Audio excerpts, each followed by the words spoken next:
Look at that freaking bed. The comforter is such a spread. And a pillow where I can lay my head. And take a freaking nap.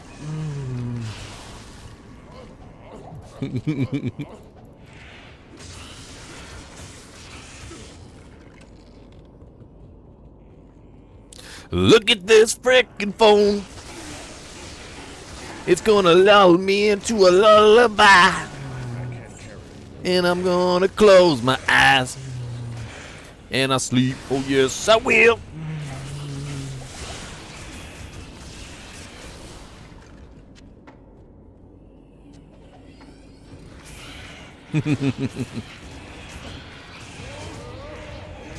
Don't tell me what to do, Black Ops. I'll take a nap right here on stream. Don't challenge me.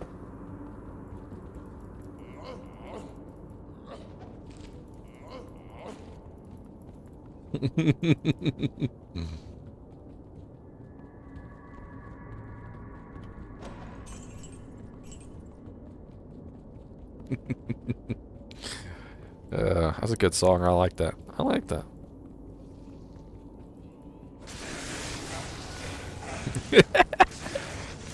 Oh man, it flows so well too. It's just like, look at this freaking couch. It's so comfy I could slouch. And maybe I'll just close my eyes and fall asleep for days. Look at this freaking bed. It's got a really nice spread and a pillow to lay my head. Oh man, that's freaking great. It's gold. That's what it is. It's just liquid gold. It's audio gold. How about that? Y'all gonna be singing it next time you're about to go to sleep too.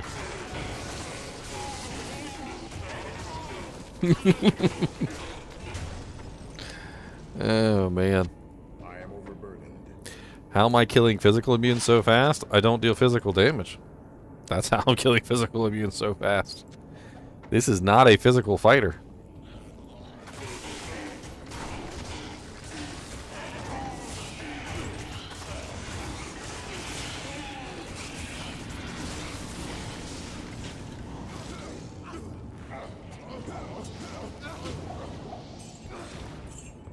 I spent time and I theory crafted this character. It's a legitimate real character that works very, very well.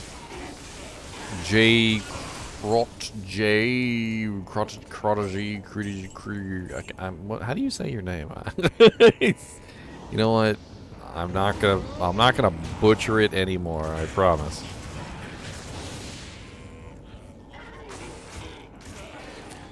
What is your general strat for stash items at the end of season 4?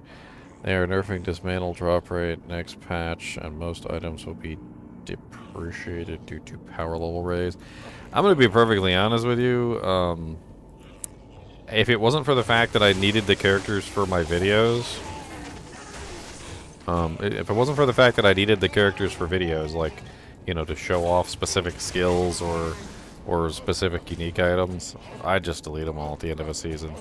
I don't see any reason in keeping that stuff on Eternal Realm unless you actually intend on playing on Eternal Realm. If you have no intention of playing on Eternal Realm, just delete them. Just delete the characters and move on. I mean, I hate to say it that way, and it sounds kind of rough, but at the end of the day, a lot of that stuff is very much so garbage. And like you're saying, every single time they increase the level cap, all the items are going to be garbage. I mean, even if you have like an 820 Staff of the Crone, if they increase the item power level to 925, then your 820 Staff of the Crone is now useless. So you might as well just get rid of it. It's just how it works, unfortunately.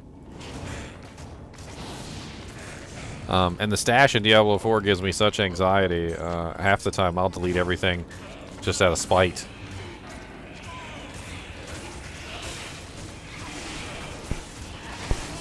I open up the stash in Diablo 4 and I'm like, oh look, this horrible thing that I don't want in my life anymore. It's like, I'm just gonna, it's like, and I literally take everything to the vendor and sell it. I don't even care if it's worth anything. I just sell it. I'm tired of looking at it in my inventory.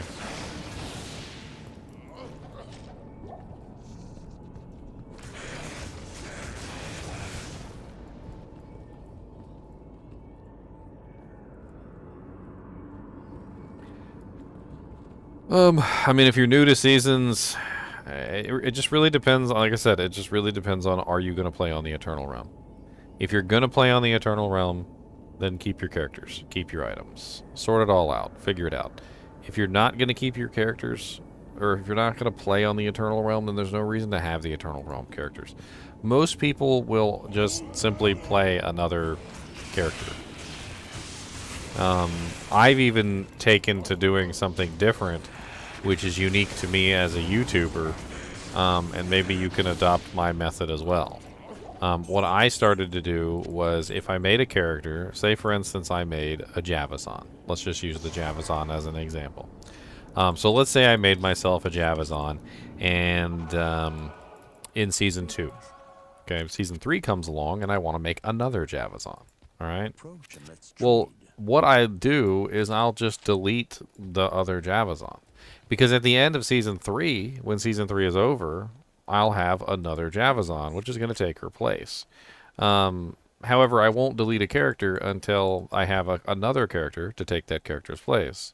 Sometimes I will just simply take the items from both characters that are the same type of class, and then I will kind of consolidate them together and then delete one of the two, whichever one I don't want to keep anymore. In this way, I constantly keep making a more perfect and better version of each character as I go along. So I just constantly have one more character that is being created, and if that character matches up with another previous character that I've made, I delete the previous character and that one takes its place. I mean, it's how I do things. It's not how everybody does things. Some people just delete their characters entirely. Some people have like 6 Javazons on their account. I mean, it just really depends on how you wanna set things up. I think my method works really well. I've done a lot of refining of my techniques over the years, and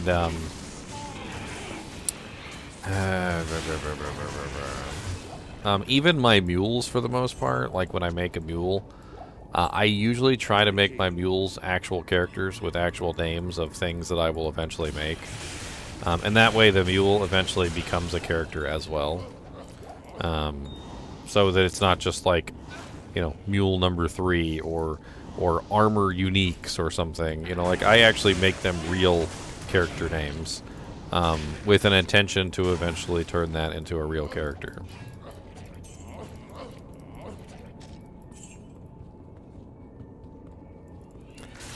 I mean, Meow does do that, actually.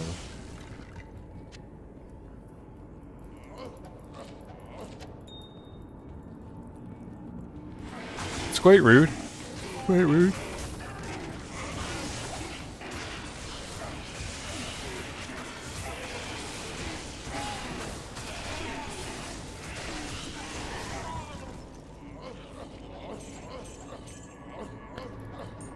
I mean, you like hardcore, more power to you, man. But I gotta say, it's not my bag. It's not my bag of rice. Yeah, it's just not my bag of rice, my friend.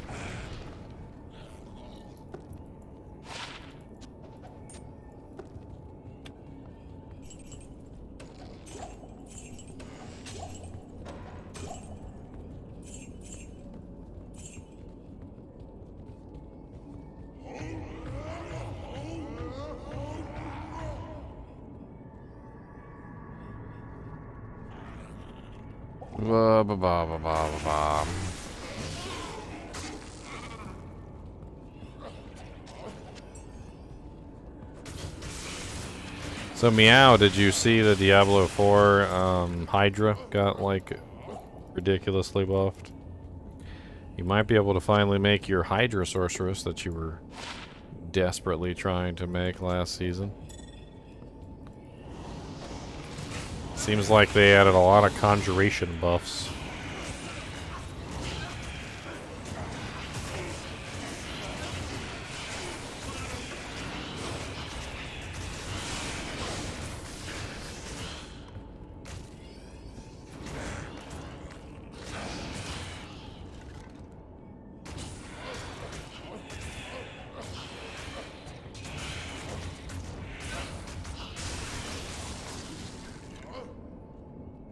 Oh my god, stop clicking on the thing and the thing.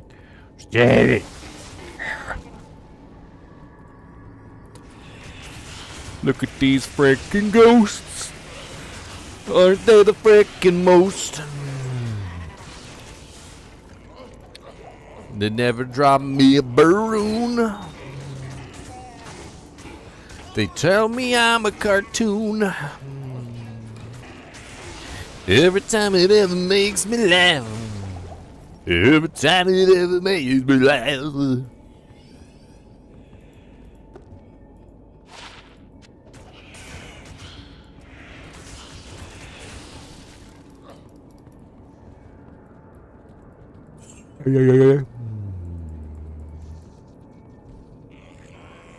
He hasn't even watched the video on the changes.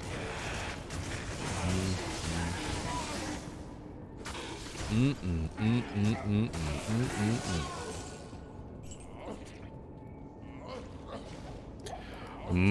in the saddle again. Diablo is such a pain. Lightning and fire and rain. Molten magma on my face.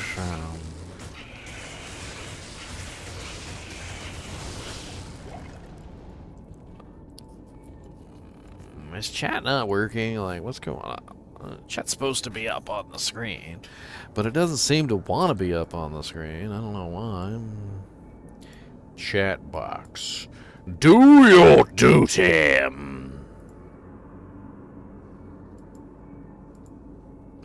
I refreshed the cache of the current page. Let's see if that fixes it.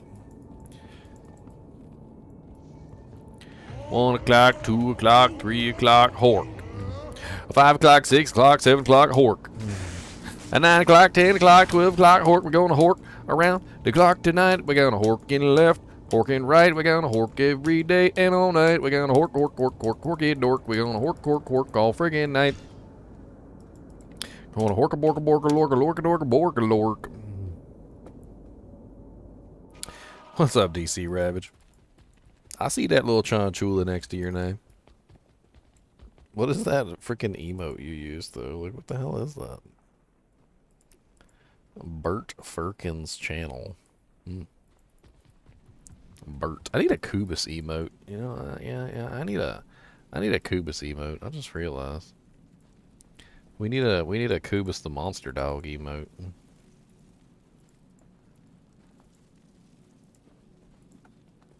Kubus is down there taking a nap. He said, "Con shoo, con shoo." I bet you if I asked him to come up here and sit in my lap, he'd probably still come up here and sit. Kubus. Kubus. Come here, buddy. Come here. Come here, buddy. He's looking at me funny.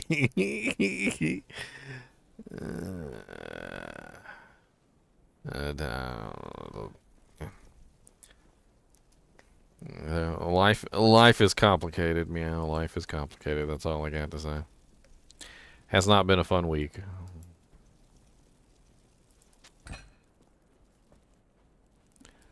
Keep my personal life at it. I'm just trying to have fun today. I just want to have fun. I want to play some Diablo. And I want to have fun.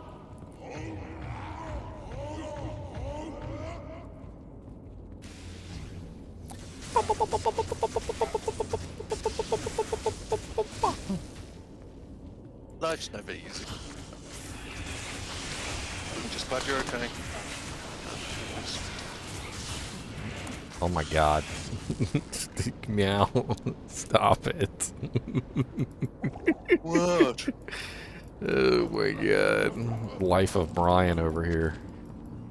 Well, I'm a nice person. Leave me alone. No, you can't. You're British, and you literally came in and you literally said the line from Life is Brian. Yeah, I'm just nice. You've never heard the you never have you never I've seen heard of Monty it, but I haven't Python? watched it. Have you I never haven't watched seen? it. I've heard of the name, but I don't think I've seen it. Oh my god. I know Oh. you've seen. I know you've seen Life of Brian. Come on. I definitely heard. Let me have a look. So I recognise the name. Oh, Monty Python. Oh, I've definitely seen Monty Python. You literally You Britished me, sir. Yeah, You literally Britished me.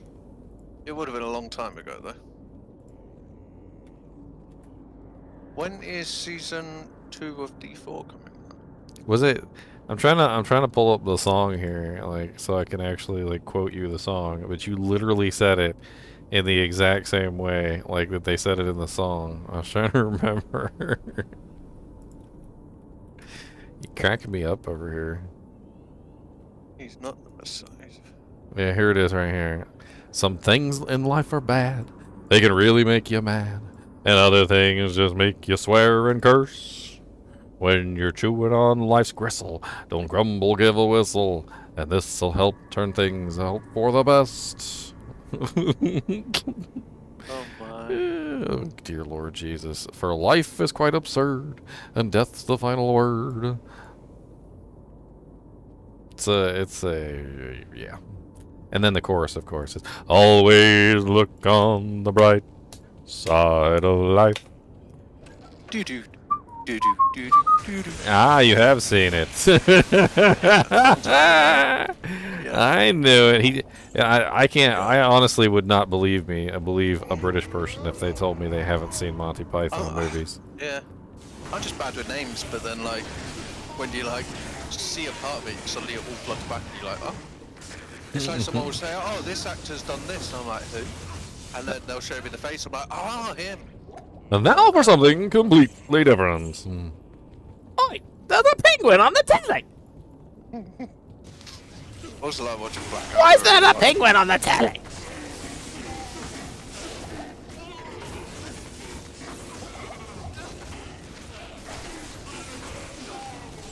Then the penguin explodes.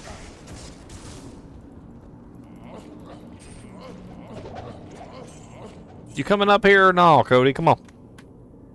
Come on, big old fat dog. Come on, lap dog. That's right. Be a lap dog. There you go. Okay, goodness. That's the goodest. There you go. I'm gonna play. This is Horkin.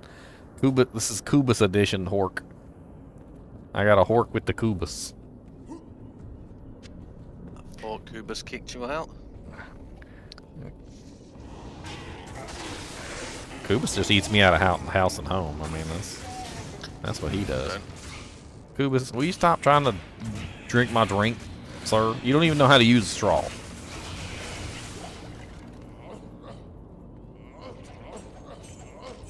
I can't carry anymore. Cody, will you stop licking my arm? Hey! Dang. Weirdo. I just gotta lick everything. Stop licking everything! Put your tongue in its holster. Wait, tongues have holsters? Yeah, it's called your mouth. No, that's my coffee pen.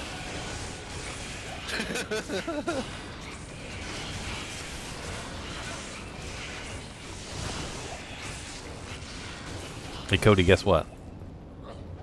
You're not a lap dog. You're a big dog. You're like a 100-pound dog. I can't carry anymore. And guess what? And guess what? Your butt stinks. How about that? You're a stinky butt. And pestilent grand charm of venom, a 205 over 10 seconds. It's a little bit big, just like you, Cody. Look at that. See, we segued right into it. We need to stop. No. Stop licking me. I'm gonna karate chop your neck. Stop licking me. Oh, he's so lovely then. Stop. Just sit here and be good. Just sit here and be good. Cover the ginger in slobber. Go on, cover the ginger in slobber. It's too late. It's too late for that. That's done. That's been done.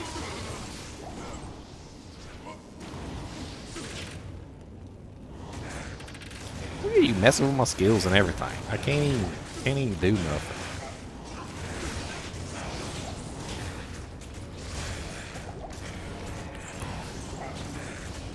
So big you can't even sit up here without pressing buttons.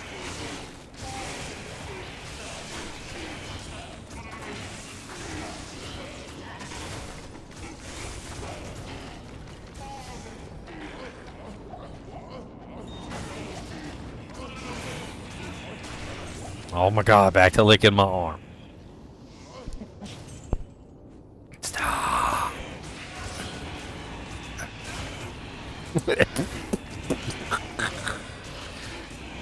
So you licked me in the face, of course. Of course. You are not Batman. I am Batman.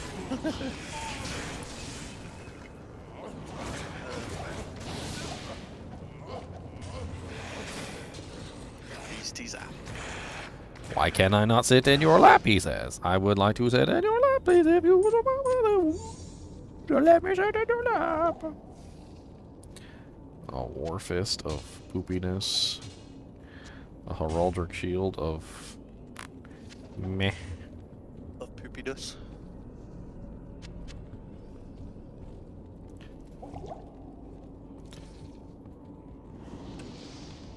Cody sings a different song.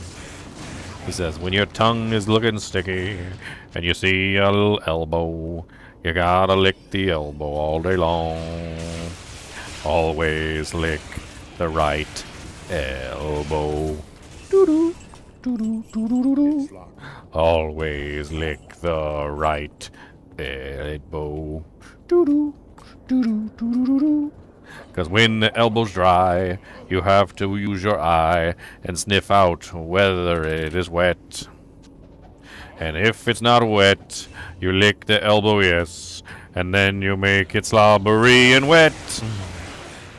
Always lick the right elbow. Doo-doo, doo-doo, doo-doo-doo-doo. Always lick the right elbow.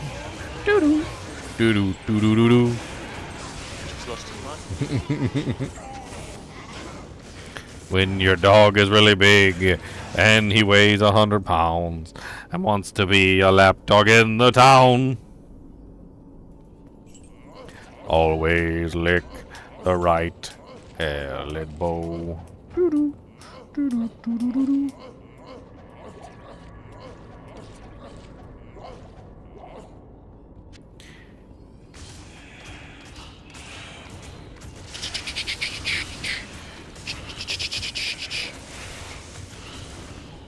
What's the matter? Are you uncomfortable? Are you uncomfortable? I'm sorry. Are you uncomfortable? Do you want a pillow? No, what do that?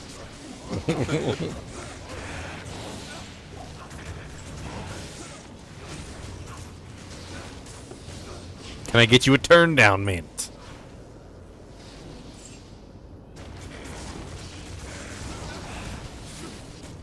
Can I get you a taco? Do you want a taco? Do you want an alligator? Do you want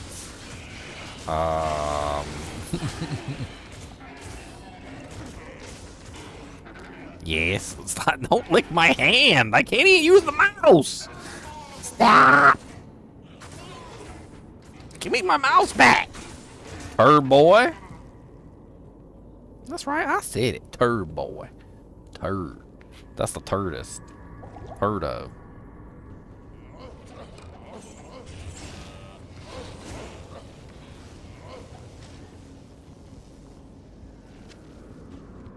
Well, if you're uncomfortable, get down. I didn't think so. You just gonna find a new place to lay. Alright, there you go. See, now he's comfy. That's a comfy boy. Good, look, see? See, lay just like that, and don't use your tongue. No tonguing. No lick. No licks. No licks. No He's just sat licks. there looking at you going, face? No licks. I karate chop for no karate chop. Ooh, cha cha. Whoa. Get him, Cody. Show him who's boss.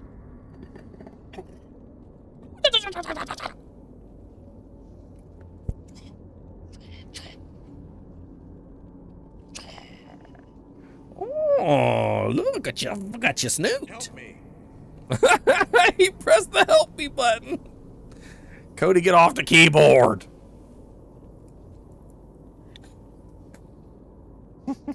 Cody, it's time to play dead. Help me. For the stream, play dead. How did you do that? That's freaking what the Bird boy? Are you done?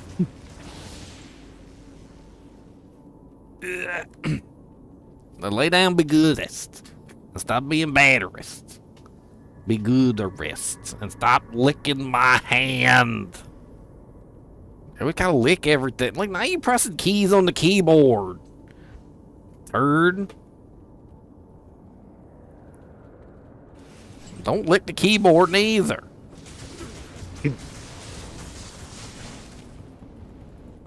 Stop licking the keyboard. You're gonna mess up my keyboard and you're gonna make the keys not work. Quit it.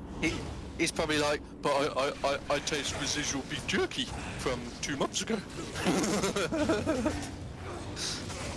Oh, I'm pretty sure he smells all of it. All the smells. Yep.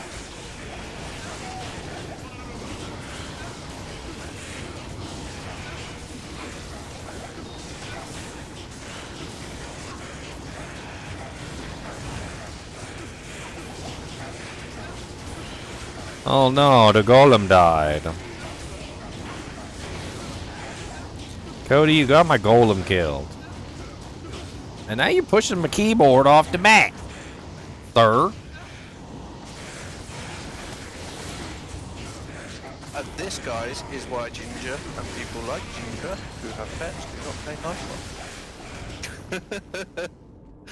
Because we have Always. issues with it. Always play the hardcore with your dog.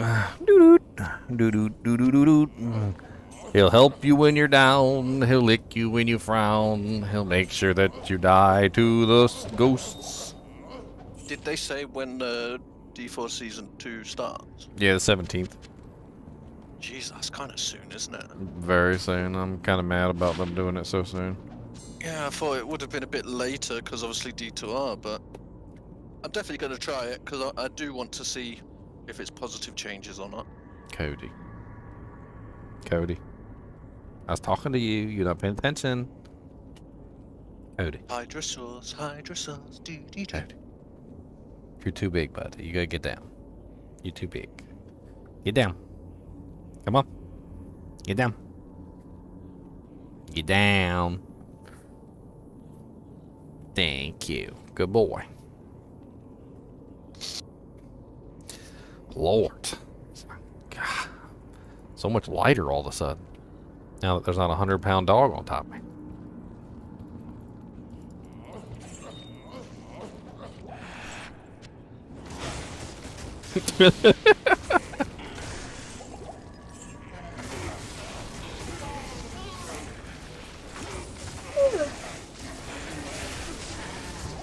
What?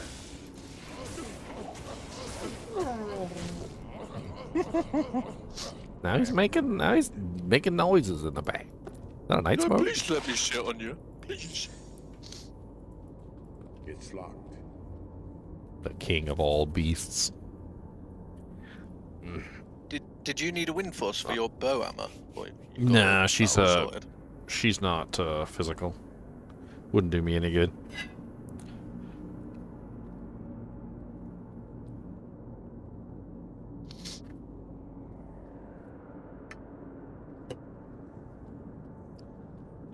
A maiden spear. Are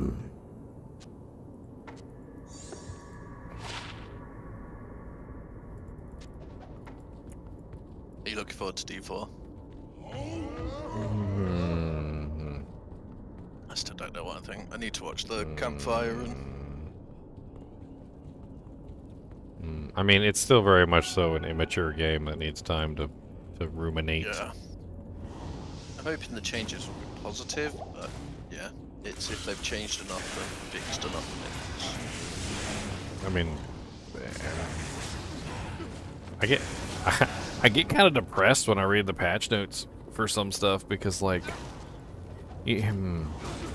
I used an analogy during my live stream of like, you know, when you're a kid and you're playing games, you know, like with your brother, and let's say you're the younger brother and you're too young to understand what's going on. So instead of giving you a controller that's actually plugged in, he just gives you a controller that's not plugged in. And you think you're doing good, and you think you're making progress, and you think you're helping out, and then, you know, eventually you realize that your controller wasn't ever plugged in. I mean, there were some changes or some fixes in there, and you know, it's a good thing that they were fixed, but there's some things in there that were just so stupid that it made me feel like the kid who had the controller that wasn't plugged in. Let me give you some examples. So you know the armors, Insatiable Fury and Mad Wolf's Glee, that turn you into a werewolf or a werebear, like permanently? Yes. So apparently, there was a bug that had been in the game since the beginning that basically made it so that the armor value that was given to you by Mad Wolf's Glee or Insatiable Fury wasn't actually applying to your character. Okay. So when you're a werewolf or a werebear, you get a huge amount of armor, like defensive bonuses for being a werebear, right? Or being a werewolf. Well, when you put the armor on, it permanently makes you a werewolf or a werebear. So you would assume that then, therefore, you would have that bonus to your armor, Yeah. you know, permanently. Yeah, exactly. No, apparently not. Apparently, Oh, wow. apparently, the armor value that was supposed to be applying to you while you were in werebear or werewolf form was just not applying to you while you were in werebear or werewolf form. And this is the kind of stuff that just makes me feel like I was holding a controller that wasn't plugged in. But this is the exact analogy of what you were just saying about it's too early. The game should not have been released yet, because simple stuff like that should not. You know, they should have found that and fixed it before the game even came out. No, most definitely. They should have found it, and they should have fixed it well before the game came out, but they never did. And it's like we're in season 2 now, and we're finding out stuff like this that literally we were counting on. Like, how many werewolves druids out there? How many werebear druids out there were relying on that armor bonus that they were getting from the werewolf form, only to find out that it just wasn't working. It's quite surprising. You'd think Blizzard, after making so many games, they would have a bit of an eye. It's literally, it makes me think of like a company that's brand new to game development and it's their first ever game. That's what, like, the sort of vibe I'm getting from D2R. Because it's like they just don't. It's like they've got no clue what they're doing. I mean, and then you look at some of the changes that they made to Diablo 2 or Diablo 4 Season 2, and it's like they finally look back and they're like, hey, you know, like, they don't like our resistance system. Our resistance system sucks, and it did. It sucked from the very beginning. And then what did they do? They went back and they copied Diablo 2. Why couldn't they just done that in the first place? The resistances now function basically identically to the way that they function in Diablo 2. And they could have just done that from the start. Hey, let's hope they go, oh, everyone wants an overlay, let's just take D2's overlay. For like the map, sort of, how the D2 map works. Because that'd be cool. Cody, what are you whining for, buddy? Sounded like his belly was rumbling. I got him food before I came in here. I packed him a lunch. He got a packed lunch. It just sounded like a belly rumble, not like his normal whinge that he does. He's a big baby, that's what he is. A big baby. Aren't all animals?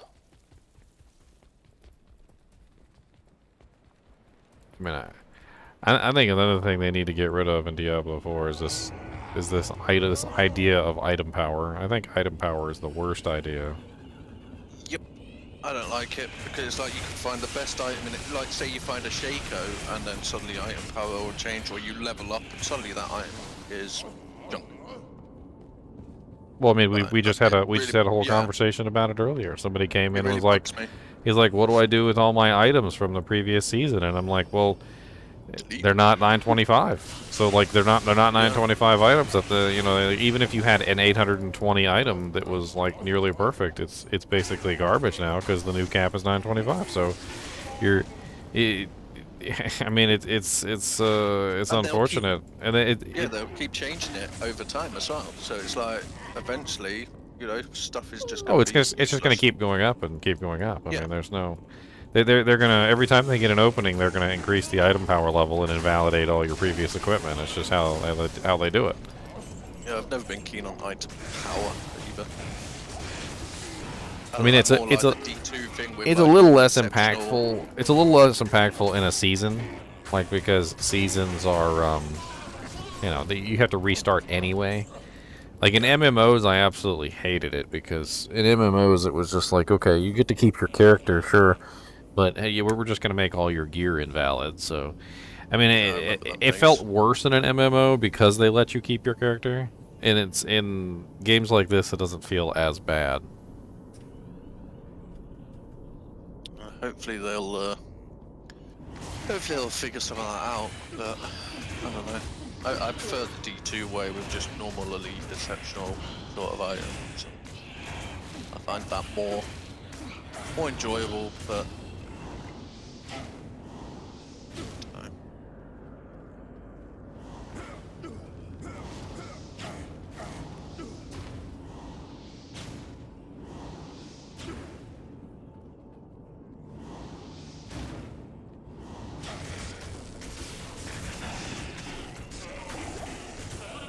Oh yeah, let's try out the new Golem.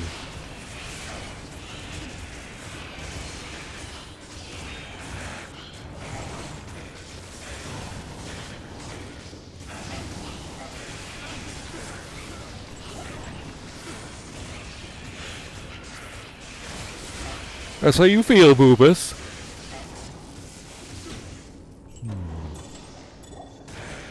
I guess we'll have to wait, see what season 2's like, and just hope that it's enjoyable.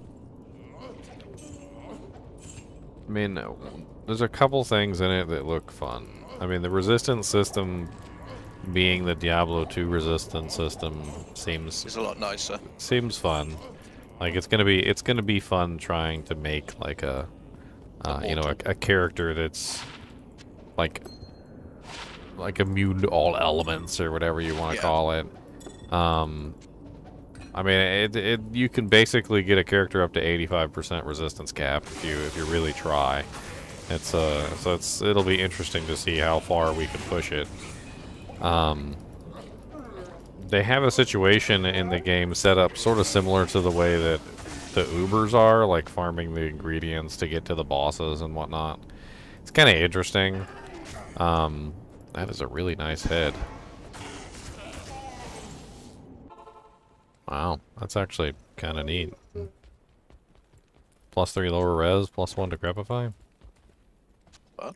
If only that had like +3 poison nova on it or something, it would be perfect. Yeah, I guess we're just gonna have to wait and see. And like, I do like some of the things in D4, but there's also a lot of things So, I don't like. well, so anyway, and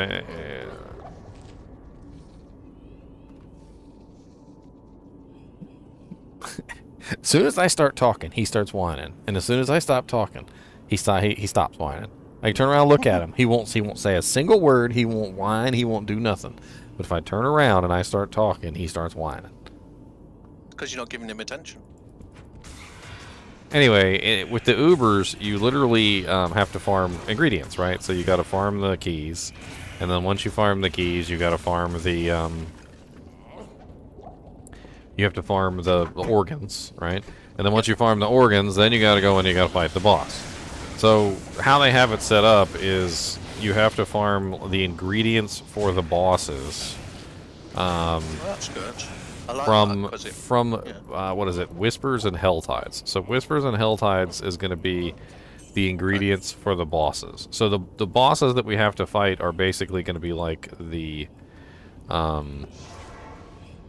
I don't want to say the Ubers, because the Uber Tristram is the Ubers, but like, you know, Lilith, Uber Iswal, and Uber Duriel, they don't really drop anything all that amazing, but you still have to kill them and get the organs.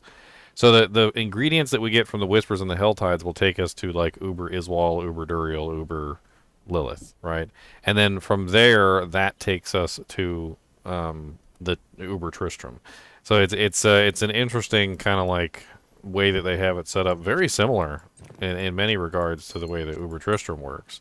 Now, the only thing that may not be the same, and this is something that I was thinking about myself, is that, well, with Uber Tristram, when you kill Uber, you know, the Ubers, when you kill all three, and you finally fell the last one, you're guaranteed a torch, right? Yeah. I don't know. I don't think there's any guarantee on drops from Duriel.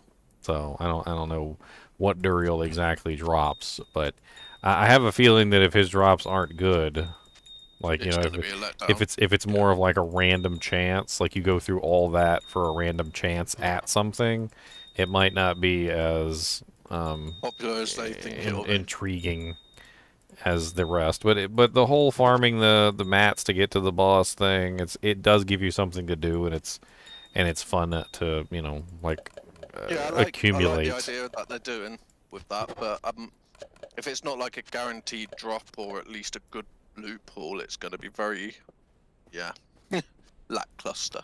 I mean, they're putting a high chance, and when I say high chance, I mean like better than the 0% chance that's currently in the game.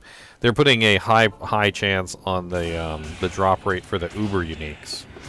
So Uber Duriel is going to have basically a chance, an actual real chance to drop the Uber unique items. So I guess that's one reason to go try and farm him for a chance at like a Harlequin Crest Shaka or something. I mean, they basically said that, you know, it's kind of funny because I swear they're watching my stream. Like, there's no way that this didn't come from me. And it might sound cocky for me to say this, but there's no way that this didn't come from me, because I said it so many times during my streams. I said, do you know anyone in your clan?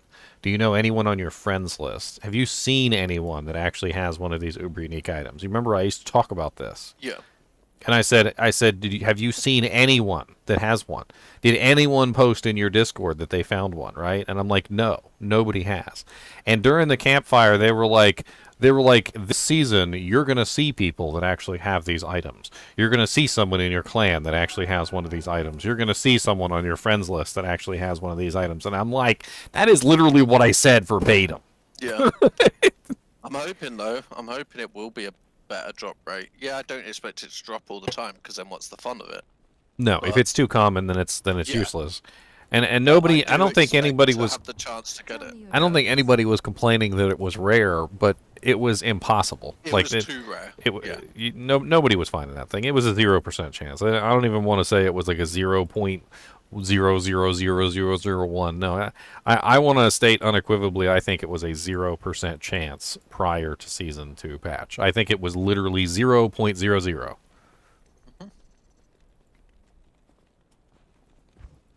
That means as a kinship, we can farm all these things and then go party up and actually do it. Well, yeah, farming the ingredients.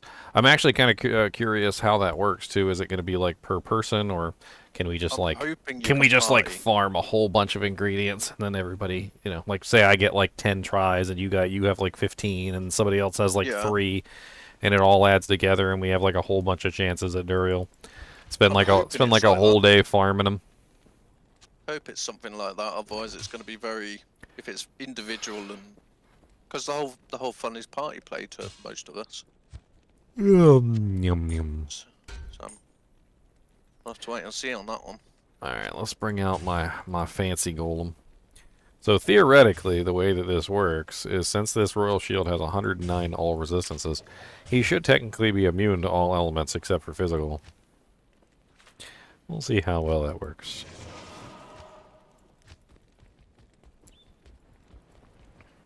And then I give him a little bit of boofs.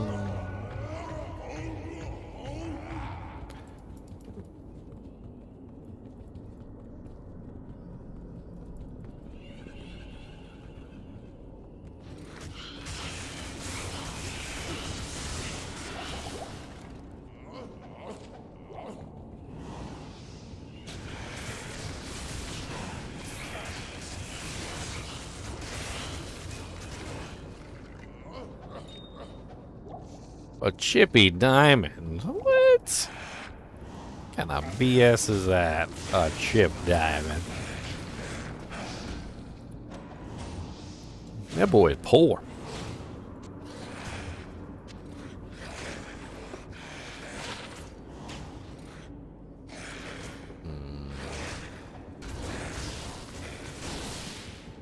That boy poor.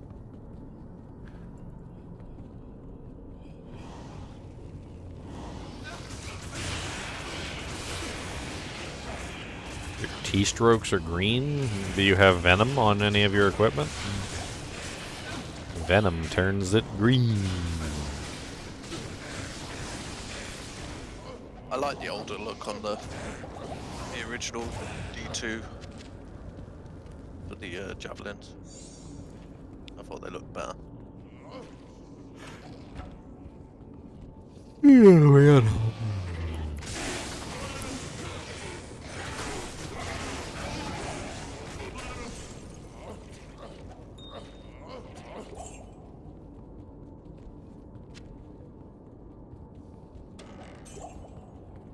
Meowathon. A meowathon? You just need to end every conversation with meowth. That's right.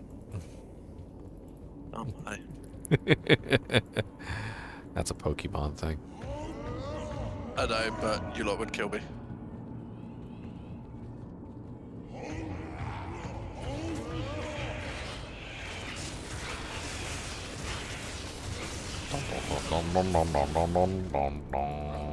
I'm on a Horkin, all the corpses, yes. We're going to Horkin, them a Hork, yes, sir. We're going to Horkin, dirk. Workity work.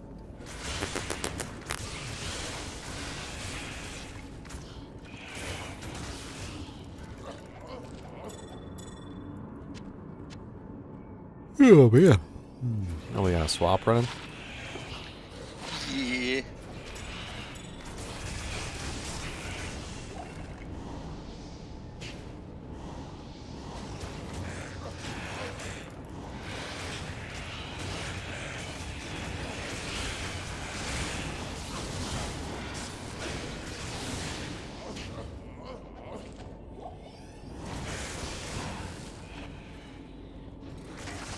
What's up, Mr. Goaties?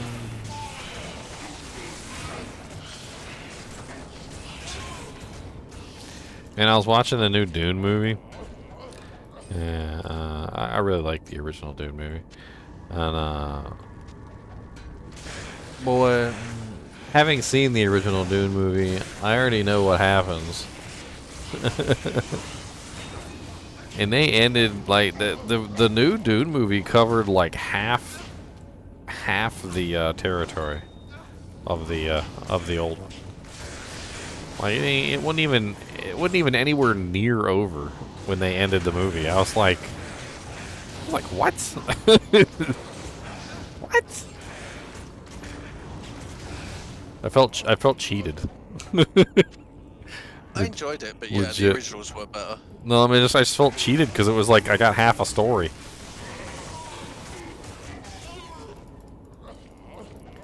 I think the original one did a better job of kind of, you know, just making the story feel cohesive, so that like it wasn't like a half of a story.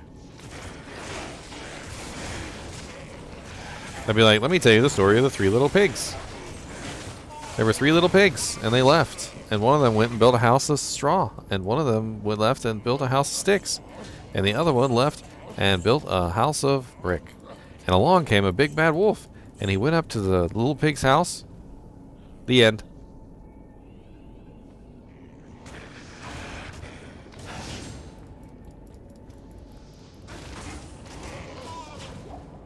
And you're like, wait a minute, what happened to the pig? What happened? There was a wolf. He was gonna. What happened? They built a house, and then he went to the house. What happened? Where's the? What did the wolf do?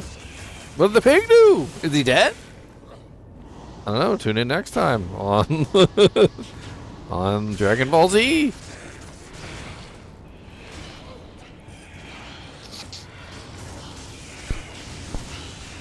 Like, I think it was pretty good. I mean, I liked it. It just felt like they gypped me out of half the story. Just left me hanging there. Like, all right. Well, dang. I am overburdened.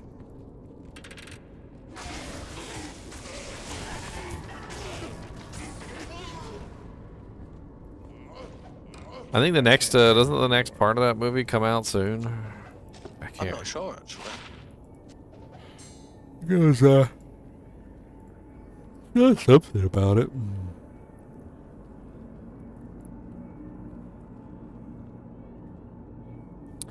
It's called Dune Part 2. March 15th, 2025. Okay, never mind. That just makes it even worse. Just makes it worse. You know, no big deal, no big deal. You know what? You know what?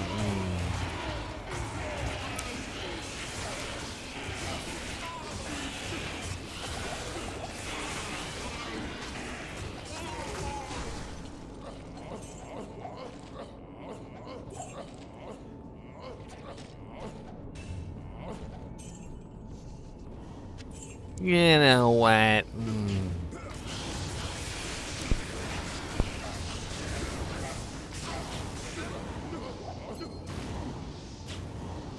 Is it an angelic hollow? Nope.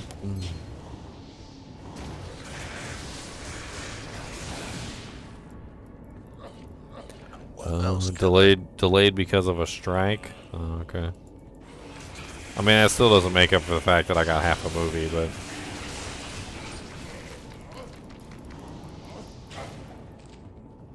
Whatever happened to the good old days of, like, when a story needed to be told, you know, in a longer format than what was available, like, they would just freaking make it like 6 hours long and put like 3 VHSs in the box. True. I mean, I get it. Some people don't want to watch really long movies, but at the same time, you know, like, you guys who don't want to watch really long movies, okay, like, you're not involved in the conversation. For those of you who would totally watch, like, a 6-hour movie, like, raise your hand, because I totally would. If it's a good movie, I would totally watch a 6-hour movie. Like, friggin', let's go. Let's go. Marathon it out. I mean, I can't tell you how many times I've sat down and watched, like, all 3 Lord of the Rings movies. You know what? I would pay for a cut. Like, so if Peter Jackson, if you're listening, I would pay for a cut. It's literally just all 3 movies, like, seamlessly edited together. Oh, it'd be amazing. Just all 3 movies. Put some director's cut stuff in there, too. Like, just add in some deleted scenes. Just all 3 movies together. I'll pay, like, $100 for that. Just give it. Give it here.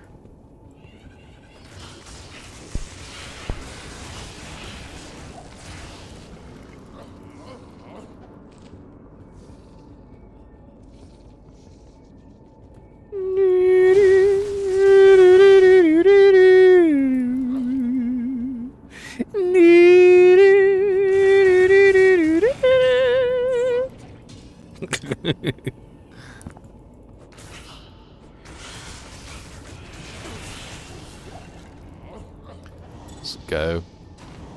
I wonder if freaking Amazon has the movies on Prime, so I could just watch them with you guys. There's this feature on Twitch. It's been on there for a little while. I think it was like last year. Something to do with the fact that Twitch owns Amazon, or Amazon owns Twitch, and Amazon Prime is part of it, and like apparently there's something you can do where like you can basically set up your Twitch stream to watch a movie. and you can just like all watch the movie together. I forgot what it was called, like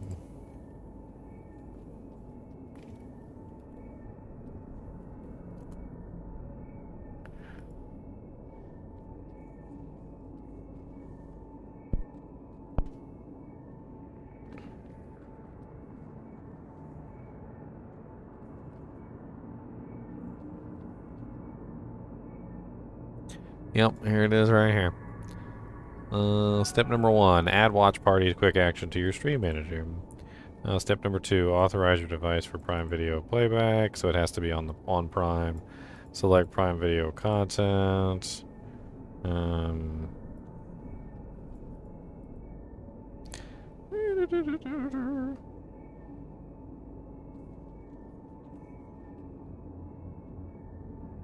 Yeah, you can totally just like watch a movie or something on frickin' stream. That'd be cool. Watch Lord of the Rings. Watch Lord of the Rings with Ginger.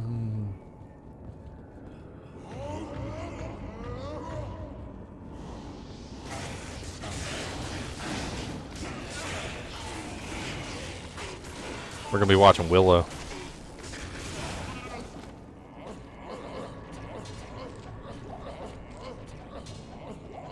Willow is the movie, by the way. A lot of people don't know this.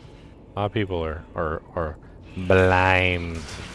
Blind, they say. But all the fun movie magic and stuff started with Willow. That was the beginning of like a lot of the really cool effects and things that got added into the various movies and TV shows that came later. Willow was the beginning.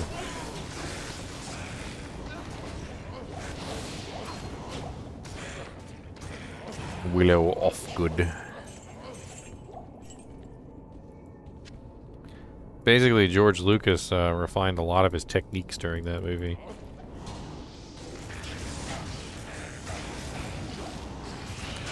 Scissors Swire.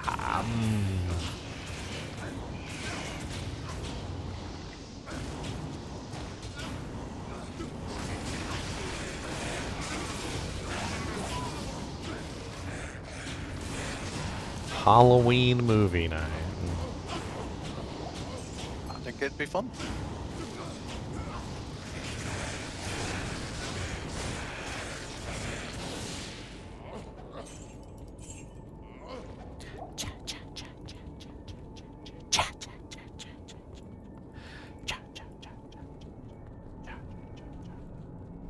Wait a minute, Meow doesn't like scary movies. He'll cry.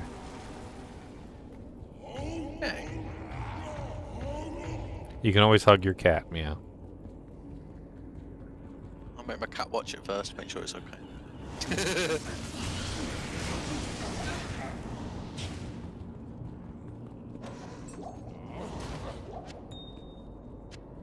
I can't. I have a hard time watching horror movies because I think horror movies are stupid. It's not that I don't like scary stuff. Like, I enjoy Saw and that. I like stuff that makes you think. I'm not keen on stuff that's just like kids being murdered and they become a ghost and I just. No, I'm talking about like I just can't. I always feel like if I was in those situations, I would do a hell of a lot better. It'd be like a dark room. There's like a dark room and there's like freaking blood on the floor in front of the dark room. And they go in there and I'm like, don't go in there. I'm like, why are you going in there? Don't go in there. What the hell is wrong with you? They're like playing with Ouija boards and stuff and I'm like, don't play with the Ouija board. Why are you summoning demons? Is there a reason why you think summoning demons is a good thing? Because I guarantee you whatever weird idea you got in your head, summoning demons is not going to be a good thing. They're called demons for a reason.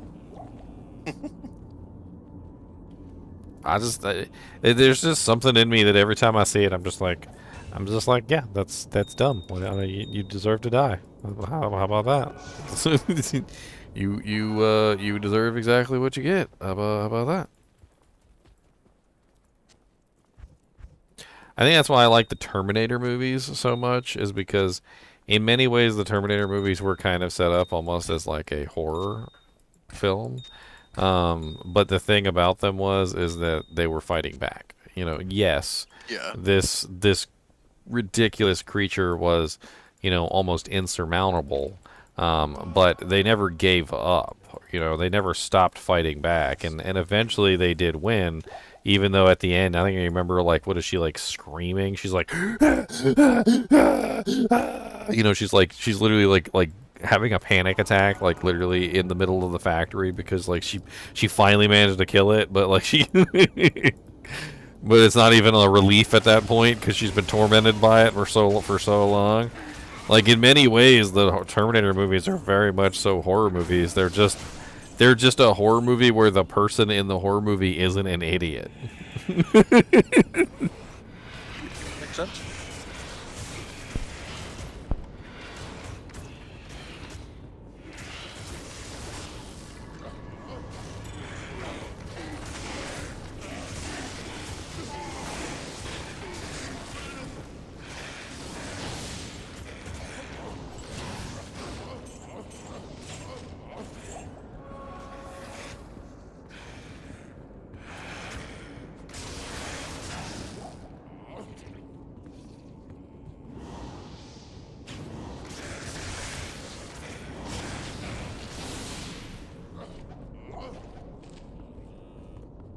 I mean, that's my thing, though, is that you can make a horror movie without having stupid decisions.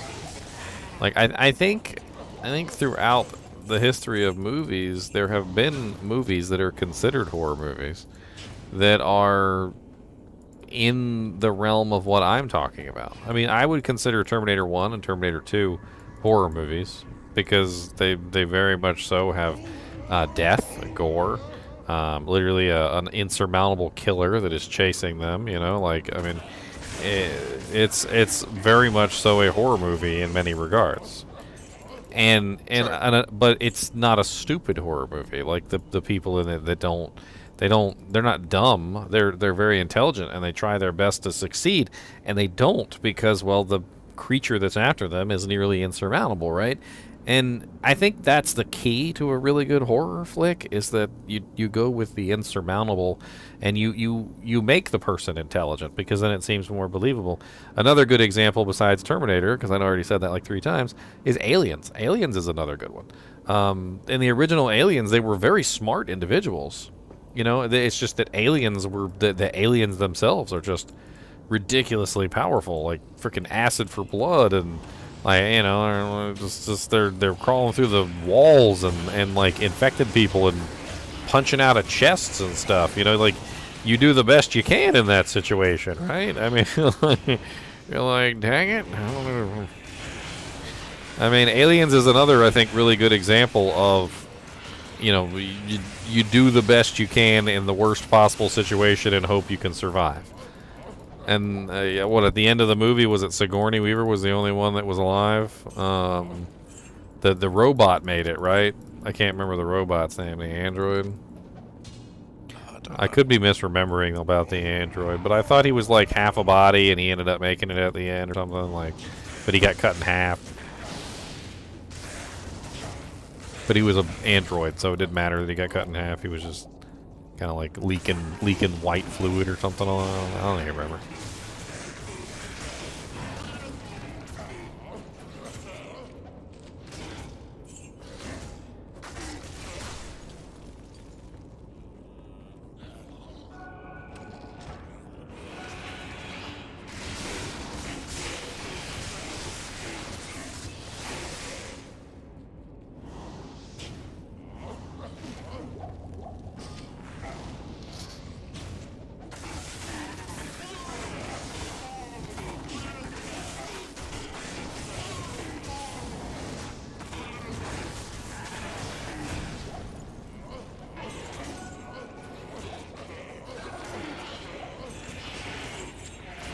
I don't know. I always thought the best horror movies were the ones where the person lives at the end.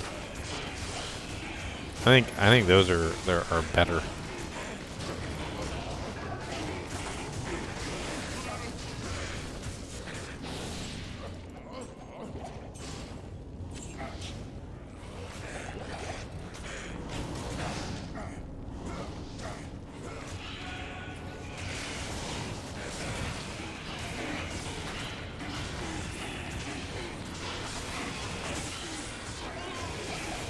Oh yeah, the newt girl. That's right. Do you need a 1 to 42 lightning damage small charm, Ginger? Yeah, I probably can squeeze that in here somewhere. And I've got a 1 to 26 with 28 AR small charm as well. Oh, nice. I can definitely squeeze that in there too. Lovely over there.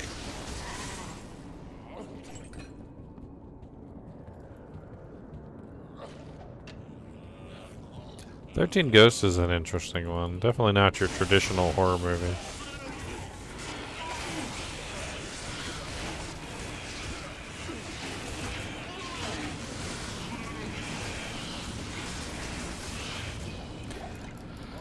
What's that one that I saw recently? The Black Phone, I think is what it was called. Is that what it was? It's a newer one, just came out recently-ish.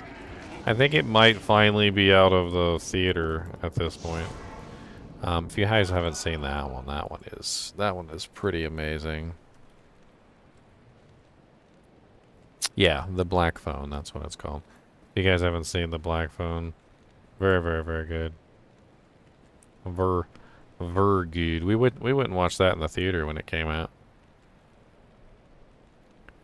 Absolutely love that movie. Just, it's not your average horror movie, that's for sure.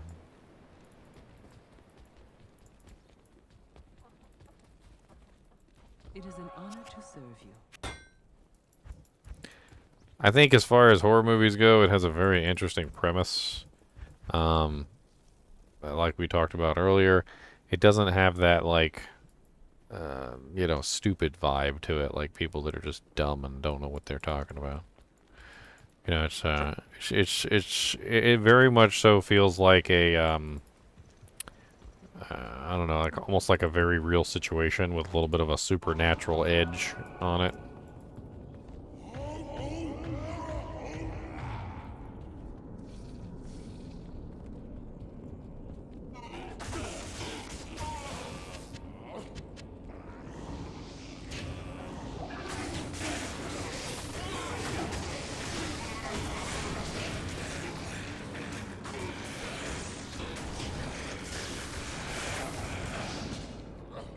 Did you get you a Harlequin Crest Shaco beanie, Meow?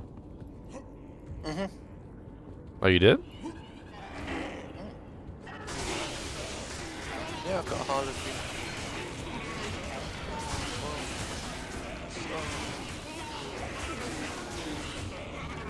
I meant a real one. Oh no, I wish. I got beanies on my store. I got Shaco beanies. They're horribly nasty green, just like the real one. Just teasing me. I think we should get Irene one. I think she'll look good in a green Shaco beanie. No, order her one. Uh-huh. What's the...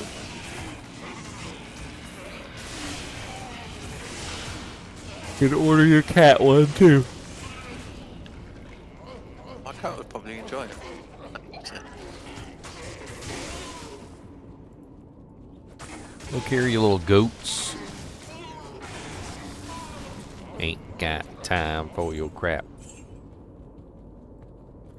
Ain't got time, ain't got time, ain't got time, ain't got time. Ain't got time, ain't got time, ain't got time, ain't got time.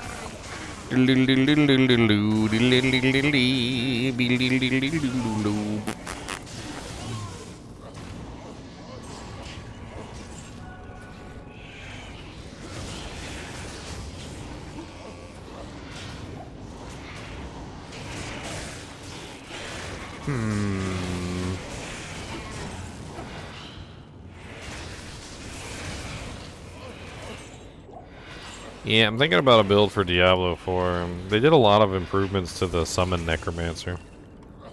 Well, that's about time. Like a lot of improvements to the summon necromancer.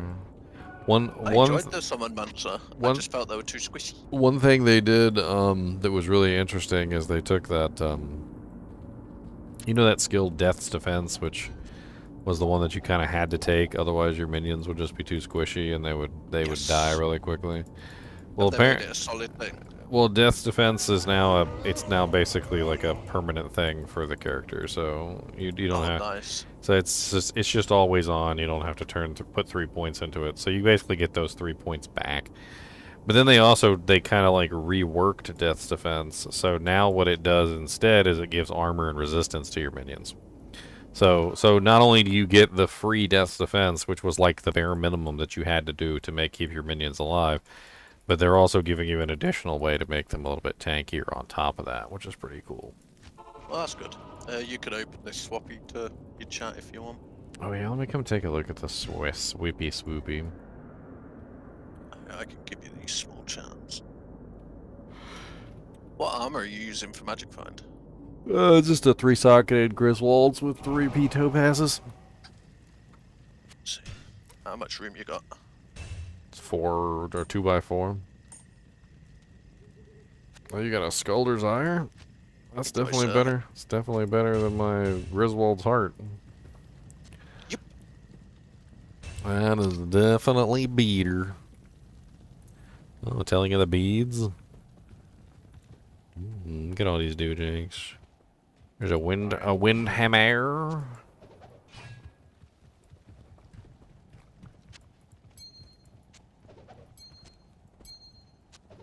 What ED is on your crescent moon? Is it just the ED that changes? I believe so. It's I got a 206 and a 181. It swapped me. I've got a 204. A 2F4. Swap me a low one. And now you have a signed phase blade. Hey, I'm happy with that.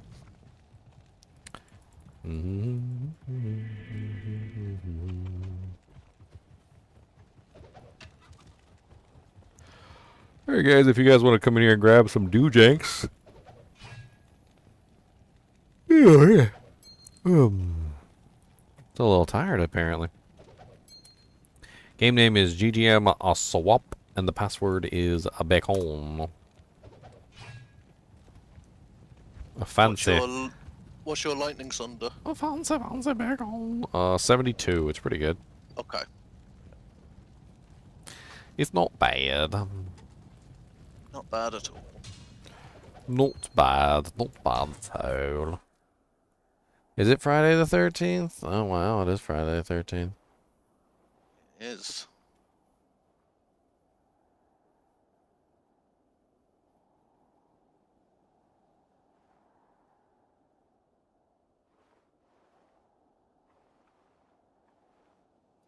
What's the movie that takes place on Friday the 13th? It's Jason, right? Jason's movies? I think so, yeah.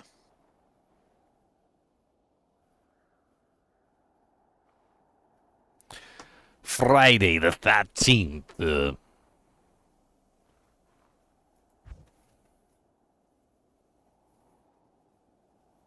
man.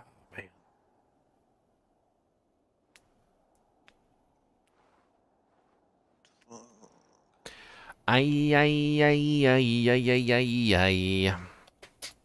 GGM4.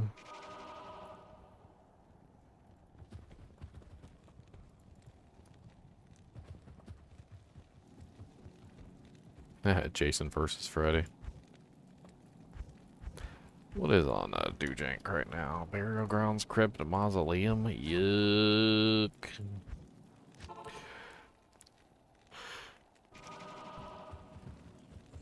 Oh, another ethereal viper magi. Keep finding them.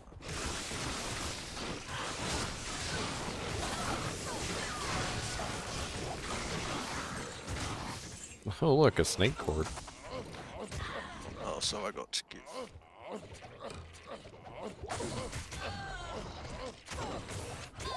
Some silk weaves, that was nice. Oh, fire shrine.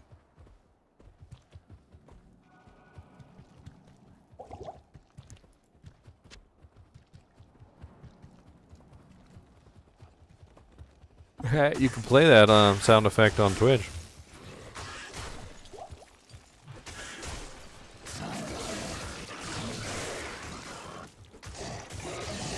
Die, Overseer. Give me loot. Give me loot. Give me all your looties. All of your looties. Give me all your loot. Doot. Bow.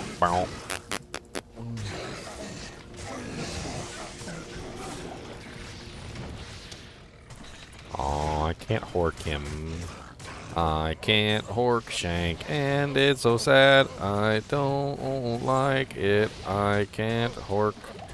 Do not hork the body, no, cause it blowed up and I cannot hork it, nope.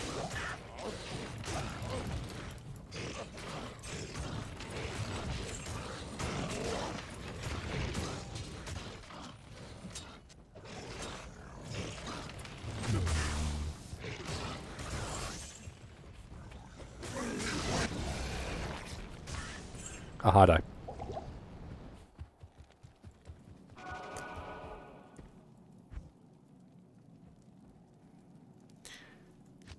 The sheep scream is pretty blood curdling. I mean, it is supposed to be blood curdling, so. Especially when your headphones are really loud and it just happens and you're just like, oh my god. Gets me every time.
Cue the sheep scream.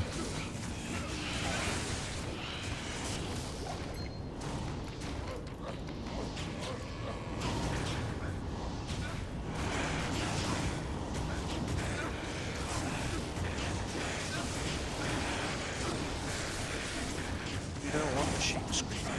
Why do I have 8 messages from somebody? That's new. No idea.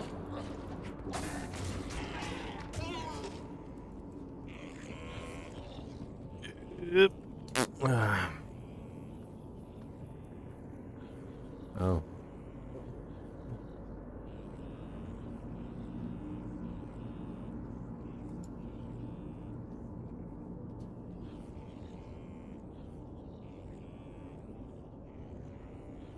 What, Irene? There's loads of free stuff in this swappy game.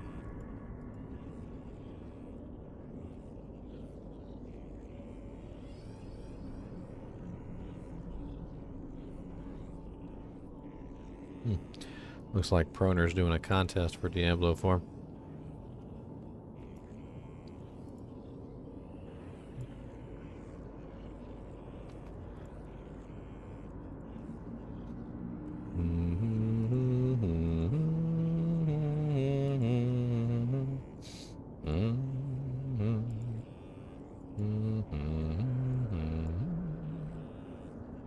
Win a PlayStation.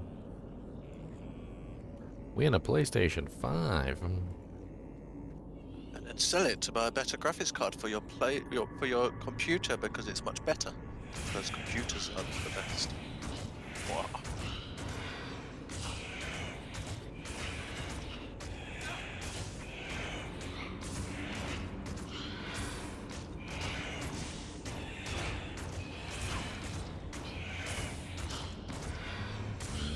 Terrible Irene. Get yourself a computer. Yeah, you silly sillies. Get yourselves a computer.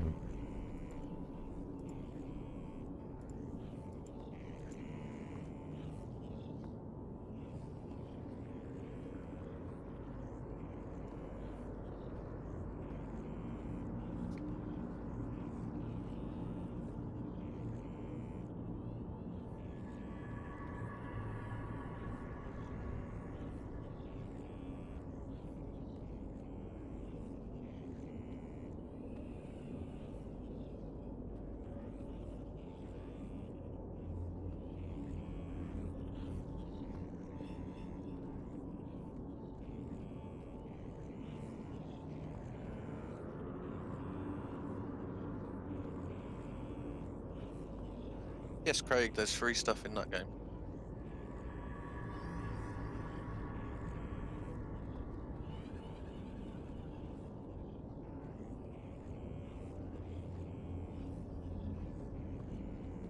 Wah, wah, wah.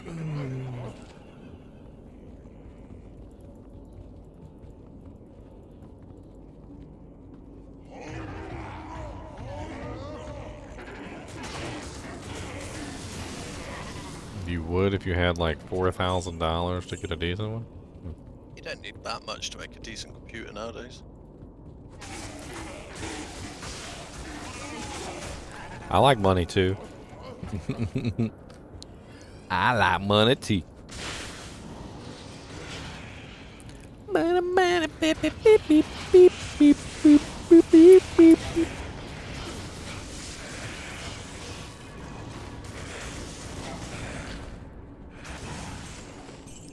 Oh, horkity, horkity, horkity, horkity, horkity, hork, hork, hork, hork, hork, hork, hork, hork, hork, hork, hork, hork, hork, hork, hork.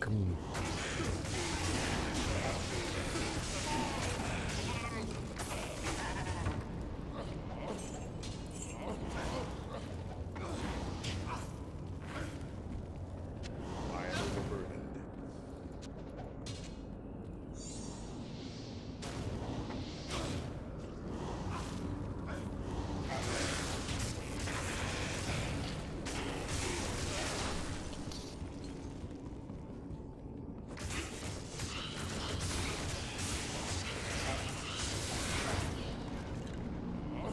I need mana. It's like an expensive hobby and she should pay for it herself. Tell her to get a job. Yeah. Tell her if she wants another guitar, she can get one of those JOBs.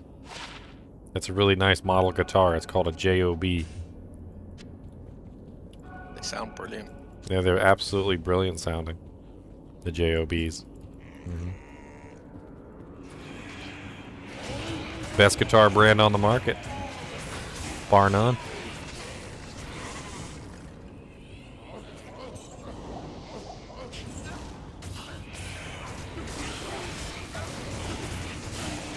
And if she doesn't like the JOB brand, tell her she can get the Job brand.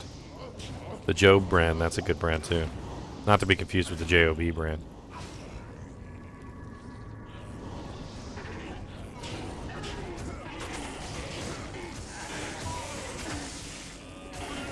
I don't mean nothing. I don't mean nothing, Irene. I don't mean nothing at all. She can pick up sticks in the yard.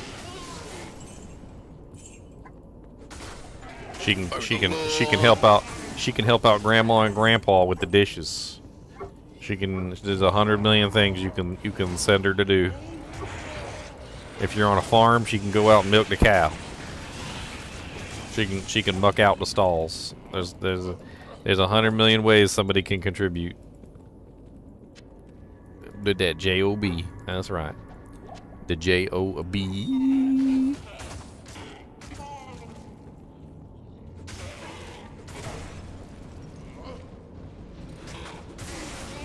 Most of the stuff's gone out of this socket, which is good.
Freaking spam calls. Oh, don't you love them? Why do they always sound so nasally too? Like, what? Why is it? What is it? What is it with them? Like the telemarketers always being like just the nasaliest individual that ever nasaled. Hello. We've been calling about trying your car extended warranty. We would like to know if you would like to get your car's extended warranty renewed. Because if you would like your car's extended warranty renewed, then we have the package for you. Did I nail it? Terrible. Pretty sure I nailed it. I nailed it, didn't I? That's exactly how they sound. It's the nasaliest individuals that ever nasaled. And it's always them. It's like it's the same guy. It's like there's just one guy and he calls all of us. That's it. Or one lady. One nasally guy or lady that just calls all of us.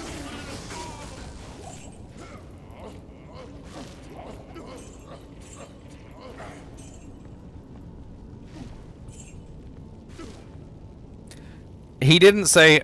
I saw that video. He doesn't say that they're homemade pies though, so you can't really get him on that. He said artisan, okay, and artisan doesn't really mean homemade. I think honestly that's just people kind of like implying that it was made by hand. It does often mean something that is made by hand, but artisan also means things that are not made by hand. It's basically just skilled trade. So if you're an artisan, you're just a person who participates in skilled trade. And technically the pies were made by skilled trade, they just weren't made by hand. So he's just you know, and I have to defend him a little bit because I don't know if you watched the video, but he went and he wasn't giving out small pieces of a pie neither. You know, like if you cut a pizza into slices, right? Like if I cut it in half, then you got half a slice on, you know, half a pizza on either side. If I cut it in half again, then you've got 1/4 of each. You know, one slice is basically 1/4 of a pizza. I saw him cutting them slices out. He was highly generous. I mean, he wasn't giving them no little tiny slices neither. He was giving them like 1/4 of a pie for one payment. You know, one payment got you basically 1/4 of a pie. I mean, yeah, he's got a racket, obviously, but and there's a you know, a little bit of a scummy tactic there, obviously, in overcharging for pies that he just bought from the store. But at the same time, I mean, yeah.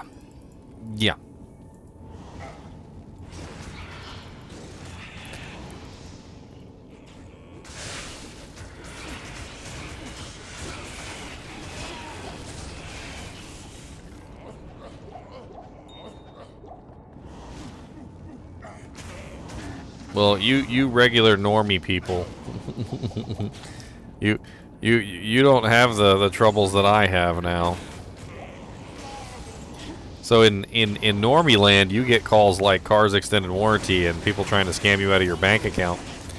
Ever since I got a YouTube channel, and ever since I actually have something to take, I get people who are trying to literally scam me out of my YouTube channel.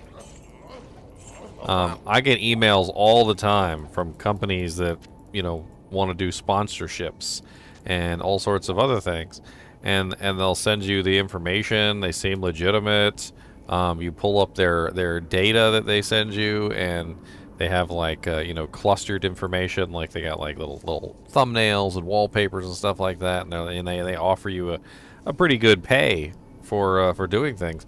But then you know, as long as you're not stupid and you look through the files to make sure they're not sending you anything malicious, you start to see things that are labeled .src. I don't know if you guys have ever seen a .src, but .src is a type of file that is used for screensavers. So if you type in .src file, what is an SRC file, right? Like, what does it do? SRC files are used almost entirely for screensavers, right? So back in the old days, what you would do is you would you would download an SRC file and click on it, and it would automatically install the screensaver onto your computer. It was very innocuous. Well, what happened is eventually they started to, people started to figure out that, well, they can install harmful stuff in your computer that way. So if you download the file thinking it's, say, like a video file or a picture file or something, and it's a .src file, it's actually a virus in disguise.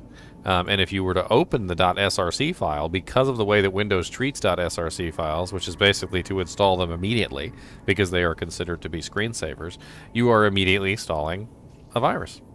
And the virus is most undoubtedly there to allow them to gain access to my computer and in the process gain access to my YouTube channel. And I've had so many very convincing people contact me about sponsorships and things like that, only to find out at the end when they send me the files and things that I need to get the work done, they're basically just viruses. And I'm not stupid enough to fall for it, but it's just it's turned a whole new level. Instead of just irritating spam calls now it's if I don't navigate the waters properly, I lose everything that I built up. Crazy. Crazy what the world's coming to.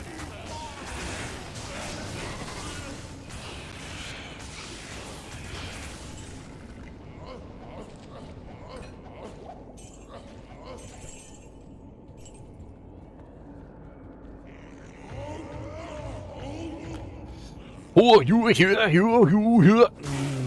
I mean, I've had some legitimate sponsorships too, but I mean, sifting through everything, it's like, is it even worth it?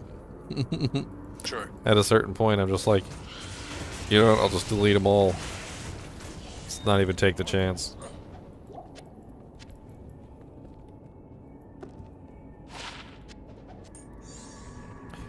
Always stay on the side of not getting hacked. Because if your computer gets hacked and your files get stolen and there's really nothing left for you to do but get rolling, you'll end up with nothing in the end.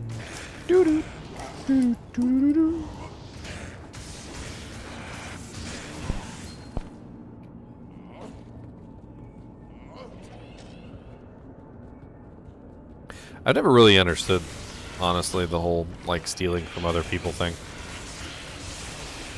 No, it's just sad.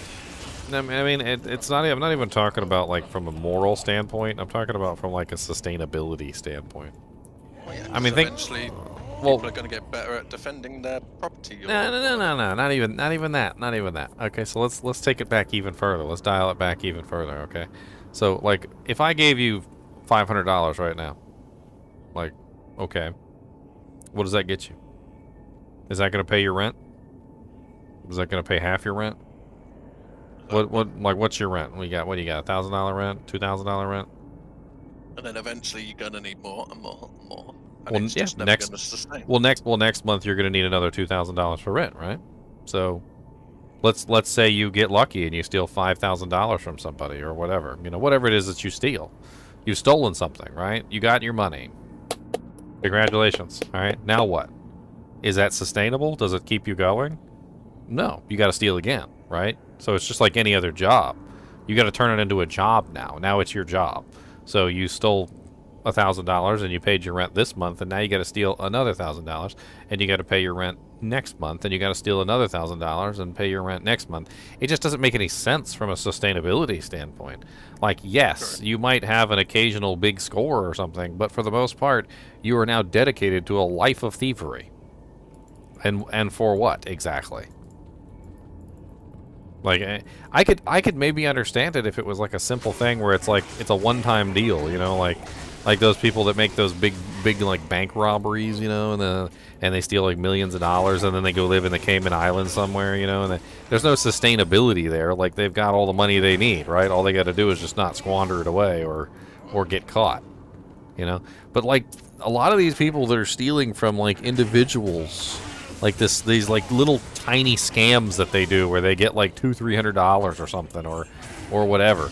Like, the sustainability on it has got to be insanely low, to the point where they literally probably have to scam like 10, 20 people a month just to even maintain their style of living. They probably put more work into doing them scams than they would doing a real job. Yeah, and if they just did a real job, they literally would probably make the same amount of money, if not more, just doing a real job. People are crazy.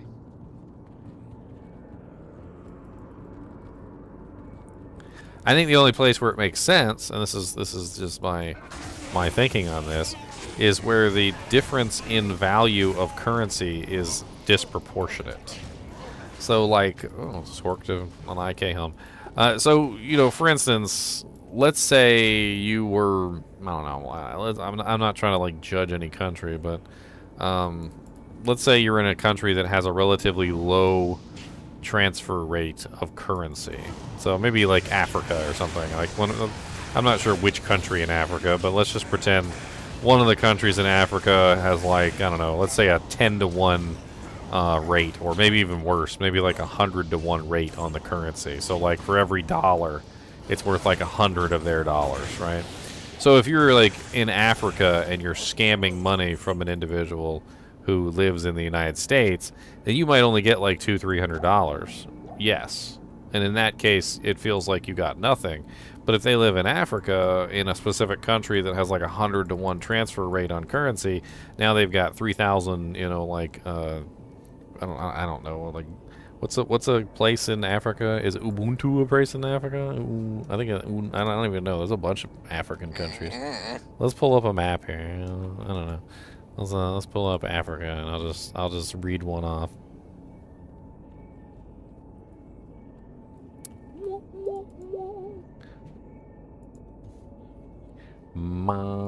I said map. Thank you. All right, here you go. Let's put one, pull one off the map here. Cameroon. So let's say there was some guy in Cameroon or Nigeria, and you know he steals like $200-300 from somebody, and literally he's got like freaking, you know, $3,000 now. And maybe in his country, maybe that $3,000 lasts him a pretty long time. Like, that's the only situation that I could see where it would even be remotely, like, profitable or you know, useful to do something like that. Because if you live in a country where your currency is so poor that literally the currency that you're stealing is worth so much, then you're just back into you're back into the bank robbery scenario, right? Because the, you know, like in the bank robbery scenario, you're stealing enough that you only have to do it like once or twice or whatever, so you don't have to do it all the time. Well, and in that situation, I guess the people that are like all the way over in the middle of nowhere and have really poor currency in their particular area might actually get sustainability out of it. You know, they might only have to do it once or twice a year, like maybe get like $400 or $500, maybe like once or twice a year, and they could probably live off of that for quite some time. I mean, who knows?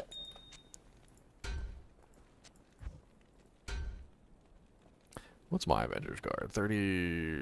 86, so what is that?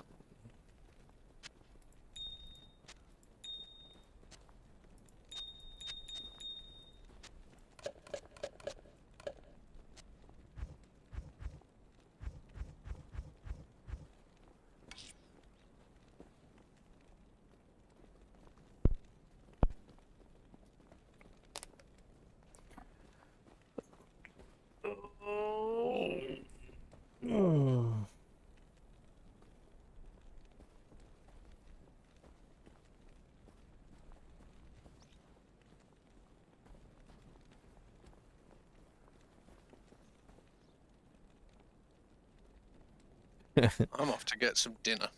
All right, man. Have a lovely night, Ginger. See you all later, chat.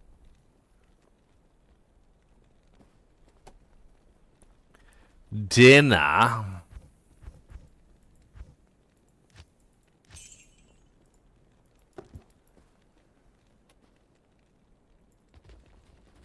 Is that better than my hat, or is it not better than my hat? I don't know. You know what?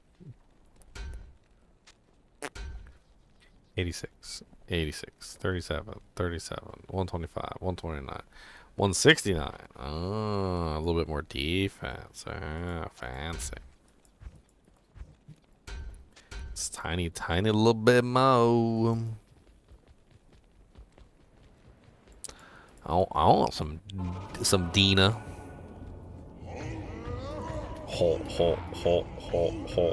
Well, my Golem's still alive, so that just goes to show you that my Golem's OP. I got the OP Golem, and he's so very nice. And OP Golem got the chicken and rice. Oh, oh, oh, oh, oh, wow, wow, wow, wow, wow, wow, wow, wow.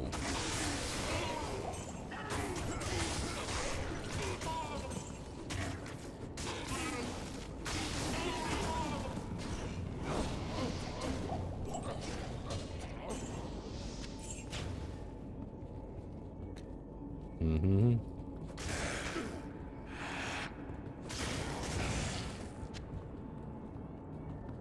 That's right, rolling them bones. Them bones. Rolling all them bones. Got the Horkin bones, them bones. Gonna rip that stuff out of their bones. Them bones. Got a Zod rune in them bones. Gonna kill all them bones. And then Horkin bones.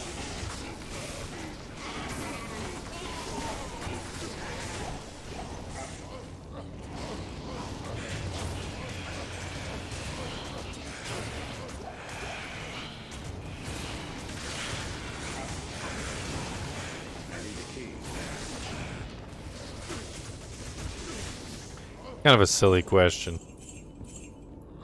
Of course, it's completely up for interpretation, right? How big do you think runes are? Like, I always used to think about this, like when I was a kid and stuff. Like, how big do you think the runes actually are? I mean, are we talking like fist-size runes? Are we talking like little tiny gemstones like this big? I mean, how big do you think the runes actually are? I mean, if we use the gems as an example, which go into the same sockets, right?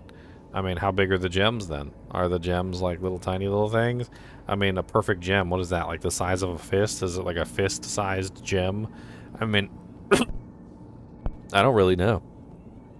And then the only one that really like gives you any kind of size. And this is just for my specific sanity here, is the skull, right? So if the skull represents the standard size of the gems, right? Then that means that a ruby is the same size as the skull. And a skull is obviously this big. So so the skull is this big, and I can put it into a socket, which means that that ruby is the same size as my skull. Which means that the runes are the same size as my skull? So it is a fun one. It's a fun little brain puzzle to think about, in my opinion. I always like thinking about that one.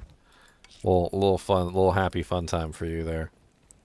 Little enigma puzzle you can wrap your brain around.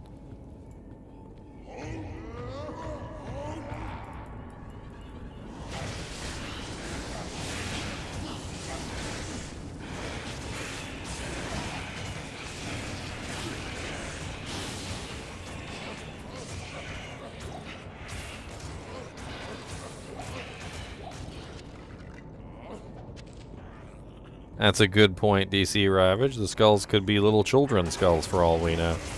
Now we're just getting into war crimes. Could be little tiny baby skulls. Yes, a 3/3 topaz helm is like 4 times the size of your head. Yes. Yes. Yes.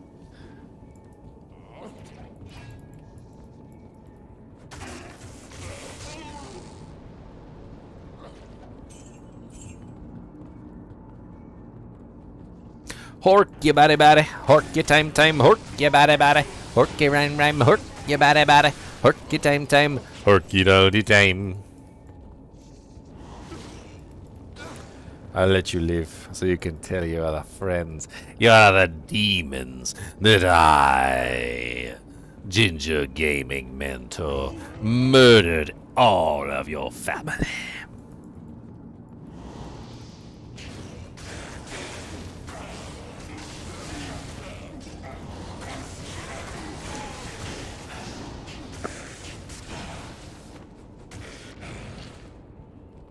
Wow, wow, wow, wow, wow, wow, wow, wow, wow.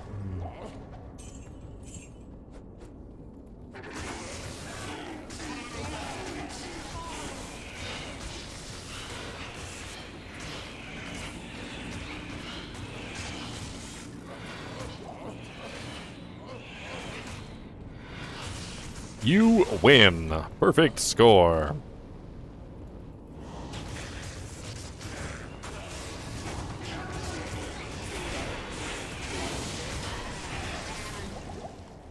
Horky, horky, horky, horky. Oh, thresher. What's that? Is it F? No. 5-socket, non-F. Garbage. It's the garbage. Yeah, yeah, yeah. We got the liquid garbage. Oh, yeah, yeah, yeah.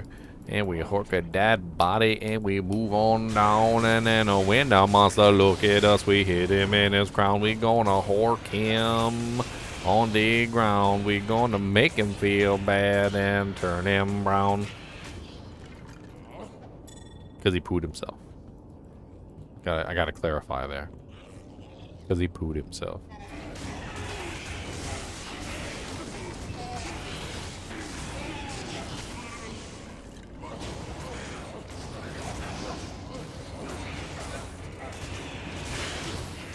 Because he pooed himself. Yeah, yeah, yeah.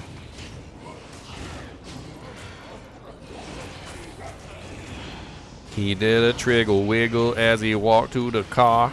He knew he wasn't gonna make it very far. He tried to make it to the restroom in time, and he barely cleared his pants away before the flying. He almost had the brown pants. Yeah, yeah, yeah. Almost had the brown pants. Yeah, yeah, yeah.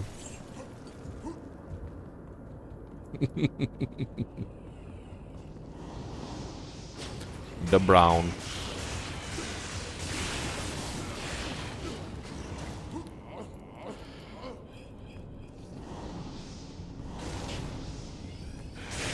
I already have Halloween decorations up. I'll put them up for the little lady to try and cheer her up. I don't think it worked.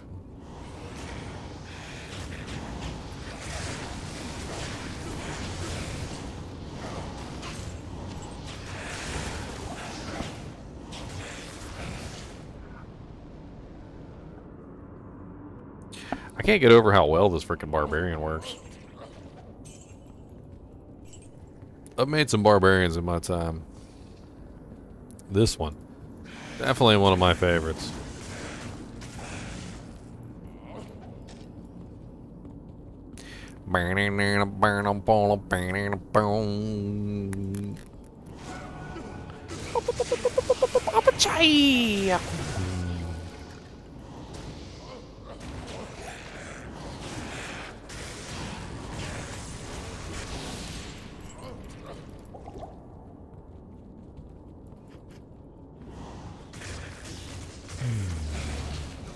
Swing.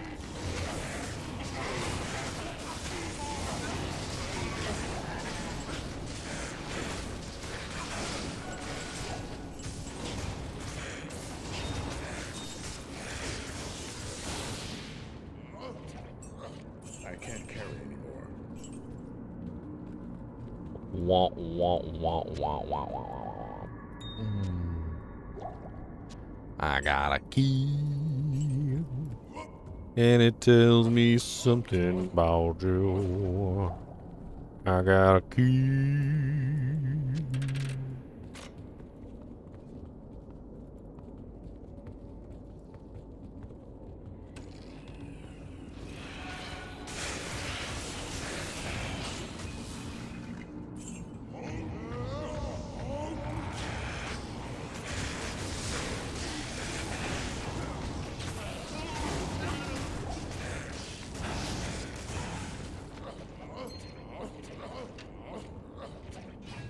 Nothing really all that great's dropped yet. I mean, I got that 15-3 plus 3 mana after each kill jewel, which I think was a pretty sweet find.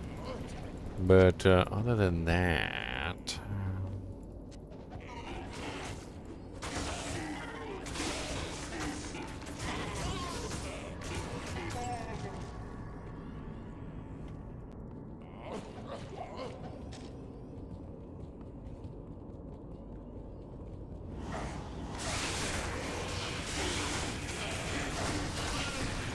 A ginger Horkin good time.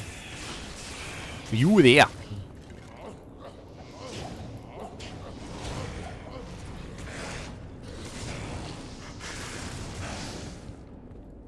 Yeah, I think my bed is calling to me. It says, Ginger. The pillows are soft and fluffy, Ginger. Don't you want to take a nap, Ginger? Sleep. Sleep. Sleep.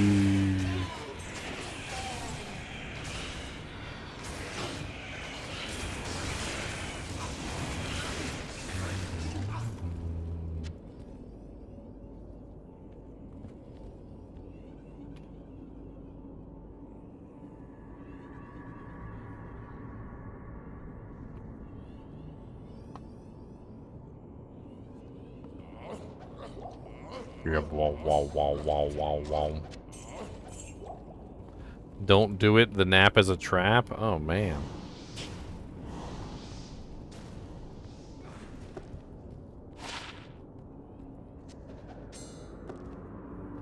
The nap is a trap? How about I just take a nap right here on...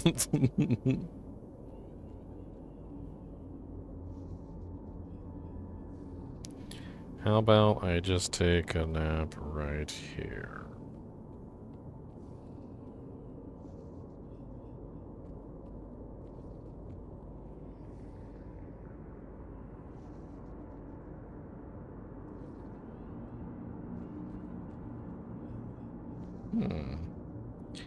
Looking good, okay.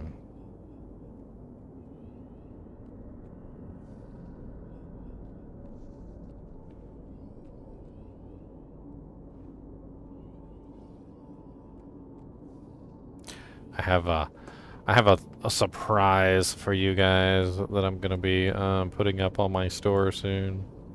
If you guys haven't already seen, I'm just gonna plug my hats one more time. I just recently put up some new hats. I got the Shaco hat, the Harlequin Crest Shaco, and then I got the peasant crown, which recently went up there. I have a. Let's see if I could pull this up real quick. So I have a cup that I'm going to be putting out. Well, two cups specifically, which I think would be a pretty cool idea. They're going to be basically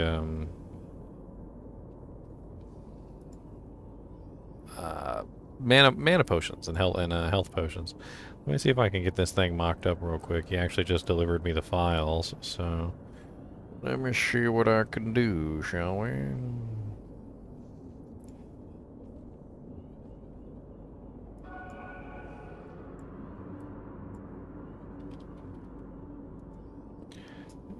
Okay, and...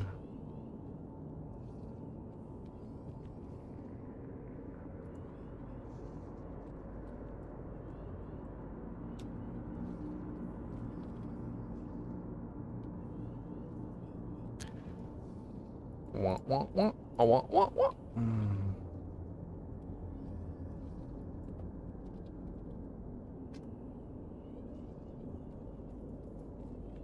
Let's see if we can design these right now. Now that I have the files.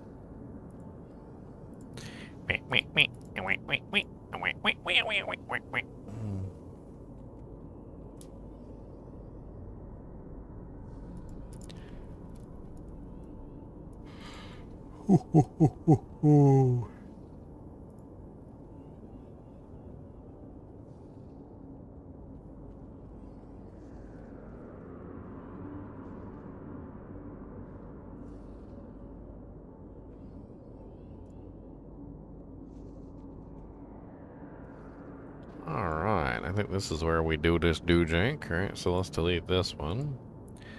And let's add the new design here. Is that not gonna... what is it doing? Why are you doing this to me? Why are you doing this to me?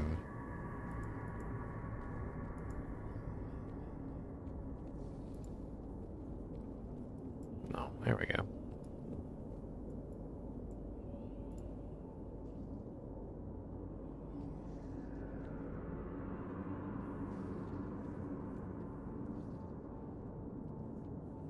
Alright.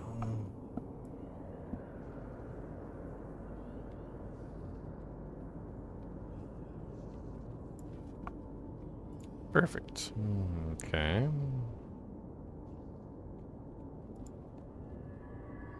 It's a health potion, see?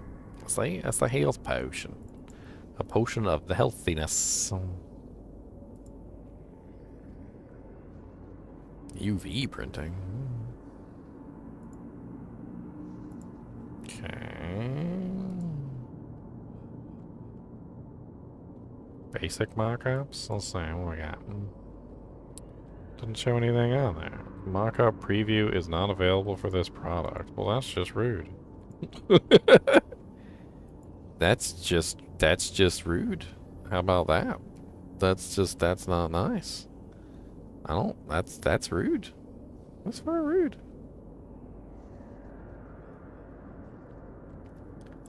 That's just rude.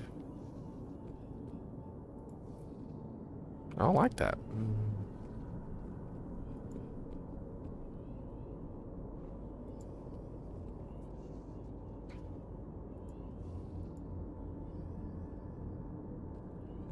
How am I supposed to show off how it looks?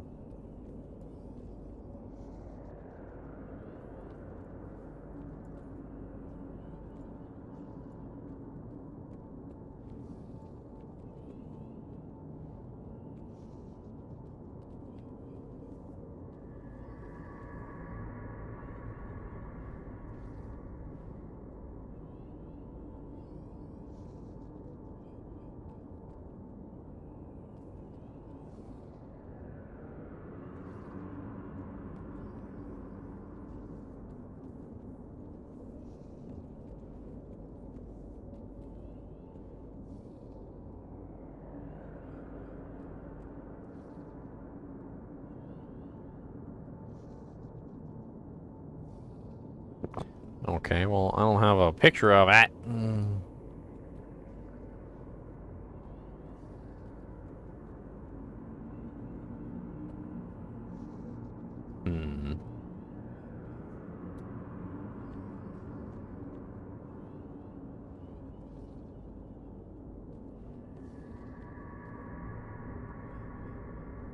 Well, I don't like that at all. The printable area on the cup has a huge space at the bottom. That doesn't look as cool as I thought it would look. That does not look as cool as I thought it would look. That's not as cool. It need to be more cool. I'll have to spend a little bit of time fiddling around with it and seeing how I can make it. I don't know. We'll see, I suppose. Gotta take a little bit of time with it. I think maybe I might have to choose a different cup. We'll see if there's like different cups. Maybe one that doesn't have that roundy bottom on it, so that I can fill the pattern out entirely. Make it look more like a mana potion, more like a health potion. I mean, I do like how it goes all the way to the top, but meh. We'll see. I got the pattern now, so we can have some fun with it.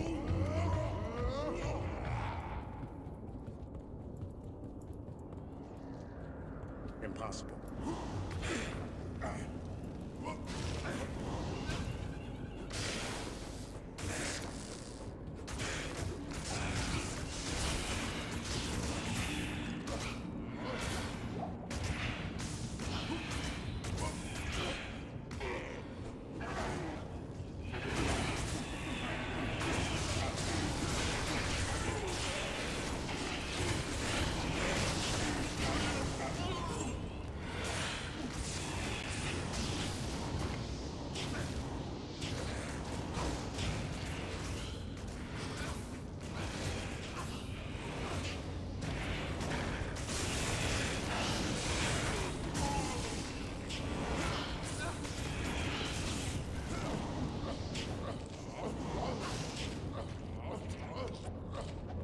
Amrune. The most glorious of runes. Amrune, precious. Amrune? What's Amrune, precious? You know, Amrune, boil them, mash them, stick them in a stew. You keep your precious Amrune. I eats them raw and wriggling. What's up, mate? USZZ. My build is a kind of a more of a specific build that revolves around the Thor Barbarian. It's a special build that I came up with myself. I think I got a video on the Thor Barbarian somewhere. The general gist of it, anyway. Although the build has changed a little bit from my previous theory craft, but for the most part, it hasn't changed all that much. Let me shoot you a link here so that you can check it out.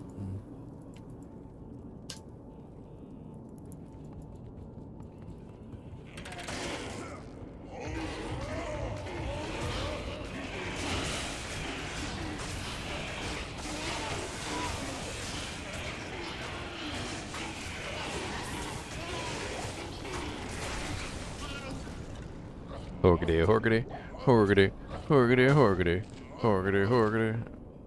Horkity, horkity, horkity, horkity, horkity, horkity, horkity,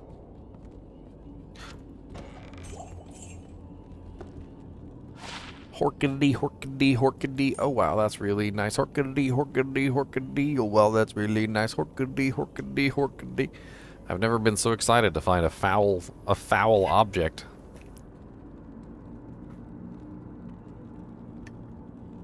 That's not bad. That's not a bad little charm. I mean, it's not perfect or anything, but that's not bad. I like it.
I was reading through Twitter the other day, and I couldn't help but laugh.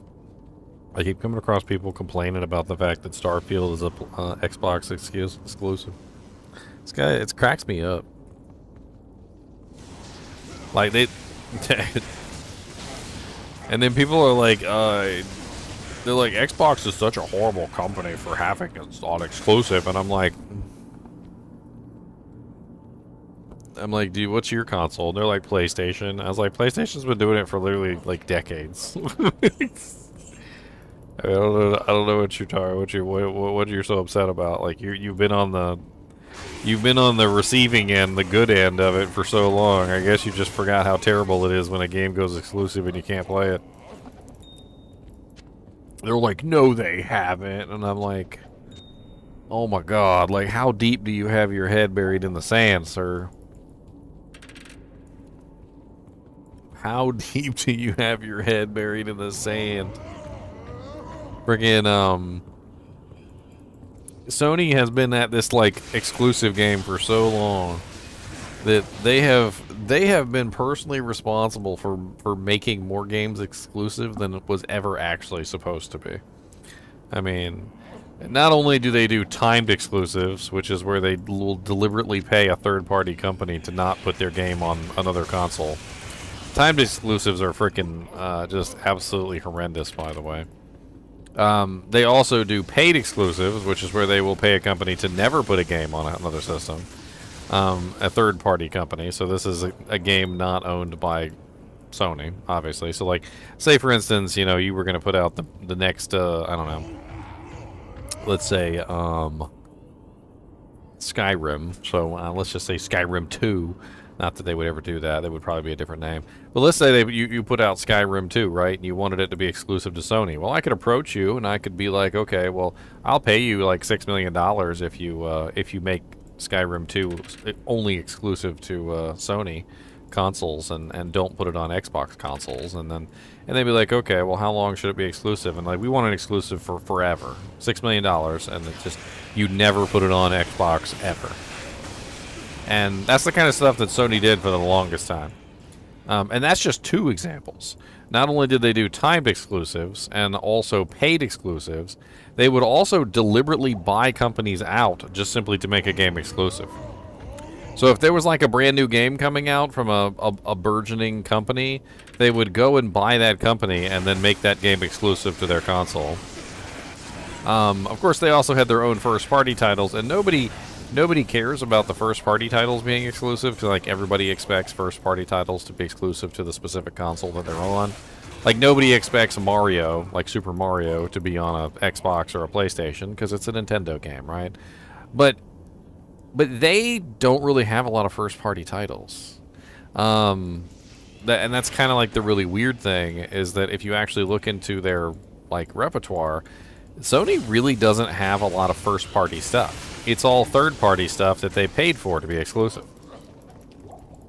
So there's really not a whole lot of even like legitimate exclusives for Sony consoles. It's really just everything that they paid for to be exclusive, or purchased the company deliberately just to make it exclusive. But it's nothing they actually made themselves. I think like Crash Bandicoot might be one of the only true exclusives that Sony has.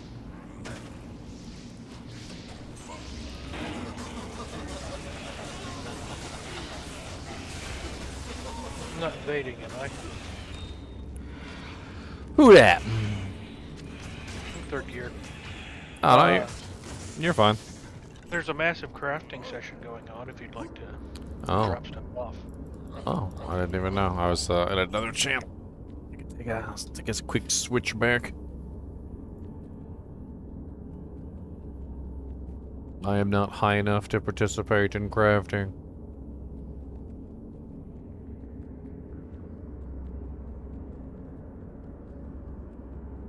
But I can drop some runes. I think what we're in sore need of right now is gems. I can drop some gems too. I don't see the game. Is there a game It's not a craft game. We're Meow's last swap game. Oh, well, that went public, so. Well, that's Squiddy. He went to that game, so.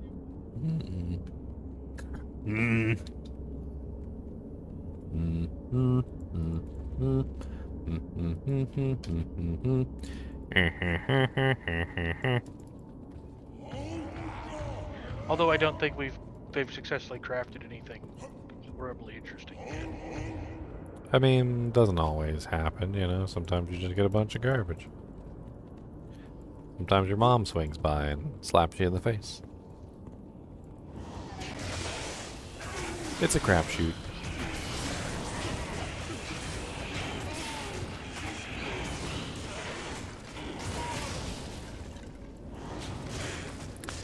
I've had a pretty rough week. I'm just trying to relax a little bit and have some fun. What's been so rough about it? Or if you don't want to tell me, that's okay.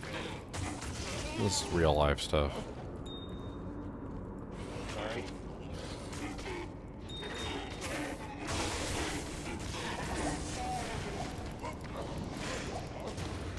You need an umbroon?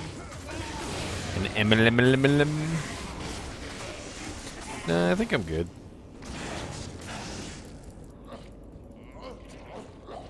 I'm just having fun horking ghosts and arcane sanctuary. I'm pretty maxed out my Javazon, so now I'm just finding stuff and trying to find people to offload it to. I'm kind of excited about all the changes they made to the summon necromancer on Diablo 4. I saw that, and I am not gonna lie, they addressed A lot of the issues, yeah. 80% of my major complaints. With the summon necro, yeah. Not just with the summon necro. Well, yeah. My big issue was vulnerable crit combo. If your class didn't have good access to both, Oh yeah, yeah. I mean, we basically didn't function. that's why I think a lot of people aren't really upset about them nerfing it, despite the fact that I know it negatively affects a large number of people. Well, that's an interesting find. Artisan's Monarch of the Amicay.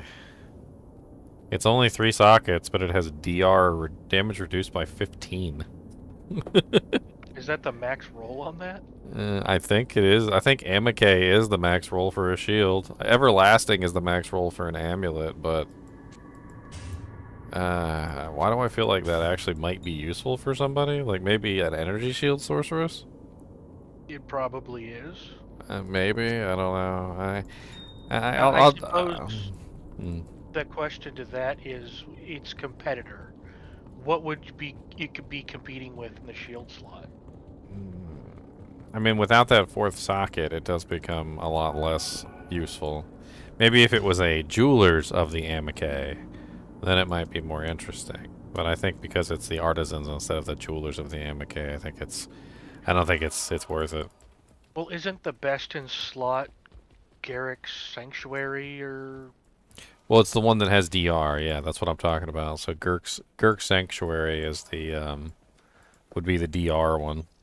I think Girk's has more damage reduction than that, though. I think combined.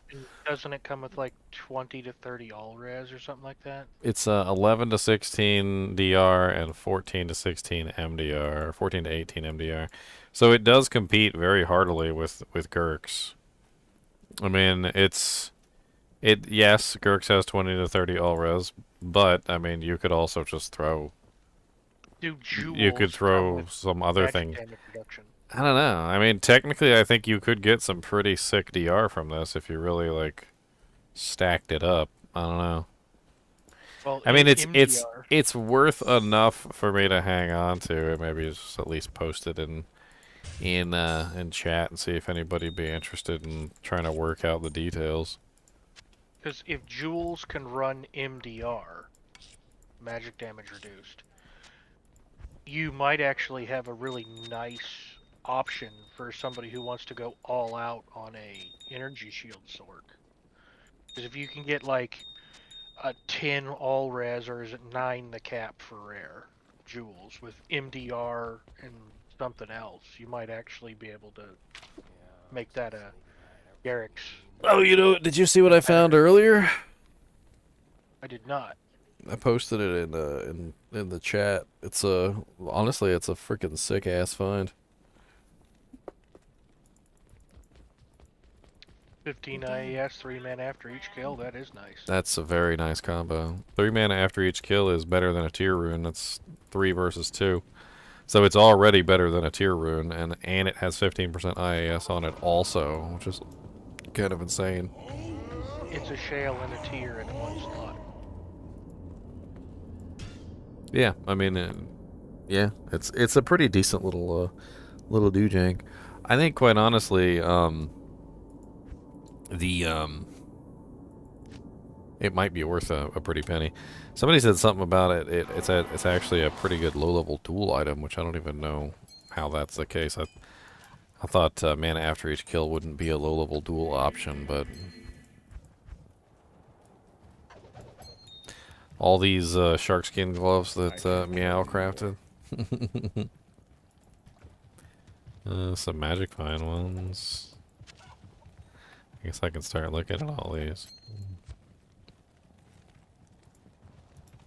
put these in my cube for the minute. So I can pick up multiple pairs. So I just looked up that jewel. Expensive. Depends on whether you want to get maximum value out of it or if you just want to offload it. I would assume that it's probably similar in value to the freaking 1540. That's my Burst. assumption. Like Burst, jaw. Yeah. Some people are asking low. Let me hit recent trades. Yeah, I mean it's a pretty decent little jewel. Oh, I would low. imagine putting that in a like it's like a Valkyrie wing or something, like on Yeah. a Zon would be absolutely amazing because you'd get the IAS and then get like a +2 Valkyrie wing, obviously with good rolls, and I could imagine it being some pretty crazy doojanks there. Here, I got like 1,000,000 Ral runes. You guys are crafting, so here I'm gonna drop some rallies on the ground here. I got like a whole bunch I've been saving up for crafting today. I think we've collectively and already dropped then 100 rows. I got a bunch of amethysts too. Let me drop a bunch of amethysts. I don't really have a whole lot of rubies, but I'll drop you what I got. And then if you guys want to do safety amulets too, I've got a bunch of emeralds. Safety amulets actually can be pretty darn sweet. I'll drop. Especially if you're a character who doesn't care about FCR but wants block chance. Oh yeah, definitely. And then here I've got a bunch of these. There you go. That should be a lot of crafts right there. And I do believe I have some junk jewels too.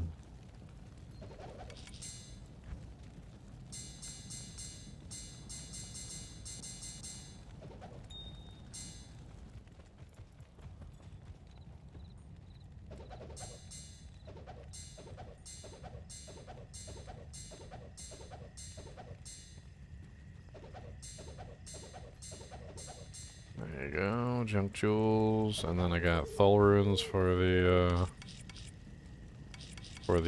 safety amulets as well. Got a bunch of Thullies.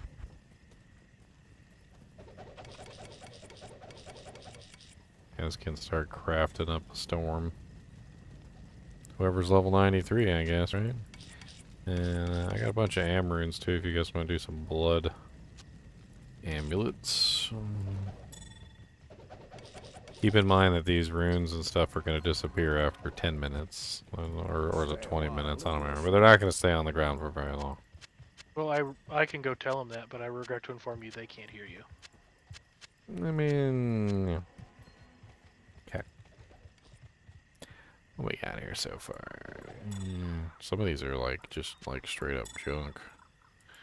Junk. A 20% faster cast necro, that one's okay. Some all resist, 93 mana, that one's pretty decent. Junk. That one is pretty crappy, that's junk. Oh, well, I know what I'm doing. I'm gonna go run the tower.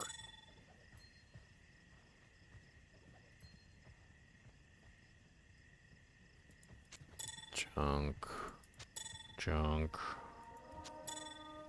That one's pretty chunky. Drop the barb one, drop the pally one, drop that one. Yeah, most of these are like absolutely garbage. I'm just gonna go take them in to declutter the crafting area. I'm just gonna go take them and sell them. I guess I can drop some gold too for the crafters. Afternoon.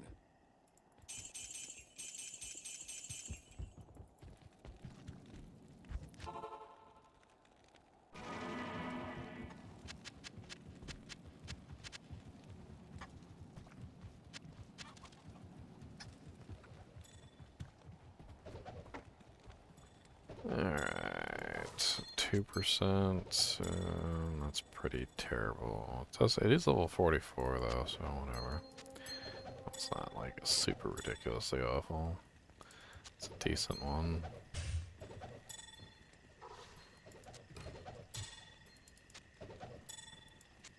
+2 Druid.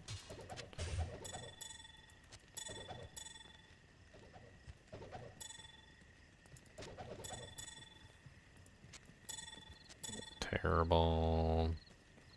Terrible. Terrible. Terrible.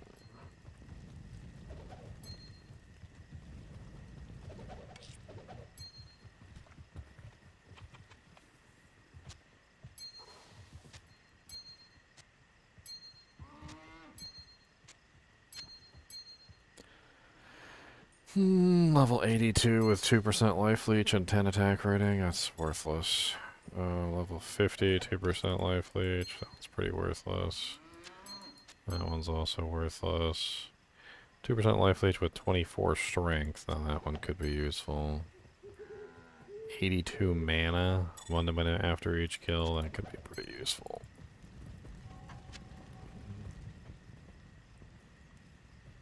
That's a pretty decent little amulet there. +1 passive Amazon, 10% increased chance of blocking. All res 18, 8% magic fun. That one's actually pretty good.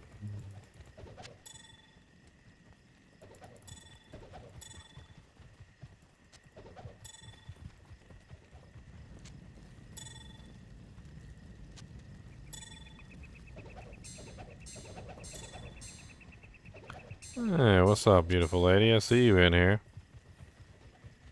135k likes. Wow, Dinobot. Who's got that many likes? That's crazy.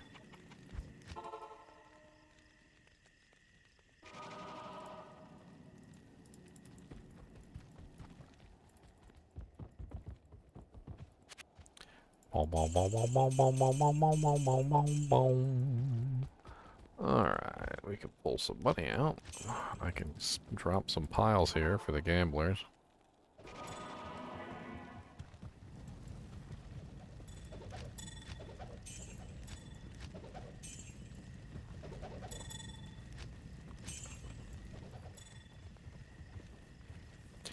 Money for the gamblers. Do.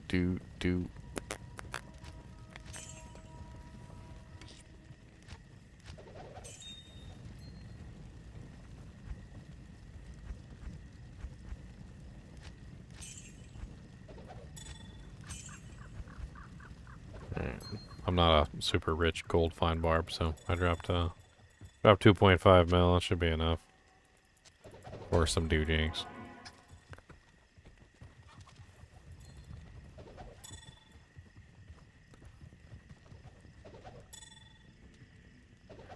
Sounds like YouTube be bugging, sir.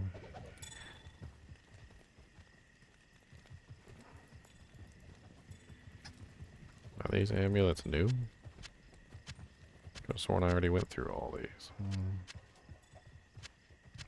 Let me go through them again.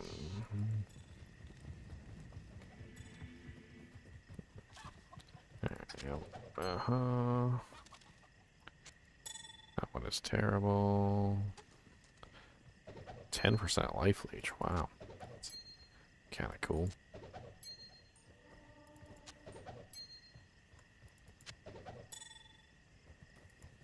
Garbage. Garbage. It's okay-ish. Garbage.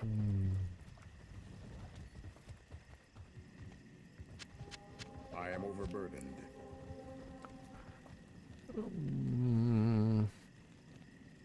Those are okay. Those are pretty bad. Terrible. I can't carry anymore. Also terrible. You need to add you just saying garbage 2 or 3 times to the soundboard. Garbage. Garbage. Garbage.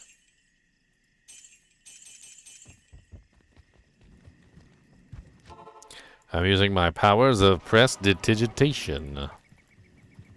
Prestidigitation.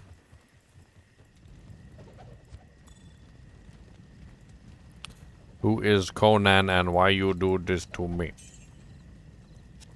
Conan the Barbarian. Barbarian. What's this? That's a pretty nice little ring. These are both really nice rings. Why you give them to me? They are very nice, though.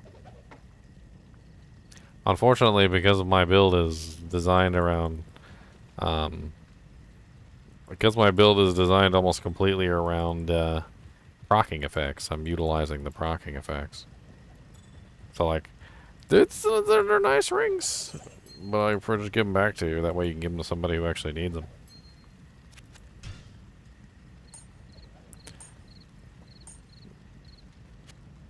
Oh, nice slanging fire. Thank you. 1 to 40. I like 1 to 40s. Oh, yes.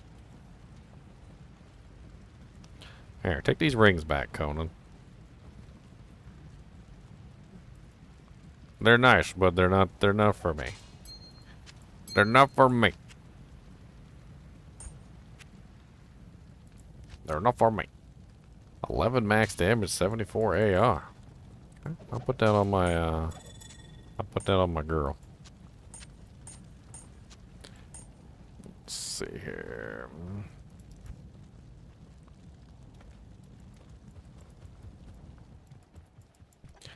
Alright, let's go through some more of these gloovy glues. Unless I'm just gonna get rid of all the crap. Alright, 22% magic find ones with decent stats. Those are not terrible. So let's drop these over here. Let's go through them one by one. 20% magic finds. I mean, they're okay. A little bit of life leech. These are pretty terrible. That one's okay. Ish.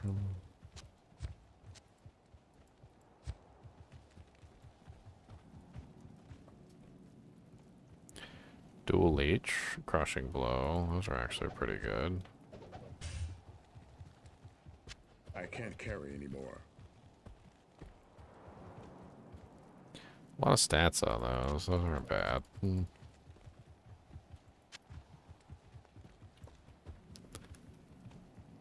30% lightning res. Okay. So it's just these two then.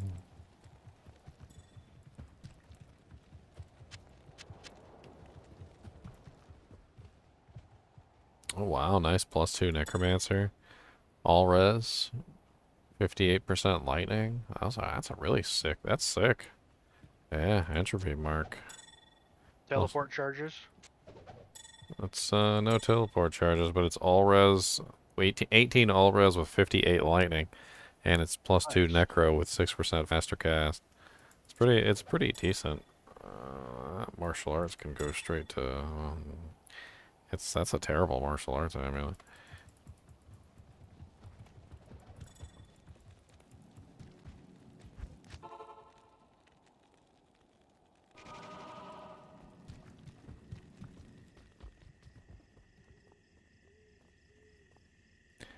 Do we think we could put a peephole in the door?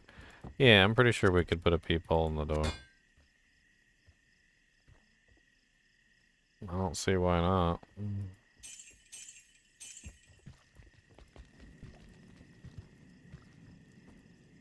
Who are you peeping on? The people outside the door? Are they being weird?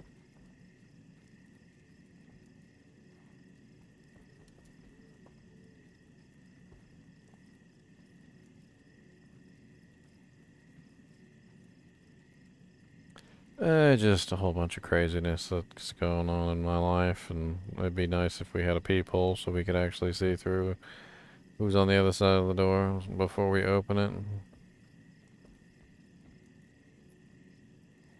Seems like this is a pretty good one. Comes with a kit and everything.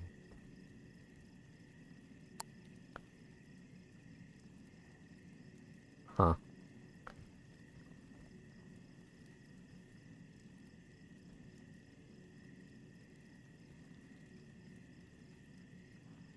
What do the people say? Alright, well, buy it now.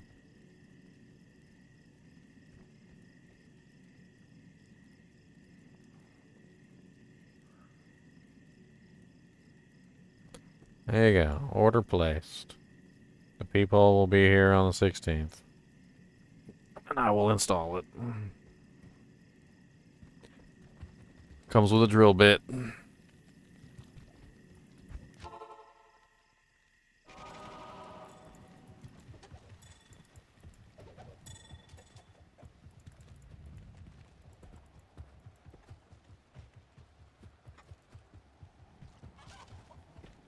That was a bone flesh. Bone fleshes make for great perk armors. Is it a cereal bone flesh though?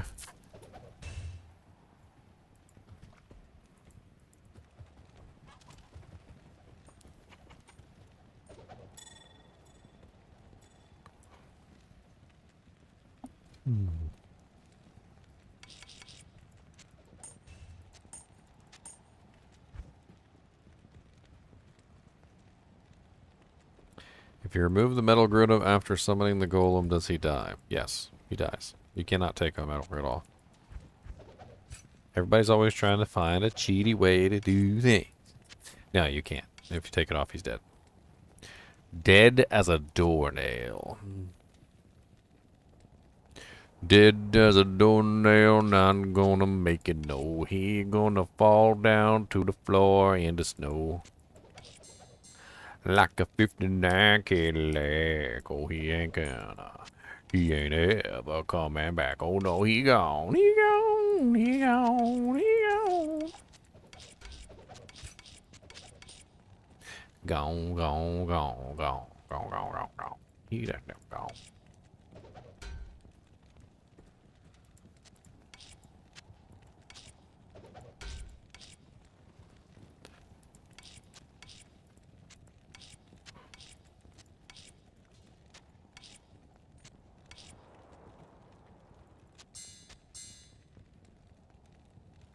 Yeah, I also got this other rare jewel.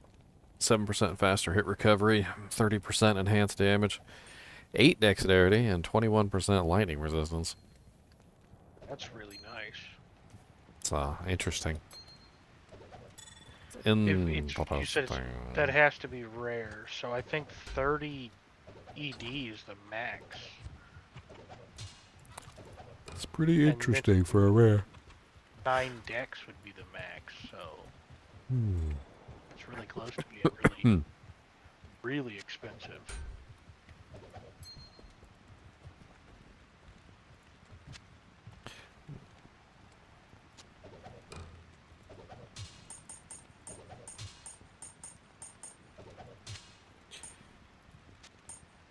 I'm just running the tower if you want to come hork things. Horky, horky, horky, horky, horky, horky, horky. Oh, man.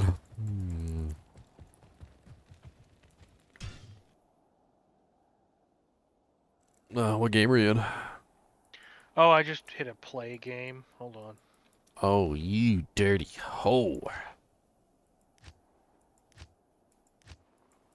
You're on my friends list. You should just be able to join on me. I'm gonna be honest with you, I have a lot of trouble, like, keeping track of people on friends lists. Friggin' nobody has the same name as their actual characters. I even remember back in the day with Steam, like, my frickin' friends would change their name like 18 times a week. They'd message me and I'd be like, who is this? And they'd be like, whoa, they'd be like, oh, you don't know who I am? I'm like, no, I don't. Your name is Big Johnson 12. I've never met a Big Johnson 12 in my life. Who are you? I'm like, oh yeah, I did change my name the other day. I forgot. Oh, I'm already down at level 5. Okay.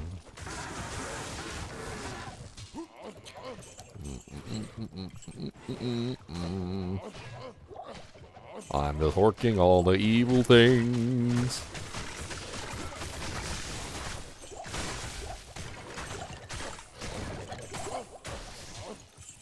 That's right, get horked.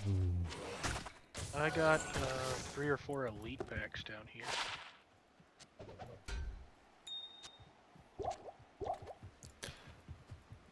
Yeah, there was a bunch right next to the waypoint, so I killed them.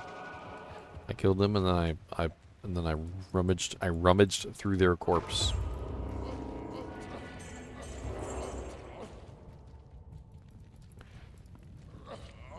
rummage through their corpse. So rummage through the corpse. Hi ho the Dario, we rummage through their corpses. I am overburdened. Rummaging I through can't their carry corpses. Oh, rummaging through their corpses.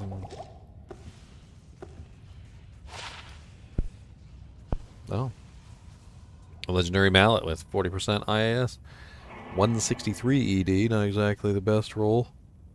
Not ethereal. It does have AR. It's kind of a halfway decent little mallet, but it just doesn't have it doesn't have what it needs to really be like top tier. Another one in here.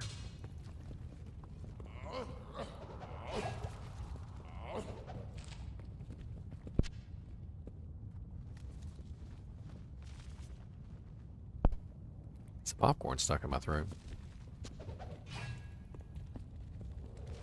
I had one of my nieces one time, like, she used to like popcorn just like me. And then one day, I was over her house or something, and there was popcorn. And I was like, want some popcorn?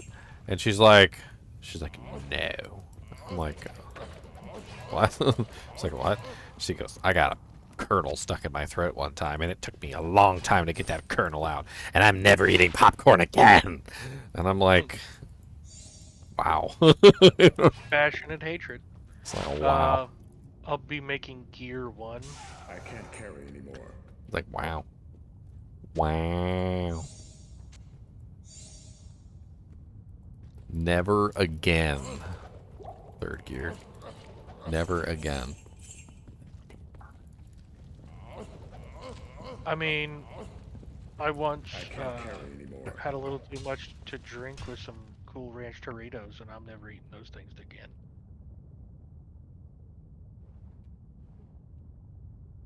Want that? Cool Ranch Doritos are great, though. I can't carry anymore. I have secrets. Good day. I have secrets with Cool Ranch Doritos. You put them on your salad? No, that's not. I don't eat salads. I don't like lettuce. Tastes like water and failed dreams. Well, at least it's not broccoli. It doesn't taste like a hobo's foot. Now, see, I like broccoli, so maybe I just really like hobo's feet. How about that? I mean, I don't really You know think what? I don't To really each think I their would own. use it. Like, I'm so dedicated to these lightning charms. That's pretty much all I have in my inventory is the lightning charms. Right, well then it's good swappy material.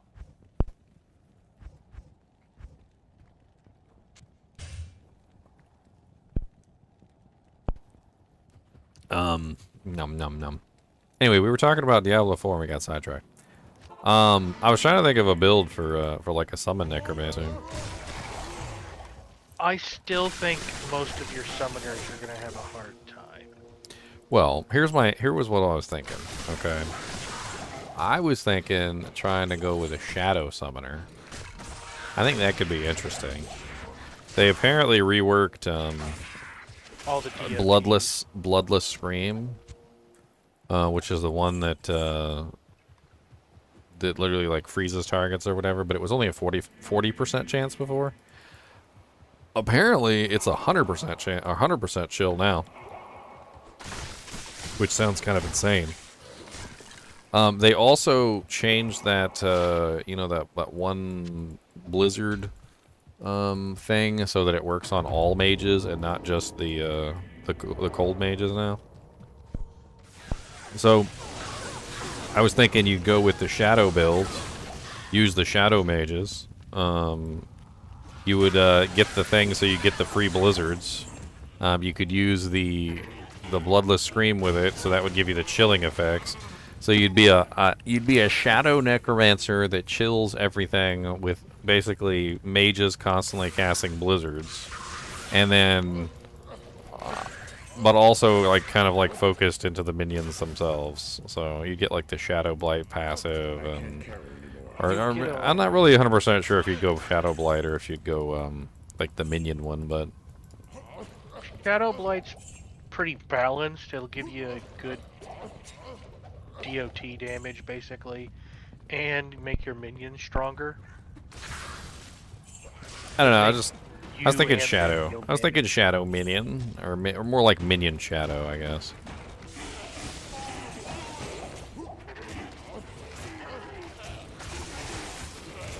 I don't know. I still foresee a major problem with boss fights, where the boss ignores the minions and wants to eat your face. But my face is tasty. But your face is also squishy. Tasty face. Tasty face.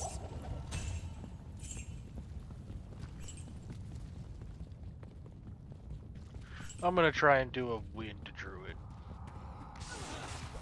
No transforming, just human. Are you gonna do the boulder? Probably not, no. Did you see the boulder? I did, it's really cool. You don't want a And boulder that- flying around inside your hurricanes? I think that'd be absolutely hilarious. You don't even have to cast it, from what I understand. You can get it for free. You basically just use Nature's Fury, and then when you cast your hurricane, there's a very good chance that literally you'll just get a free boulder. Yeah, but Hurricane has a cooldown, so... And you can do it the other way too, because there's a what is it? A rune word, or not rune word? Rune word. There's a legendary affix that gives you like your boulder becomes a core skill, and so then Yeah. whenever you use your other core skill, it'll cast boulder.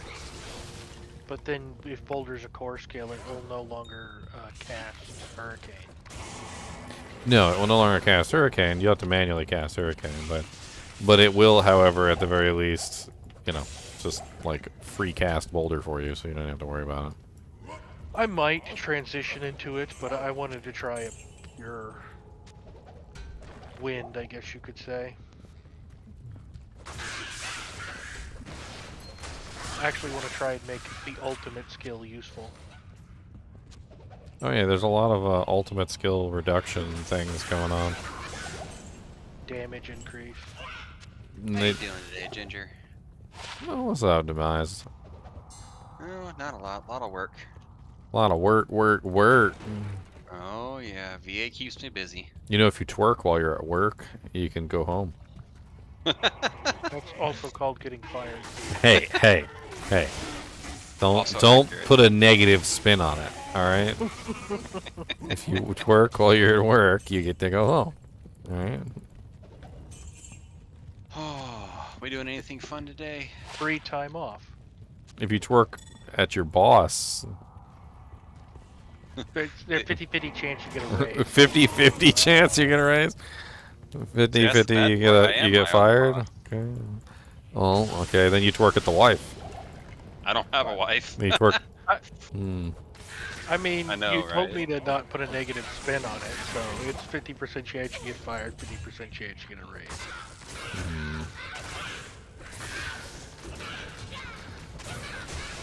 Hmm. What's up, Mr. Ghosty? Ow. If you find a good poison necro bone base, please let me I know. need a key. Or white base, Well, sorry. White, okay. The white space. I actually have a head. Do you want a head? I'm using 3-piece Trang right now. I mean, yeah, that's like best in slot for poison necro. Still a really nice head. Is it a homunculus? It's a 2-socket head with +3 lower resistance on it, and Wow. it also has +1 to crepify. That's not bad at all. So basically, you get free decrepify and free lower resistance. I am overburdened. That's not bad at all. That does not suck. Well, as a point saver, especially for that build, like the point saver-esque of it is kind of insane. You'd be saving, what is that, like Was it 5 or 6 points or something? I don't know, or Yeah, even like more than that. I don't even know. 6 or 7, yeah, it'd be quite a lot, but And then you can invest those somewhere else. yeah, the only thing I could really invest that in is summons, but I don't like managing summons. Well, that's the whole thing about investing in summons, though. Is that the more Yeah. you invest in them, the less you have to manage them. It is very true. It's actually the opposite, is that the less you invest in them, the more you have to manage them. Because once they get to a certain point and you get them strong enough, they basically just kind of, they're just there. Like they they just do their thing. They're like, eh. I got an iron golem right now that's been running with me for like freaking quite a few runs. What'd you make him out of? I had a little royal shield that dropped, which was 33 all res, and I just did a socket, roll socket on it, and got 4 sockets, and I put 4p diamonds in it. I found out that that's the best way to make iron golems that live for a really long time. Is just you just get them massive amounts of resistances, and then once they have massive amounts of resistances, they just don't die. The real question is, do you think it'd be worth it to try and make one out of a obedience? Well, I mean that's the thing is there's some resistances on it, but I don't think it's enough to make them immune. That's So you true. see, golems can actually be immune to elements. They can actually be immune to multiple elements. It's one of the funny things about them. So basically what happens is if you get them enough resistances, I can't remember the exact amount, but if you get them enough, they just become immune to like fire, lightning, ice, poison, like the whole 9 yards. They're actually already immune to poison, so you're just making them immune to fire, lightning, and ice. And then because you make them out of a shield, they get some defense too, which isn't terrible. They're not immune to physical, but I think the ultimate combo to make them out of, of course it's kind of expensive, is storm shields with an rune in it. I think if you did storm shields with an rune in it, it would be just enough resistances to make them immune, and also give them a very healthy amount of, physical damage reduction as well. Blocks. What, 35% DR? I think that would make them practically unkillable. The problem though that I find with the Iron Golem is that, well, while making them practically unkillable certainly sounds nice, what practical purpose does he have though? Like, what is he doing for me? Tanking. I mean, that's Thorns. pretty much it, right? He's tanking. That's it. Power Yeah. 1 up. Oh, I'm already out here in the. I went to go kill Shank real quick.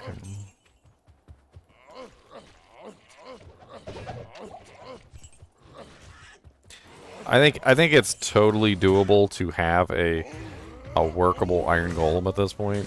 The real problem is just how useful is he? That's the real problem. Like how can I make him useful enough so that he's not just taking up precious space for no reason? I don't want to have to worry about him if he's not really providing me any benefit. I mean, if you're running him on a summon necro, I can understand that, but unlike a barb or a paladin who have no summons, oftentimes people underestimate just how much of a difference a couple extra bodies can be. Oh yeah, I know. Not getting murked. Yeah. I just found like my 4th G face in 3 days. Nice. Those are always good to find. I can't carry anymore.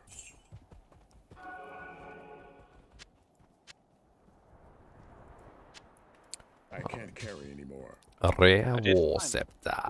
I did find a good poison facet while at work today, and that's now in my Trang's helm, or Trang's, I can't Head. carry anymore. can't think of the name for it. Shield, there it is. That's the word for it. Trang-a-lang-a-ding-dong. It was a 5/4 death, so it was definitely worth to put in. What do you got on your swamp? A spirit sword and a dark force spawn. What is that, +3? Dark force is +2 summon, +2 P&B, +1 curse. Maybe you should come grab this head anyway. I might just do that. Because what you could do is you could throw it on your swap. Put Splendor in it. It'll be +4 to lower res. And then you could swap, cast lower res, and then swap back, which honestly would give you a pretty crazy, probably bump in the amount of lower res damage output you'd get. That is true. Is there a cap to how much lower res you can get? It does cap, but if you want to like find your most useful breakpoint, it's like level 12 or 15, somewhere around there. It hits about -60, and then you start getting one minus res for like every 3 points.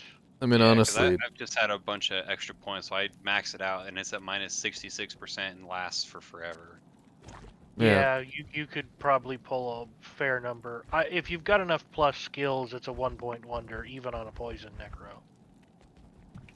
I mean, Played- I think that if it's his main element, like putting points into it certainly doesn't hurt because it's just additional damage. Well, it's Yeah, 'cause additional it's just- duration, but the difference between, let's say, -64 and -66 isn't that big for like 7 or 8 skill points. Oh, I know. It's extra damage is extra damage though. And when you're talking Yeah. about your main way of dealing damage is poison, and it's like increasing that damage isn't necessarily a bad thing, even if it's just a small increase. He It doesn't. also helps out with corpse explosion because of the fire damage true. from that. So I'm not 100% on the pros and cons, but It's that's how he is for now. It's odd. Like there's a lot of ways that you can go with the poison necro, and I think one of the reasons why I personally think it's better to cap out your lower resistance is because the army actually interferes with your damage output. So Don't this really is use an army, so that actually helps. this is something that we encountered and we tested thoroughly. Basically, how it works is let me give you the idiot's version because it's kind of complicated. Essentially, think about poison damage like this: every single time you poison damage tries to tick on a target.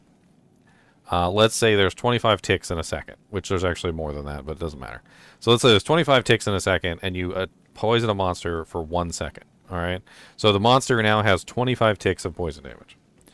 Anytime any monster, any player, any NPC, anything touches that monster, other than your poison damage, it will negate whatever poison damage was done for that tick.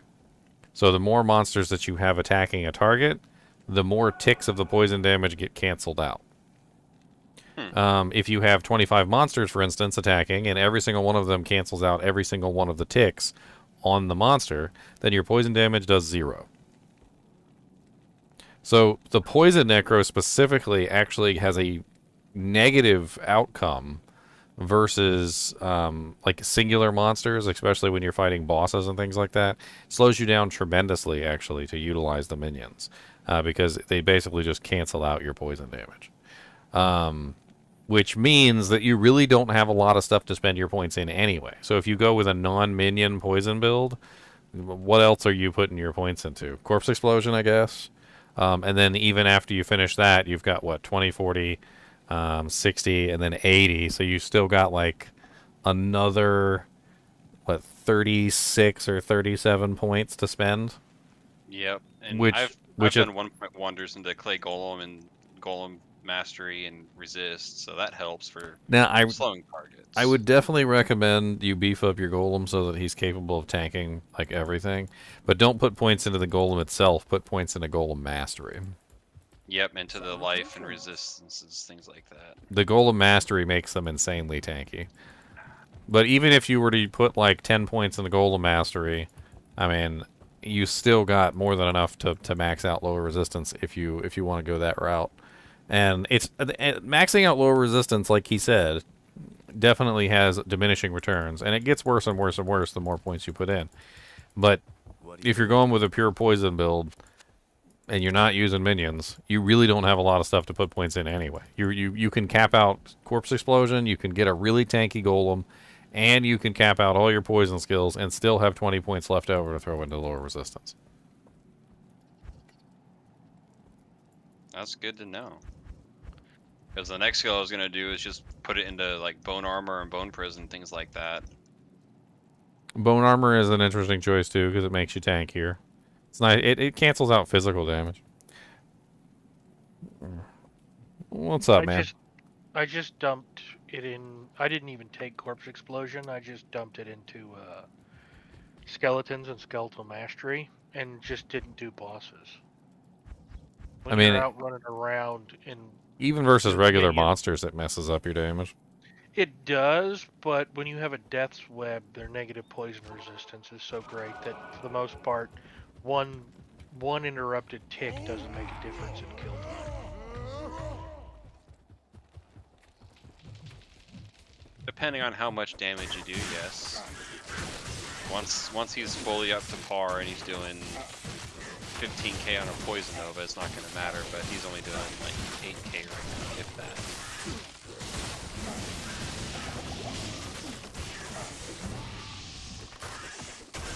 I think the main problem with it is that when you start teleporting around with inferior minions, I guess that's the best way to put it, inferior minions. It's the inferior minions that actually make it worse. It's like, you know, if you're like a full summon necromancer, your minions might be doing just as much damage as you are, like per tick. But you start teleporting around and you teleport on top of a monster and your minions, you poison the monster and then your minions are all stuck on top of the monster because you tele-stomped him. Your minions are doing less damage than you are, and it actually slows the whole process down. Yeah, see, that's just it. I didn't tell you. I ran a little bit of a budget. I didn't want the Enigma or the teleport charges. I just ran through a level spamming. Even then, every time they swing and hit, it interrupts. So that can be a lot depending on how much you have summoned. That's true. Which is where I get where Ginger's coming from, and I like that point. Like, have something that can tank for you and help you out, and then just invest in other places to beat yourself up. Which is why I recommend dumping some points into Golem Mastery, because Golem Mastery is going to make your clay golem a frickin' god among men and elves. And I mean, if you put enough points in the Golem Mastery along with your plus to skills and everything, your golem will probably have like I don't even like 20, 30k health. Like there's not a whole lot that's going to challenge him, and obviously you can resummon him at any point if he dies, and he just continues like a hulking beast that he is. The clay golem is absolutely excellent for that build. Oh yeah, especially for like cows or any kind of big farm, because it slows everyone down immensely. Does that only work when they hit him or when he hits them? Both. Yeah, so the way I've seen it, it's almost like a radius effect. The second he goes into a crowd, they all swing at him, so they're all going to slow. It's both. Anytime that anyone hits him and anytime that he hits them. It's actually both. It's actually one of the reasons why the Iron Golem was never considered to be better than the Clay Golem, because despite the fact that you can have basically the same effects on the Iron Golem, it just doesn't work as well. So you could for instance, say make the Iron Golem out of, say, Kelpie Snare, for instance, with 70% slows target, which would theoretically, in you know, certain terms, make him slow more than you know, your average Clay Golem. But because the Clay Golem applies it upon, you know, every time he hits, as opposed to every single time, and also every single time he's hit. Whereas the Iron Golem only applies it when he actually hits the target himself. So it makes it far less useful. A rare Aegis. It's garbage. And it's worth 35k in the bank bank.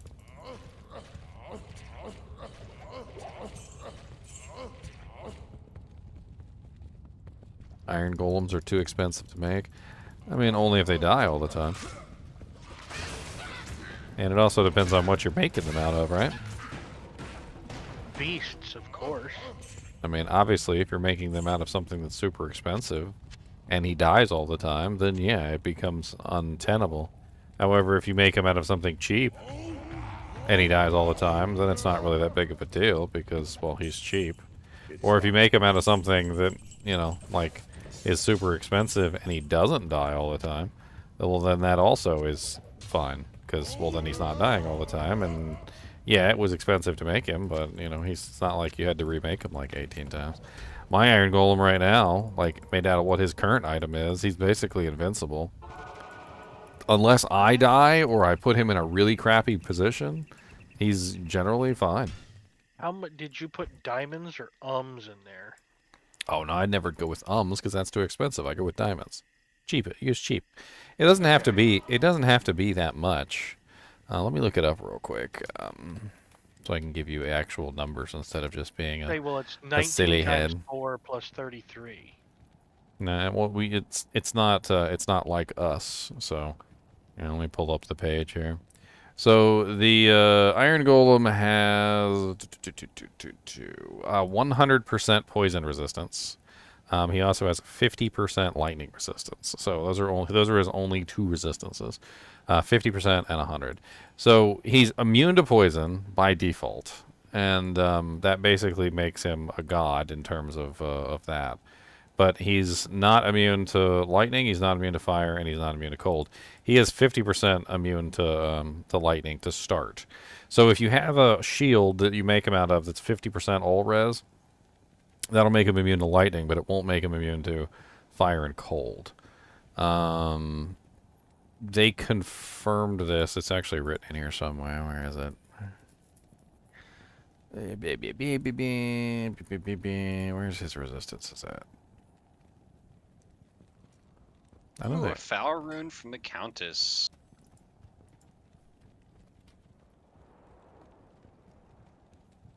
Golem Mastery and Summon Resist apply. So he also gets the Summon Resistance too, which is nice. So, like if you have, I don't know, like say 50% Summon Resist, that also makes him pretty tanky.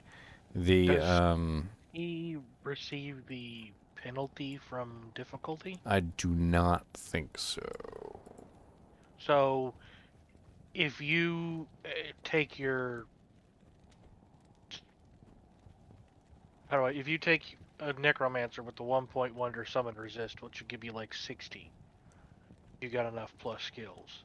And you throw another 60 res from a shield on there, from a Paladin shield. He's automatically immune to lightning and poison, and then the shield will turn him into immune to cold and fire. Yeah, I mean, it's basically the whole goal is you by using the shield, because it's so cheap, is you're just kind of like forcing him to go into the immune state. I could have sworn it had the information on making him immune here, but Cody being rude.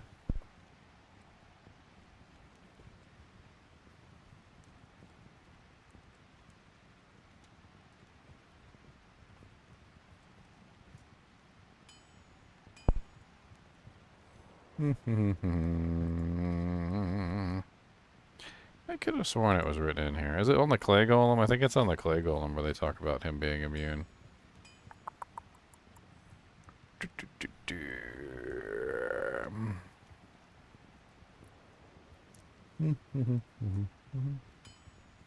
Or was it, trying to remember here where they had the little annotation, but it's been so long.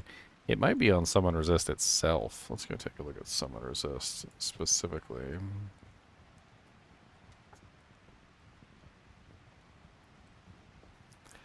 Yes, so resist percent may result in units becoming immune. Resistance greater than 99%. This is not displayed.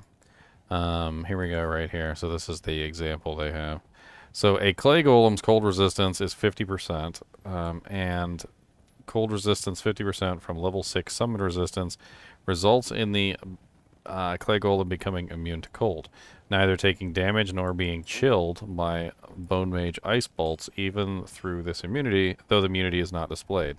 However, a Spirit Wolf summoned using a Crescent Moon Rune Sword at level 18, summon Spirit Wolf charges, is killed because the summon resist does not add to its 85% cold resistance.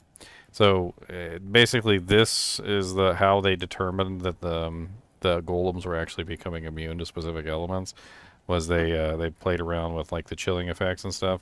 And once the golem became immune to cold, they basically could not be killed by the mages anymore. So it's really interesting. Like in my case, I don't have summon resistance, so I need like the highest amount of plus resistance that I could possibly get. That's why I did a paladin shield with 4 diamonds in it, because it gave like 108 all res, which is more than enough to cap him out on all resistances. But like for instance, for a necromancer, it's not actually that hard with the combination of summon resistance and what you would make him out of to make him hit like a cap. And if you really think about it, like we were talking about obedience earlier, obedience has what, like 30 all res cap or whatever, right? So if you had a 30 all res obedience and you made your iron golem out of that, I mean that would have a pretty nice effect. It also comes with crushing blow and decent damage. Yeah, I think obedience might actually be a pretty decent base for a necromancer iron golem. Especially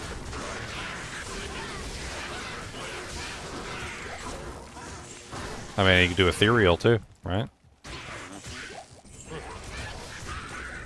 It's not exactly that expensive either. do you foul hell? Hell and Foul and Co are the only expensive ones in the whole rune word. And even then, those are very cheap to get a hold of. At some point, people start wanting to get rid of them. Usually. I mean, let's do, is that Bishy Bosh? Where you at, Bishy? Bishy Boosh. I know you're around here somewhere, because I see the freaking, Oh, speaking of which, do you want another paladin shield to make an iron golem out of? I mean, if you got like a little crappy one with some sockets in it, yeah. I mean, if got this one ever dies, I'll re-up. I mean, usually this might actually be swappy material, but it's a 41 all res, 41 all res Zachary. Oh yeah, they put that in the swappy then. And I'm only using ones that are like garbage stuff. Like every time I find one that's in that category, it usually ends up being something like it's not an elite shield. Like I'll even look for like blue ones that have like high amounts of resistances and like an open socket. You want to make him out of a Mosers? I mean, yeah, I could do that too. The 2p diamonds and a Mosers. Let's do a little math here real quick, and let's see if if we could make the iron golem immune with the man catcher. All right, so let's see, Amazon Bastion, summon resist. All right, so let's look at the summon resist chart and let's see how high it goes. So easy, it'd probably be really easy to get it to level 20, like bare minimum, even if we just threw some points into it or plus the skills or whatever's going on. I think it'd be super easy to get it to level 20. So at level 20, it's 66%. All right, so we've got close to 100, but not quite 100, right? So 66%, and then plus the 30 on the man catcher, so you're looking at 60, 70, 80. So 86%, or 60, 70, 80, 90, 96%. So it's just shy of enough, which means you need to put more points, right? So at level 30, you get 70, or level 29, you get 70%. So if you were to have a 30% obedience man catcher, which means it has to be perfect, and level 29 summon resistance, that would make your golem immune to all elements, except for physical, of course. Now, what's the bottom roll on obedience man catcher? Because obviously, if you're going to be making him a lot, 20. Which is going to be a little bit more difficult, because obviously you might not always hit the cap, right?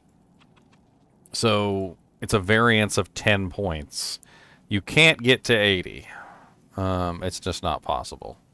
But if you were a full summon necromancer, it would certainly be possible for you to hit like a relatively high level of summon resist. And I don't see why not. I mean, if you dump 20 points into it and then had an average number of like 20 or even like 30 points bonus to summons, which is usually how summon resistor characters work anyway, You'd be looking at easy, what, like 30, so like level 50, probably, somewhere around there.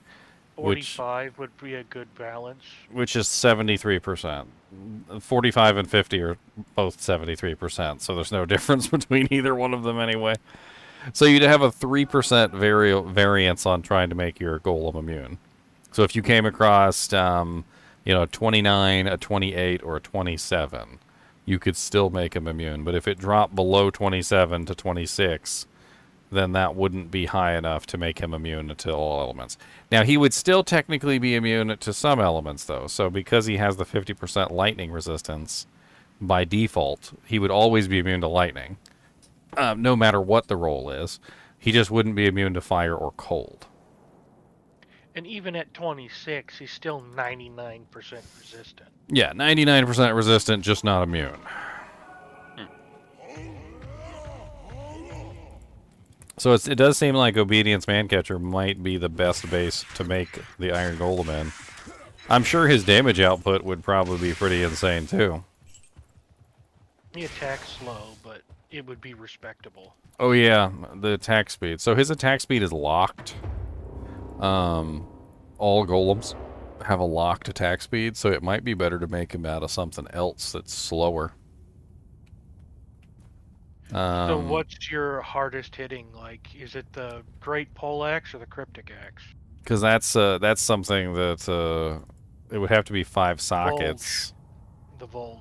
But if you look here, you go down. It says attack rate, 15 frame AI delay, and all difficulty levels lengthens the interval between consecutive attacks. Weapon speed, increased attack speed from armor, or weapon attack rate.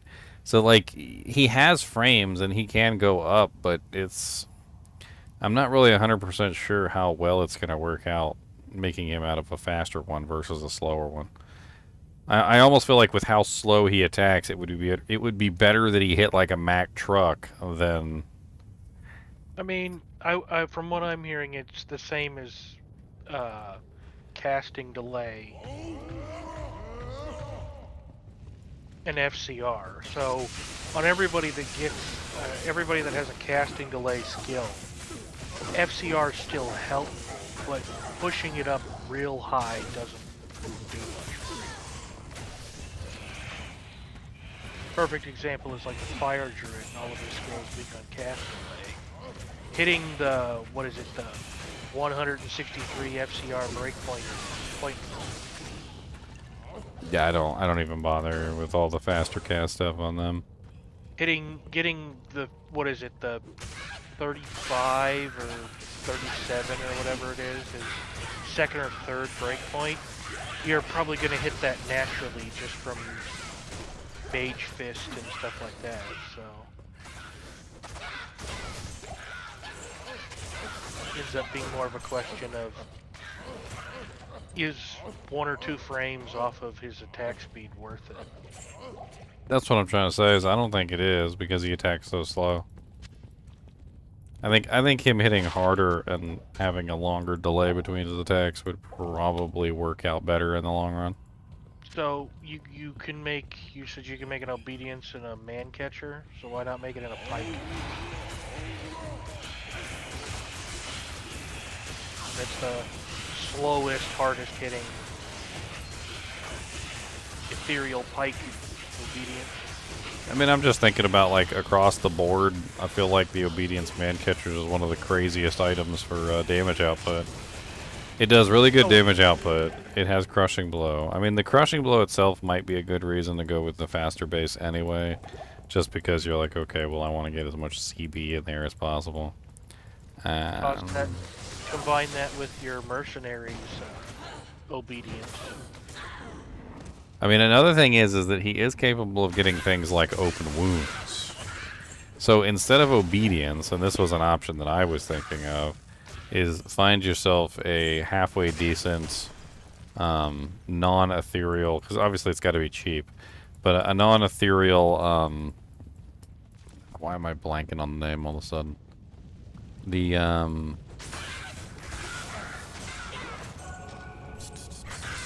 Tomb Reaver. So Tomb Reaver has 3 sockets. and you could potentially customize it a little bit to make what you might consider to be the best of all the scenarios. Tomb Reaver also has all resistances on it as well. If I remember correctly, it's a pretty hefty amount. I think it's what, 40? Yeah, oh yeah, 30 to 50. Which means that since it's 30, it would always be within the range to make him immune. So even if you had lower summon resist, you could still make it happen. You just have to have the 3 sockets, I would assume, to really make it worthwhile. But it's So the a, question is, but it's what a. do you stuff in the sockets? Well, number 1 would be a rune, because the rune is going to give you open wounds, which I think would be very powerful on a necromancer. I mean, if you wanted to really be bougie, you could do a burr rune for some crushing blow. And then I don't really know what you'd go from there. Maybe a shale rune for attack speed. But the whole thing here is that now you have an item that's guaranteed to give you the all resistances that you need, and it gives you open wounds along with crushing blow, as opposed to just crushing blow. I mean, burr. I mean, I'm not exactly well, I mean, if he's immune to all elements, What you need? I don't Yeah, know. he'll I don't know. come in immune to everything but physical. Yes. And magic. Yes.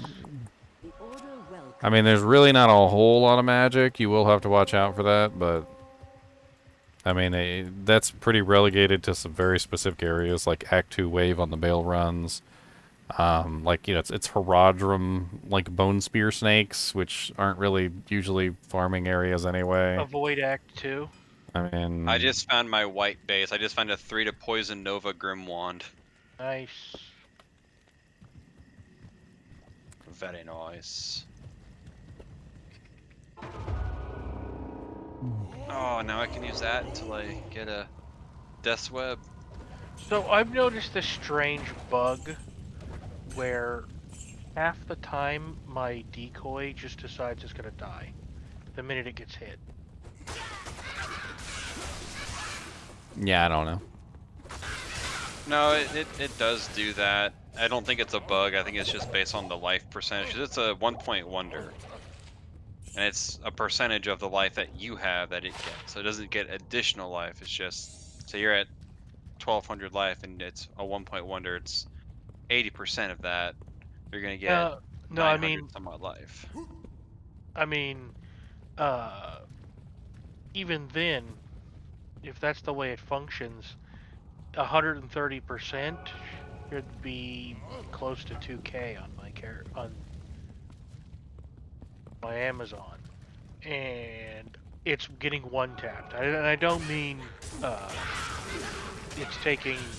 It gets one tapped by a fallen in normal. I've noticed that too. Like, you'll cast it and sometimes it will be like super tanky, and then sometimes it'll get like hit by one cow and go down. I've noticed that. Interesting. That's why I And say sometimes it's just like sitting there tanking, like bull up. Because They're in some I've haze. I've seen her get surrounded by cows and allow me time to run away, and then come back with more health, and she's still there. And then I'm in this doing bail right now, and she just instantly gets disappeared. We can go take a look at the Amazon Basin article and see if they have anything on it. And maybe there's some specific reason why she gets deleted. Maybe it's a bug.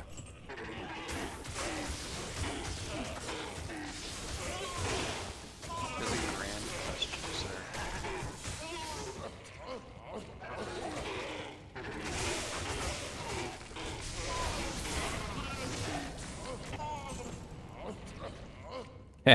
If you make the Iron Golem out of the Tomb Reaver too, you get the little animate dead skeletons.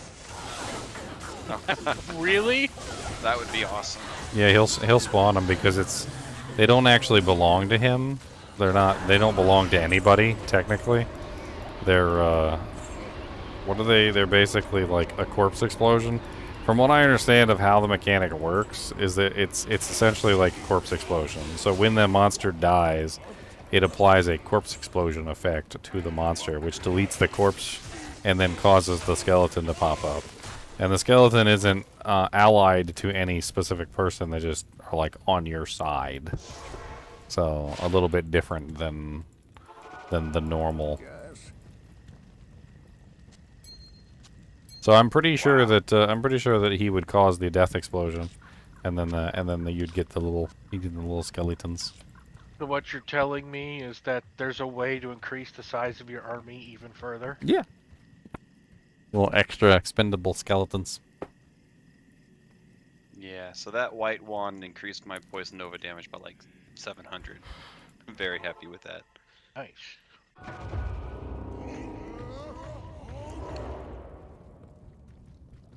Alrighty then. It's locked. Come on down to Durance of Hate, level 3, my friend. So what we've determined is that the actual best weapon to make Iron Golem out of is a Tomb Reaver with an and 2 burr in it. I need a key. I mean, if you're trying to keep him alive, and your goal is not utility, then yes, that seems to be the case. It seems like if you're trying to go for utility, then that's when things start to change. And it's, do you want insight or something else? But even if you're going for a utility, I think it still comes down to how can I have my cake and eat it too, essentially, right? That's a great. Oh, Durance of Hate. I can't teleport. I don't want to deal with it. You don't want to deal with the dolls. No, I do not. That's I'm where a- your I FOH need a pally key. comes in. I'm that standard Javazon. I'm not a standard Javazon, but I still have the same problem of I run across a pack of dolls and they blow up and I do too.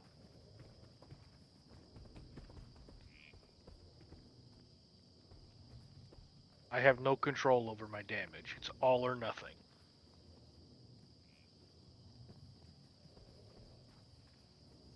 Well, it's more about that Mephisto kill.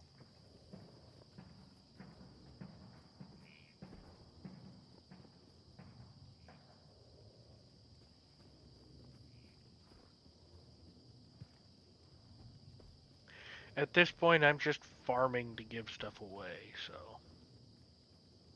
I still need to like farm a bunch of runes for my characters to actually build them how I want them.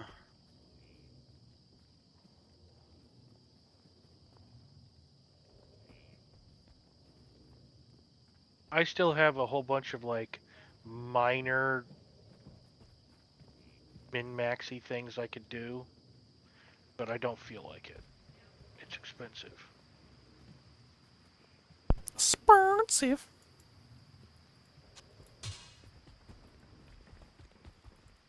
Hello.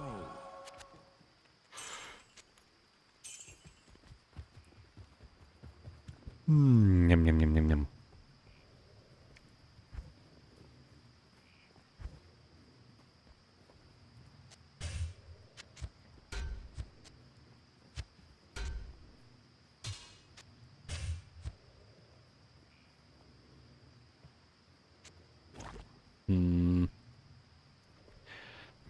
I'm trying to think like what other items have good all-res on them, but I mean, apart from shields, there's really not a lot of very good choices. Not that have anything else worthwhile on them. I mean, you could change your criteria to things that just have fire and cold res. Because if you've got summon resistance, he's going to be immune to poison and lightning. It's just the way it's going to be. So technically, the only reason you need the res is for cold and fire. So, Well, fire kills him a lot. I noticed, like especially when you go to the Hydras in Trav. So if you're gonna take him to Trav, he's got to be immune to fire. And then the chilling effect, I think him being immune to chill, it basically gives him cannot be frozen, because once he has 100% cold resistance, he is now immune to cold resistance. So what items come with fire and cold res? It's I mean, there is Training- there is that shield that has like 80% cold res on it. That We have to Medusa's watch out gaze? for Mhm. conviction. Yeah, Medusa's gaze. I think that's also a factor too as well, because when conviction aura comes into play, you could potentially lose him just simply because now he's under the effect of conviction and it's ripping away his resistances.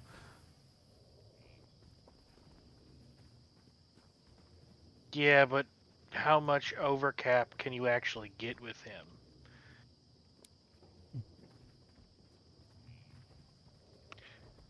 And does monster applied conviction still take the 1/5 penalty? I mean, and that's something that I think also we have to think about, because if he's not immune and conviction hits him, then now we're talking about negative, like like what is it? Like even a moderate one gives like freaking 80 to 70% reduction. So he's going to be eminently killable at that point. However, if he does get the 1/5 penalty, then that means that even when you do fight a conviction monster, if he is immune, then he's only getting reduced by like 15 or 17%. So yeah, he'll take damage, but it won't be anywhere near as much as if he's not immune.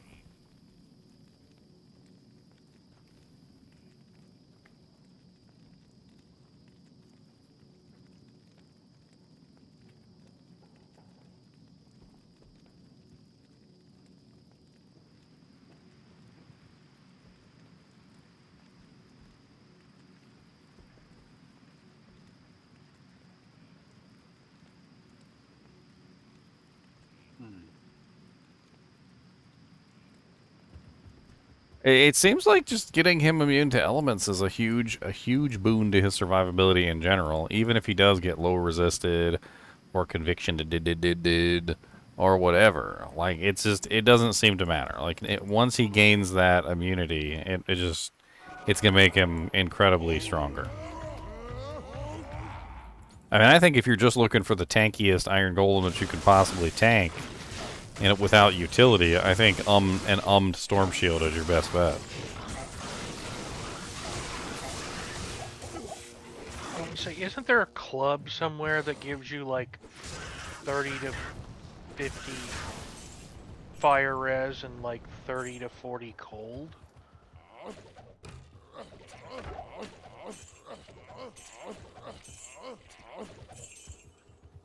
I am I don't know overburdened. if I'm hallucinating or not.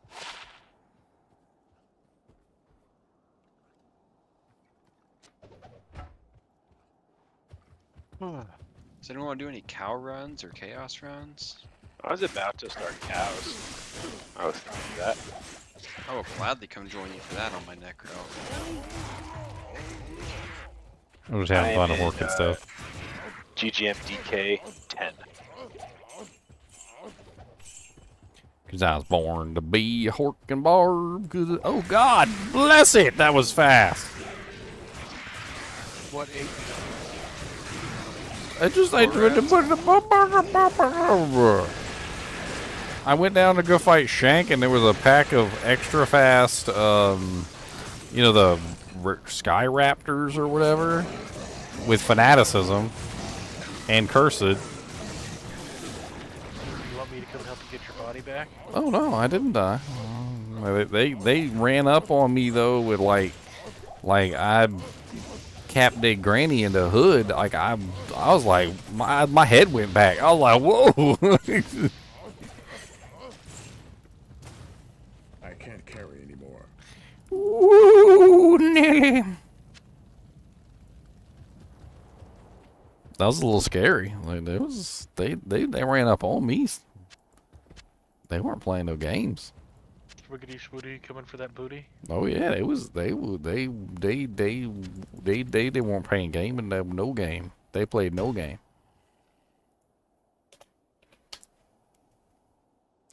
What am I using for weapons, Cody? This is a dual crescent moon barbarian. Thus the name up of here, Art? Thor. Should have been hammers.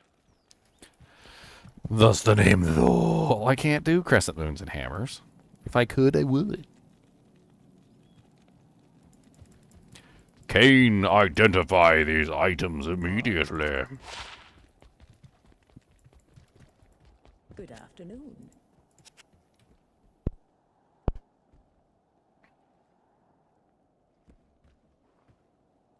That seems generous. 12% chance to cast level 4 Nova.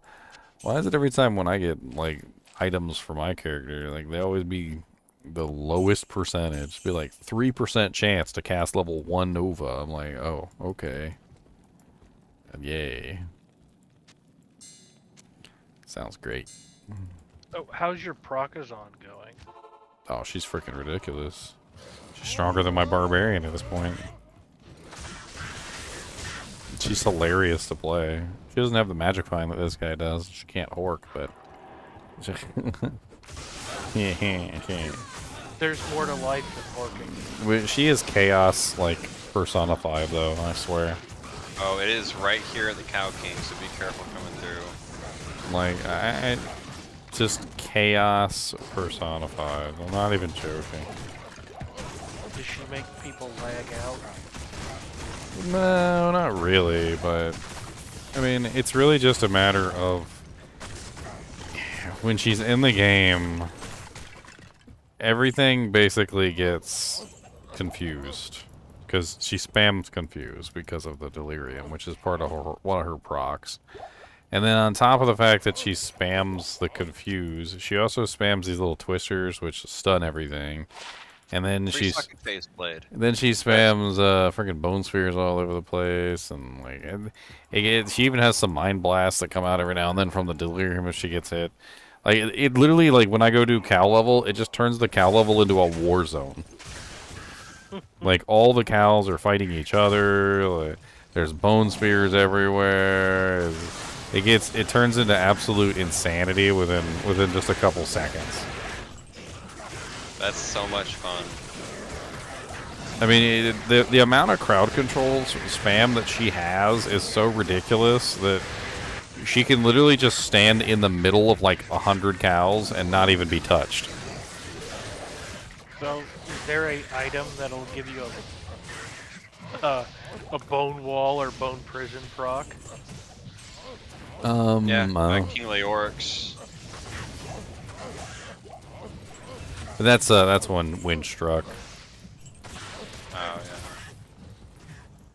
Just to make it even more chaotic, go find a chance to cast Bone Wall on striking. Well, if I wanted to make it even more chaotic, I need a dragon armor. With the dragon armor, I would be able to set it up so that I could spam hydras too. And then there'd be hydras all over the place.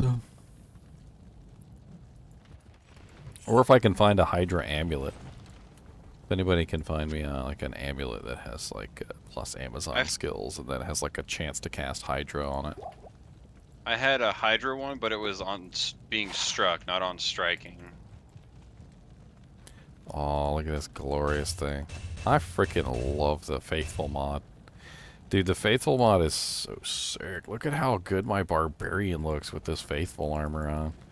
This is why this game needs some freaking transmogs. There's so many good looking items like this that nobody's ever gonna wear.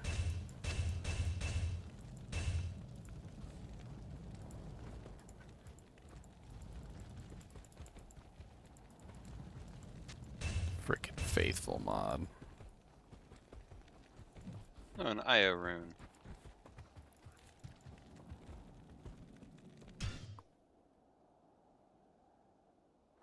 We've already got essences. You need to petition them to give you the... I mean, it'd be super easy to do. I mean, all they'd have to do is just set up a Horadric Cube recipes that would modify the color code of the item and just have it set up so that when you put the correct essences in there, it would modify the code in accordance with the number of essences that you put in. So like one red essence.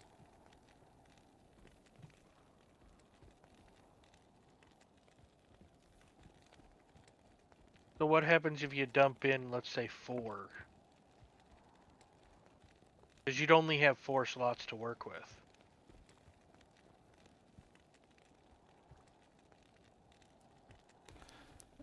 Well, I mean, for a maximum, well, I mean, I guess for weapons are...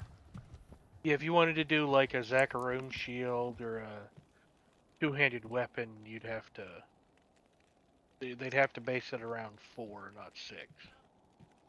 I mean, it would be pretty easy to do. You just go, one red is red, one blue is blue, one, you know, et cetera, et cetera, et cetera, and then that would cover the majority of the colors right there. And then to do the other colors, you would then start adding them together. So, you know, like red and blue equals purple, and you know, red and yellow equals orange, red and green. You know, like you'd have the color combinations pretty much already set up. I mean, Would it be 3 to the 3rd squared? Hmm. How many? Choose 3, but 4 slots. It'd be a lot.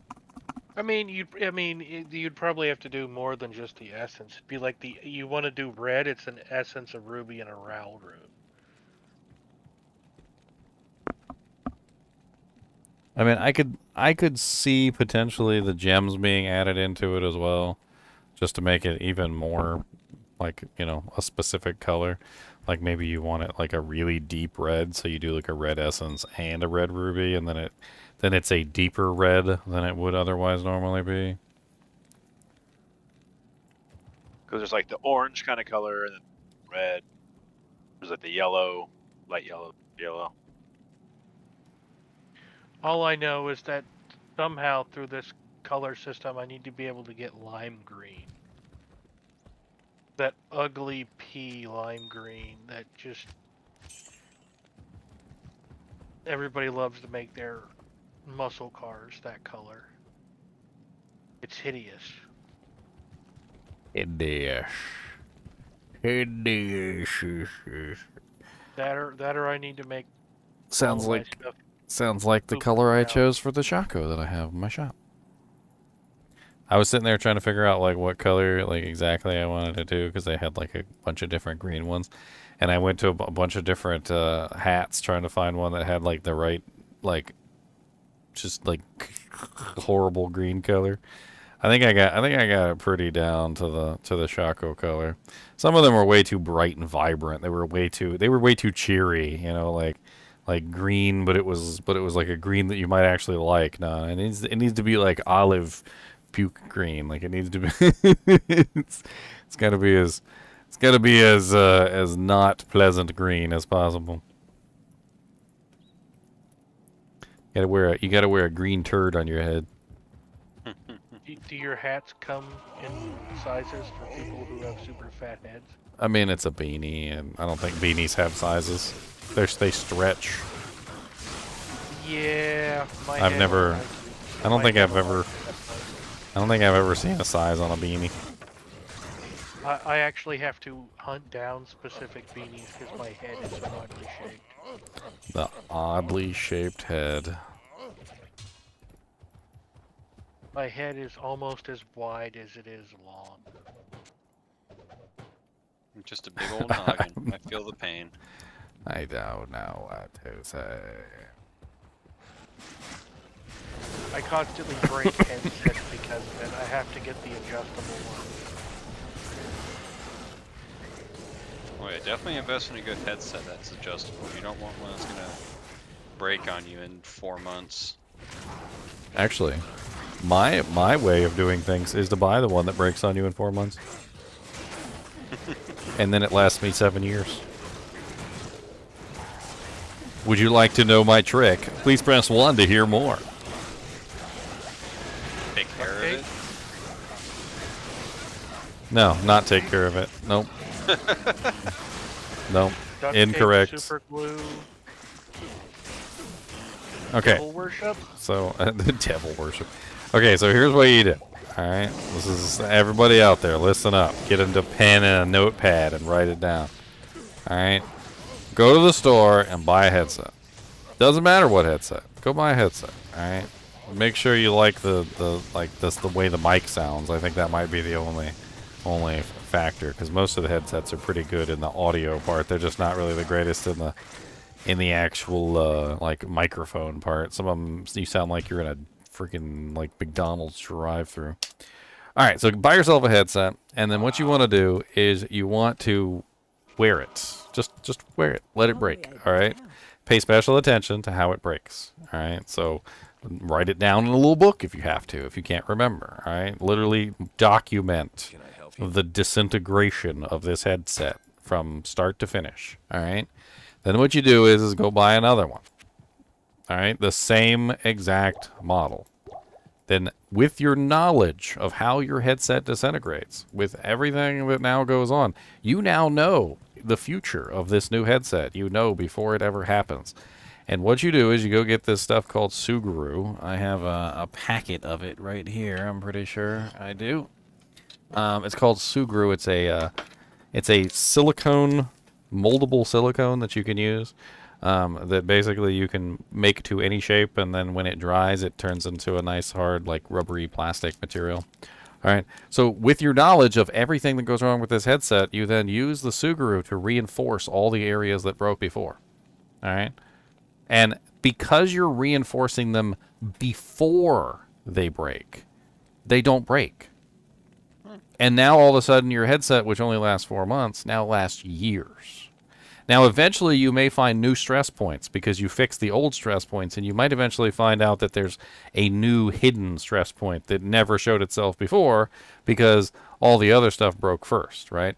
And then you write that down too. And then the next time you buy this headset, like, you know, years from now when it finally does disintegrate, now you have even more data about this headset, about all the various flaws that it can potentially have. And then the next time you reinforce the headset, you reinforce the new spots too.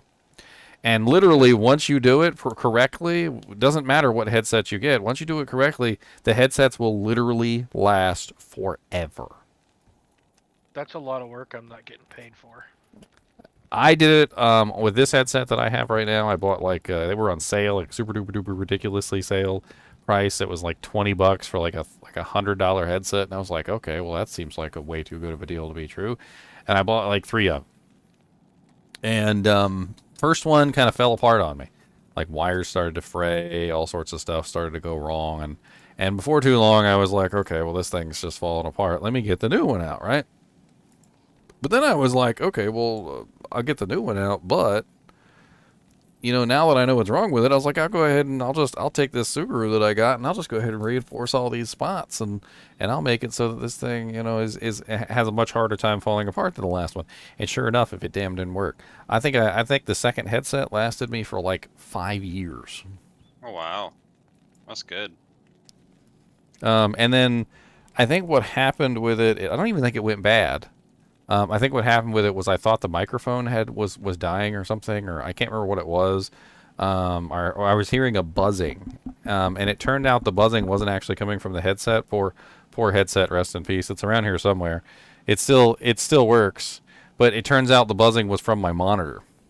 Apparently, the monitor was sending a buzzing back through the audio cables or something, and it had to do with high resolution. So like when this monitor was at 4K resolution, it would automatically cause this buzzing to feed back through the headset. And so I replaced it thinking that's what it was, and the buzzing didn't go away. So I was wrong.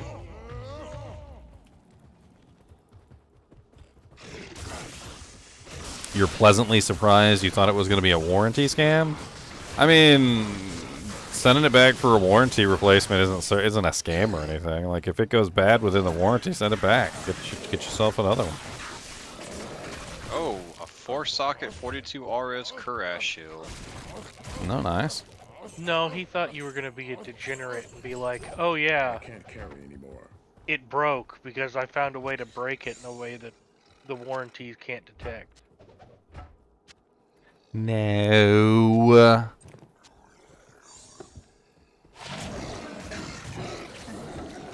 Gotta brush up on your degeneracy.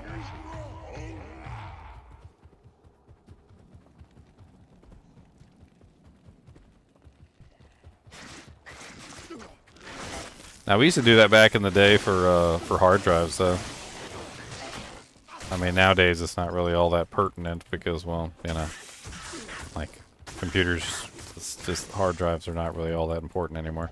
Everybody uses solid states for the most part. But back in the day, like, if you had a computer that came into the shop, first thing you did was check and see where, you know, how long the warranty on the hard drive had been going. And then, and if the hard drive warranty was still active, you just called up the company and got an RMA set up. Because 9 times out of 10, it was the hard drive anyway. The hard drive was usually failing. That's usually why it came into the shop. It was almost every single time without fail. If somebody came into the shop, said their computer was slow, it was never like, you know, programs installed on the computer or you know, like not enough memory. Like memory might have been like 1 time out of 10 or 2 times out of 10, but like the majority of the time, if they came in complaining their computer was slow, their hard drive was literally dying, like on its last legs, gasping for air. So if it was under warranty, we sent that jank back. We were like, because we would even just give them one of ours. So we would just put one of our hard drives in there, a brand new one, and then we would send it back and RMA it. And then when they sent us back the new one for the RMA, we would just use that one in the next customer's computer after that. So it became a cycle of, like, you know, replace the drive, send it back, get the new one, replace the drive, send it back, get the new one.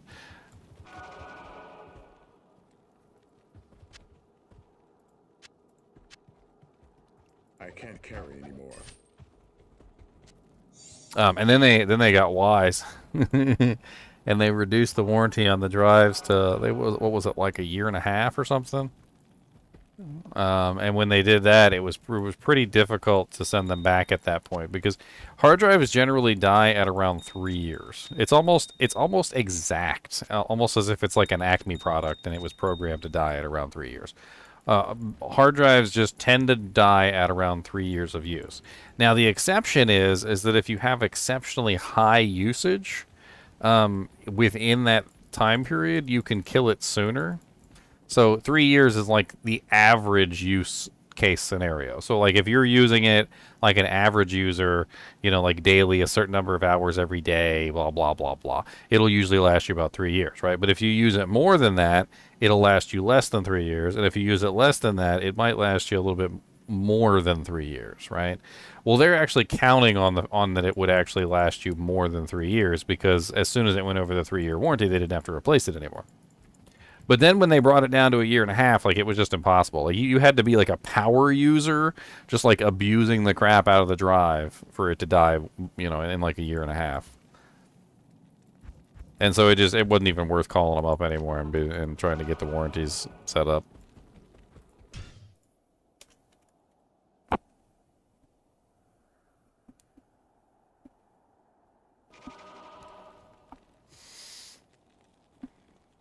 So what if I put data on it once, unplug it, and only plug it in for emergencies?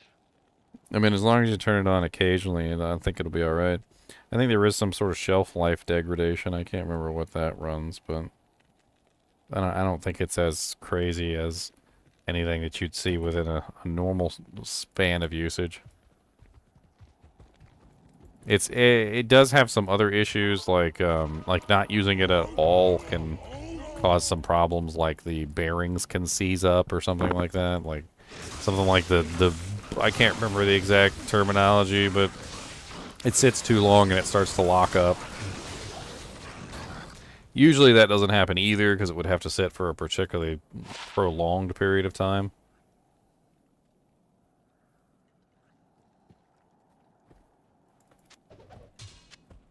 Anybody need co or foul runes?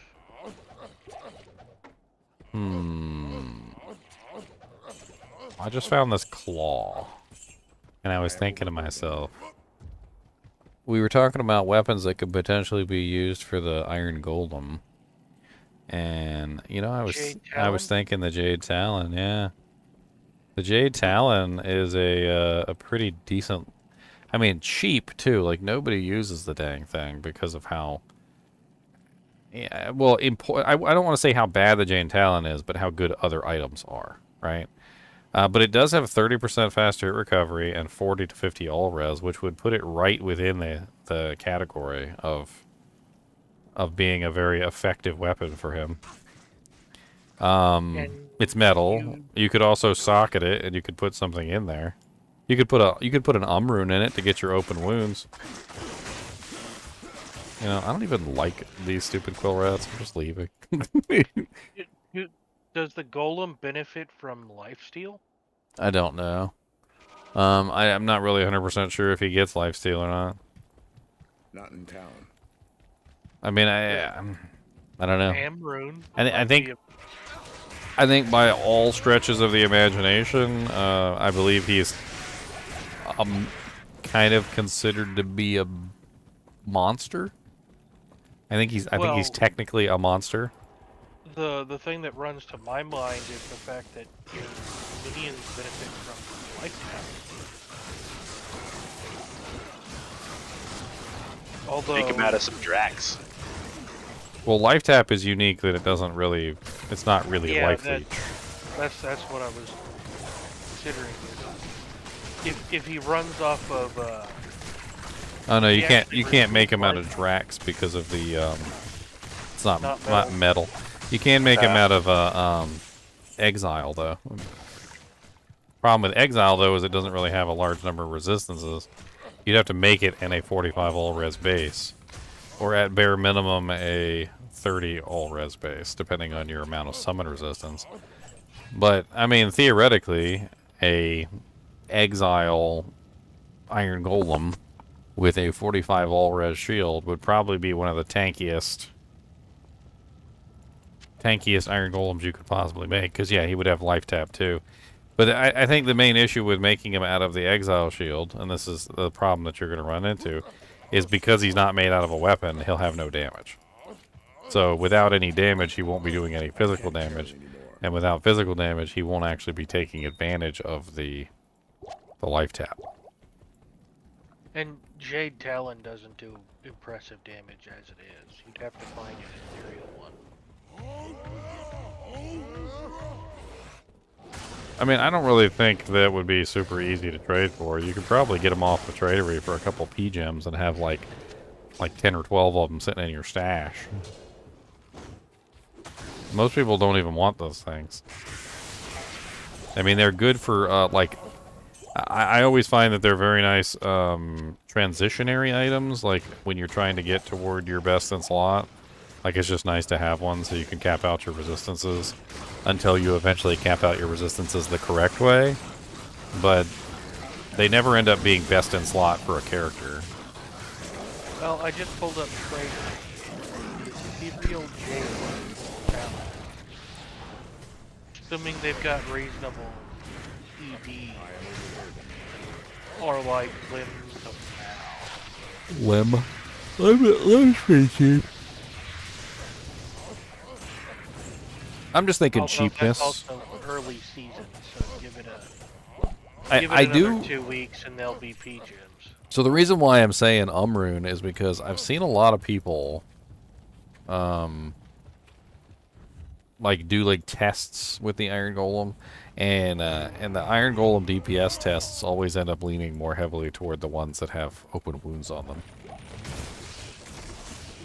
I think it's just because open wounds is just really powerful in general, and obviously your Golem having access to open wounds is a very important thing. I mean, I already have access to open wounds on this character, so I'm not worried about it.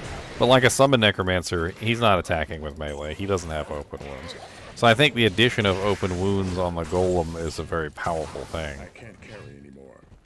It is, unless you're getting it from your mercenaries. Because if you're running something like Obedience Direct. As long as open wounds is being applied, then yeah. I mean, at the end of the day, it's just a matter of, is it on the target? Yes, no. No, not playing hardcore Sage Bear. Yeah, if you're running your mercenary, something like Obedience, Duress, and then like a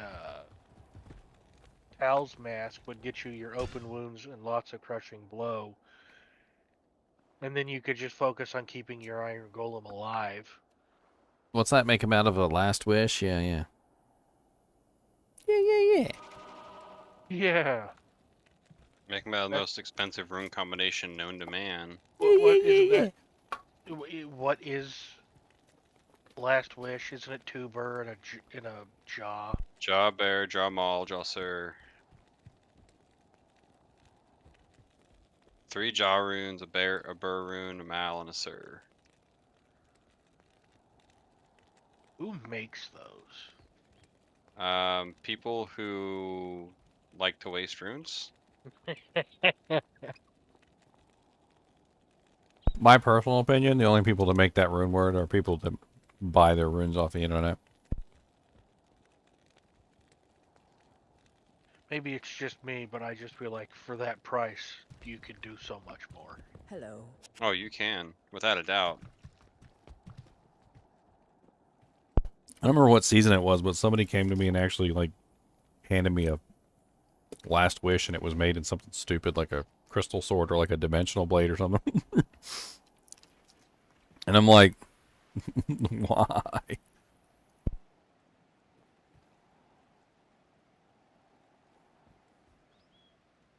To waste runes? I'll be right back. No, it's probably because they didn't know what they were doing. A lot of the times when people buy runes, they have no clue how to play the game. Dang yo. So- A perfect 3 open socket Kraken shell, non-F. So they so when they buy the runes, they don't know anything about the game, so they don't know what the good bases are. They don't know why putting that rune combination in like a crystal sword is a stupid idea. And that's how you end up with really dumb things like mist in a long battle bow. I've seen that before. It's like, why would you do that?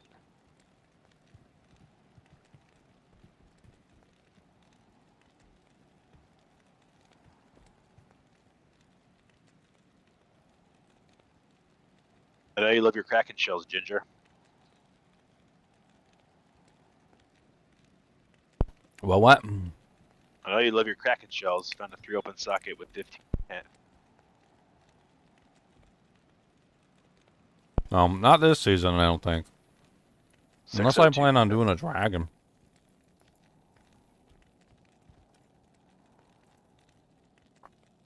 Dragon I need 3 to or make 4, I can't even remember. 2 dragons. Dragons 3, Surlo Soul. Oh, yeah. Oh, Kraken Shell looks the best. It just looks the best. Might try to sell that.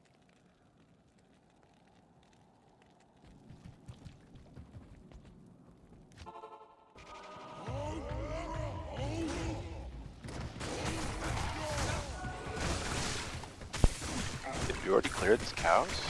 Yeah, I did the whole bottom half. Sick. I do some crazy damage on this necro. Hey, did that corpse explosions? Melts.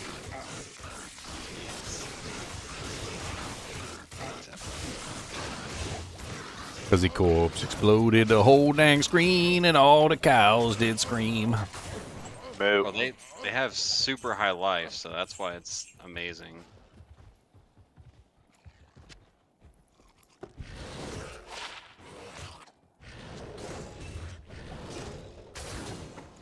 Boom, boom, boom, boom, boom, boom, boom, boom, boom, boom.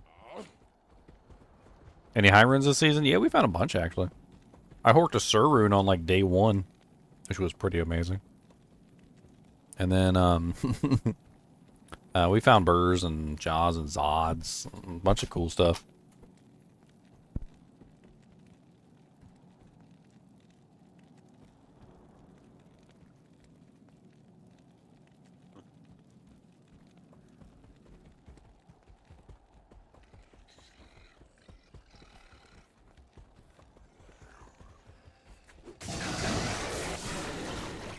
Some really sick finds, like, early on, too. I think somebody found a Soj. We had, like, an 11%, 20 life, small charm. A really nice magic find charm, too, I think I remember. A 1539 jewel. 15% IAS, 39% ED. Just today, I found a 15% IAS plus 3 mana after each kill jewel, which is a pretty sweet find, too. I'm pretty excited about that one. Oh, that's terrible. Which Diablo is this? This is Diablo 2, don't mind me. The king of all Diablos. The king of all Diablos. Undisputed champion of Diablos.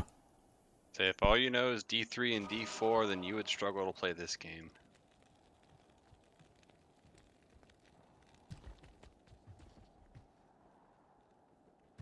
Good afternoon.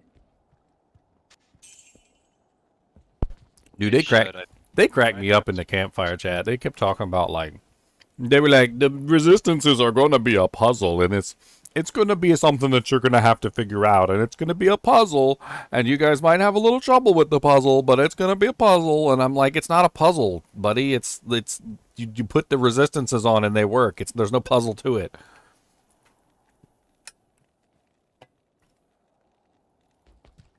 He was cracking me up. He kept calling it a puzzle like it was going to be hard. Like, what are we talking to? Like, second graders here? It's literally additive math. It's something that what grade do you learn addition in? What is it, like first grade? I mean, that's literally all it is. It's literally addition. They fixed it so it actually works properly. It's just addition. Not sure if I'll need any of that stuff on the ground, but it's for y'all if you want it. Should you especially? Let me see who might need. Let me see. Check the DMs. If Johnny has 3 apples, and Jeff has 5 apples, and they put all their apples in a basket, how many apples do they have? I don't know. I'll save these because actually. Why do you keep telling me all these puzzles?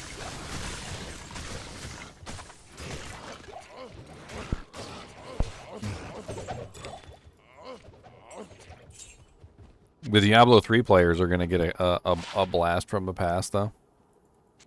They're adding in the old legendary from Diablo 3 to Diablo 4. Convention of the Elements. You guys remember that one? Yep, it was 100% broken. Yeah, well, it's basically going to be in Diablo 4, but it's got a slightly different spice to it, but it's still basically the same. They kind of like messed around with it a little bit, and instead of it cycling one element to the next element, it's going to cycle through 2 different sets of elements. But for the most part, it's literally just Convention of the Elements, like Diablo 4 edition.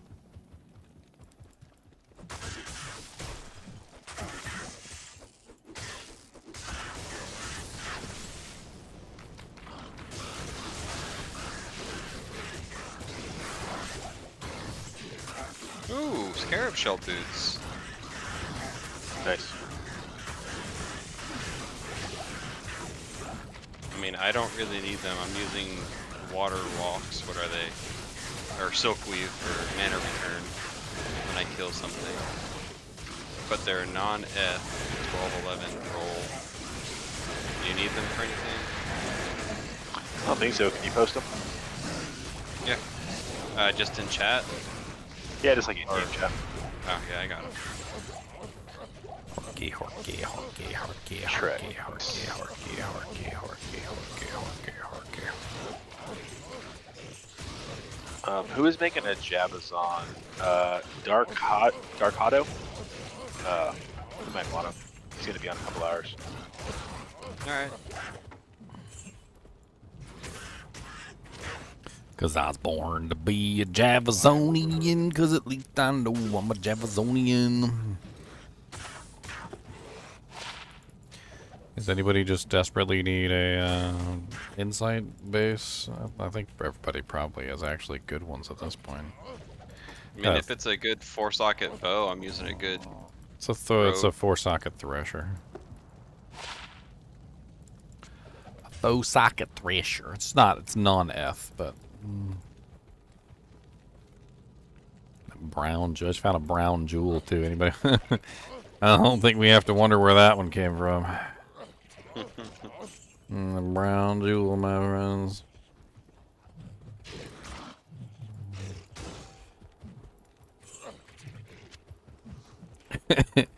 I always remember the freaking OJ case where he's like, if the glove don't fit, then you must have quit. You start working it into other things. You're like,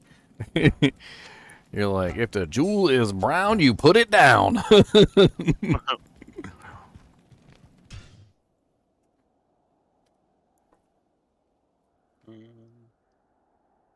Big group back here, Art.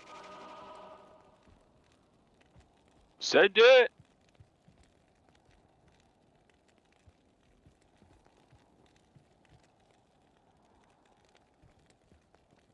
Let's find a high rune, bud. Come on. I would love one of those right about now. I need a low. I found a goal when I was farming at work. Nice. Because I I bring really- my Switch to work because I have nothing else to do. I really need a low. I need a Sir and a Low. I need 2 of those actually, a piece. If we find a Not- burr, we can split it. 2 lows. Yeah. Brr. If we find a jaw, we can get all 4. Yeah. Now, see what you do is you get a burr and then split it into 4 two. Dang it. You can get it, Ginger. I believe in you. No. If we're lucky, we can get a brown jewel and fervor. Brown jewel of fervor. Now those, my friend, are garbage. Those are garbage. Garbage.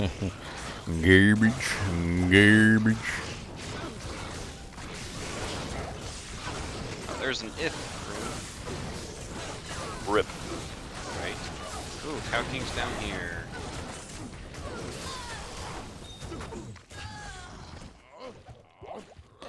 Oh, Horkity, Borkity, Horko, Barko, Barkalurk, Horkity, Borkity, Burk.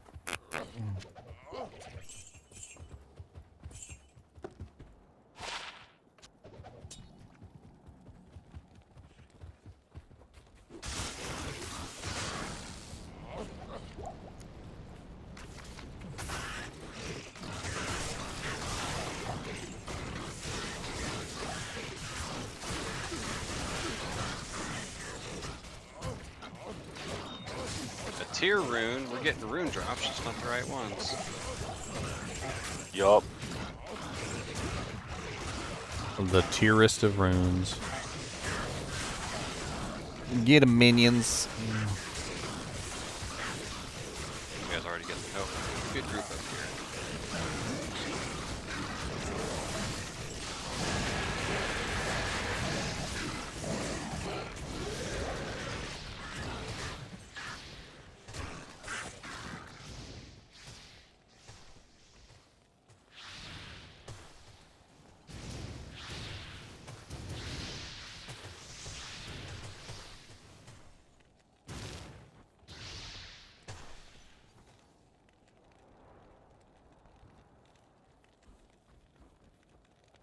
Well, too bad you don't need that small charm anymore. It's a 1 to 26 lightning damage. I think those are pretty much out of the realm of what I need now. Just need about 4 320s.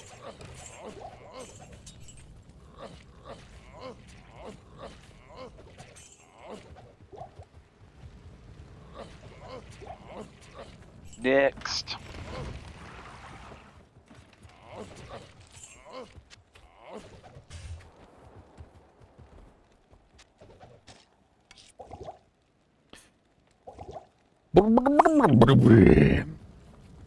Post this armor real quick.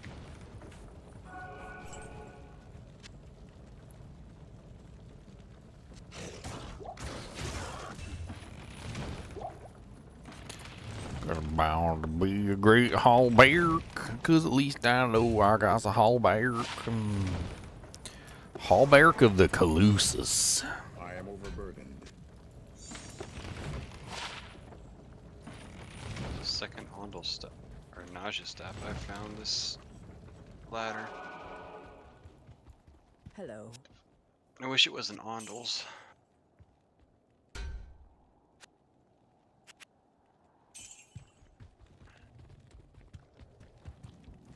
You horked your first jaw rune, Christopher. Congrats. Sick. Horking a jaw rune. Man, you must have dug right up his butthole for that. Was it a brown jaw rune? That's the question. Cody. Cody don't even care. He would eat a turd right out of your hand. He only he's like, wait a minute. He said, we talking what kind of? He's like, what kind of food we talking about here? That Kraken shell might be worth my low. I need. Spent several recent trades for lows. For Kraken shells? 3 open socket, 15 ED. Oh yeah, 15. Yeah, well, that's a pretty good roll for a Kraken shell. 602 defense. That's a very good roll. There's better than that. There's better than that. Oh, that could be my armor. If I get that low, get that 300% enhanced damage, baby. What are you using right now? Hustle. Hustle? I thought you were going to use duress. I think I'm good with once I proc burst the speed, so I should be good with I gotta look at it. I might have to put some speed in my helm. Because I'm keeping that socket out.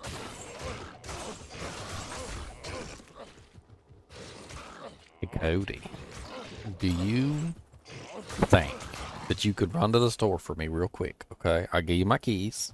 It's no big deal. And you could just go to the store and pick up some pizzas. All right, and I'll give you an extra 20 so you can get yourself some doggy treats. And here are the keys. I'm glad you said that. Here are the keys. There you go. Take them with you, and go drive the car. Go ahead, go get some pizzas.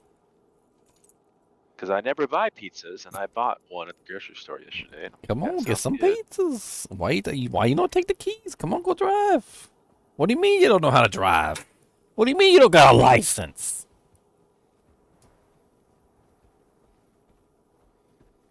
Man, he ain't got a license and he don't know how to drive. It's terrible. Oh, did you die or oh, no TPs. I guess just faster than that. I dropped a tome down here by Kasha Oh, for sweet. you.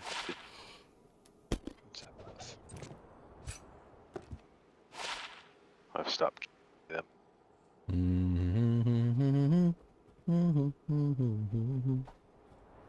What a mediocre pair of gloves.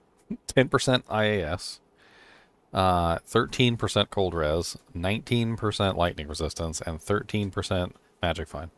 They're just like smack dab in the middle of everything they could possibly be. I think like 30 is cap for resistances, smack in the middle. Like 30 is cap for magic find, smack in the middle. 10% IAS is smack in the middle between 0 and 20. Like it's like everything that could rolled mediocre. That's what they chose. The gloves chose mediocre. Does it have to be Little Caesars? No, it doesn't have to be Little Caesars. I just thought that would be easier. And cheaper. Found some sick 220s, but they were passive magic skills. Gosh darn it. I mean, you can never really go wrong with Little Caesars. It always smacks. Well, also you usually end up having leftovers, and then you can heat it up later.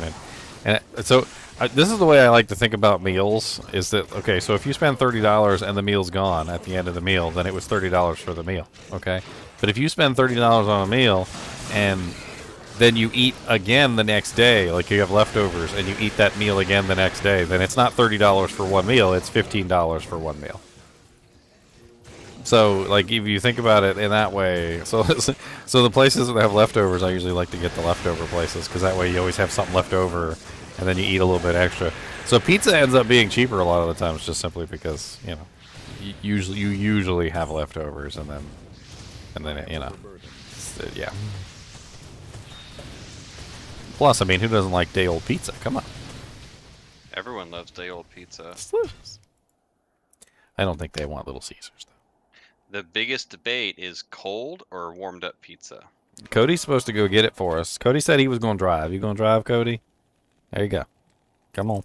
I don't care you don't got a license. It's okay. Go, Cody. I got a coverage for dogs on my plan. Can you get Little Caesars delivered? I don't know. Depends on the Little Caesars. I think most stores are doing like some sort of Grubhub do jank or something. I don't know. It's a 5 MF small charm if you want it. Me? Yeah, anybody. Ooh, yeah. I'll put that on my paladin. That'll put him over 500%.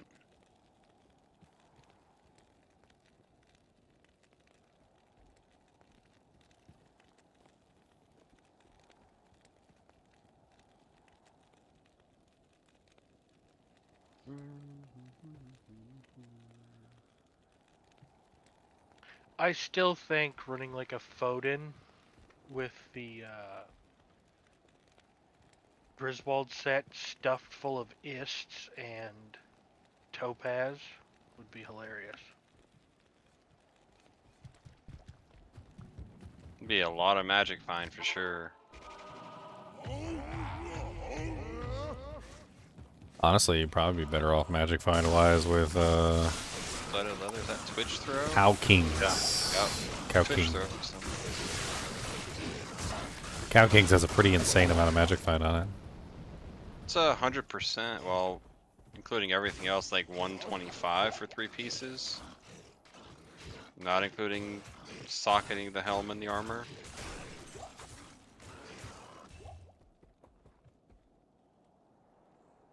Because you run like 3-piece towels on a Foden, lose the skills, I guess, on the hammer.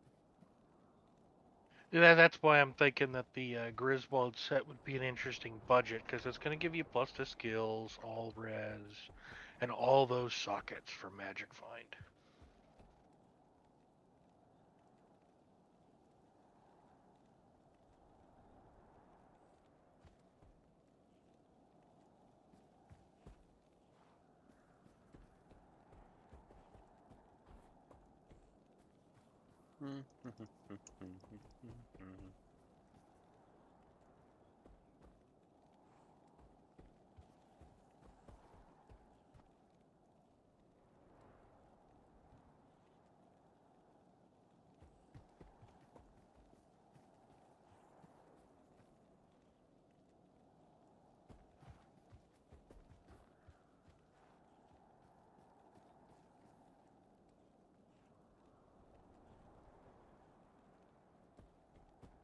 I set him up, you knock him down. I just need one to be dead and then they all die.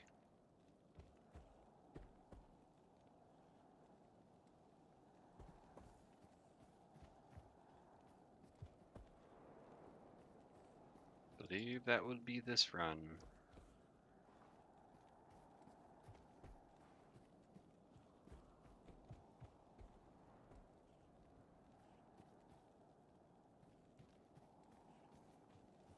Yeah.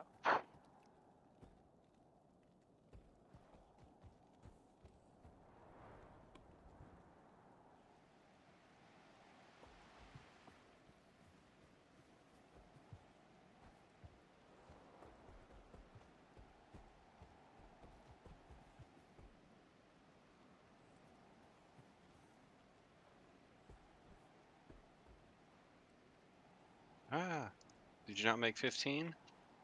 I made 16, my bad. Oh, Sorry. I don't know why. dyslexia with math. I thought I skipped one. When I exited? I don't know, I got confused. All good. I'm gonna go kill Shank while you do that. Outer Cloister, eh? Jails, barracks. We could go do that. Start at jail. Yeah, I mean, they're pretty good. I mean, I always start at the outer and go in. There's usually some good drops in there. Jail in the bed. I got ghosties in there. There's ghosties. Yeah. Although watch out for pit spawn foul dog. Pit spawn the ballast dog.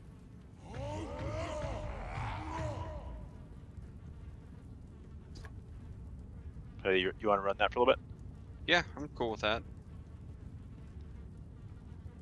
I'm almost debating if I should go get my paladin for the magic find or not. Yeah, we'll be able to. I mean, I'll be able to kill. Everything in here is like a demon too, so that would be fast. Probably faster than a necro, because I can basically one-shot everything. Yeah, let me switch over real quick. See if I get anything from this tiara. 2 to Paladin, 4 men. Aw, white Shaco Hork. What a troll.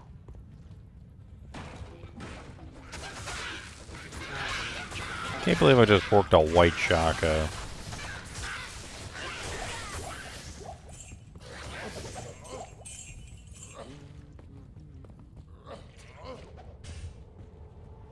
Yeah, because I'm sitting at, 500% magic find, so. Hell that's yeah. Fantastic. Oh, gosh darn it. I'm about to I just ask if you had a TP up for that or not. And, I just got shotgunned by cool rats. 20 mages. I love how in this game you can be so sure of yourself. Like, you guys were over there talking about how OP you were and how you were going to one-shot all the monsters and how you had 500% magic find. And you guys are over there like, yeah, it's no big deal. No demons are not dead. I just one-shot them all anyway. I do, like, crazy damage. And then the next thing I hear, it's like, oh my god, they just shotgunned me in the face. To be fair, it wasn't one shot. It was like 20 in a row, all at once. Though. Oh, he had like a champion and an elite pack over here. Yeah, he had a rough one. Where's my body? I have it. Didn't I have Somewhere like in there. 16? Where's my body? That hurt. Somebody is messaging me on Discord. Who this be? Skull Hunter.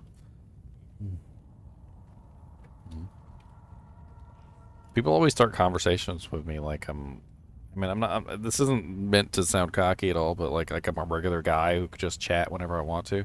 Like the majority of the time, I'm streaming, and they're just like, "Hey, what's up?" I'm like, nothing. How are you doing?" They're like, "Yeah, I'm good."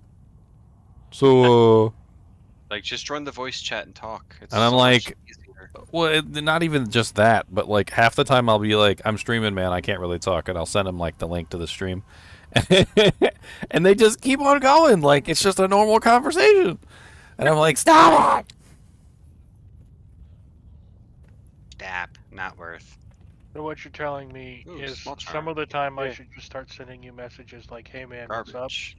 Just oh man, it just cracks me up every time though, like. Hey, Ginger, you up? And it's all most of the time though, it's like graphic designers.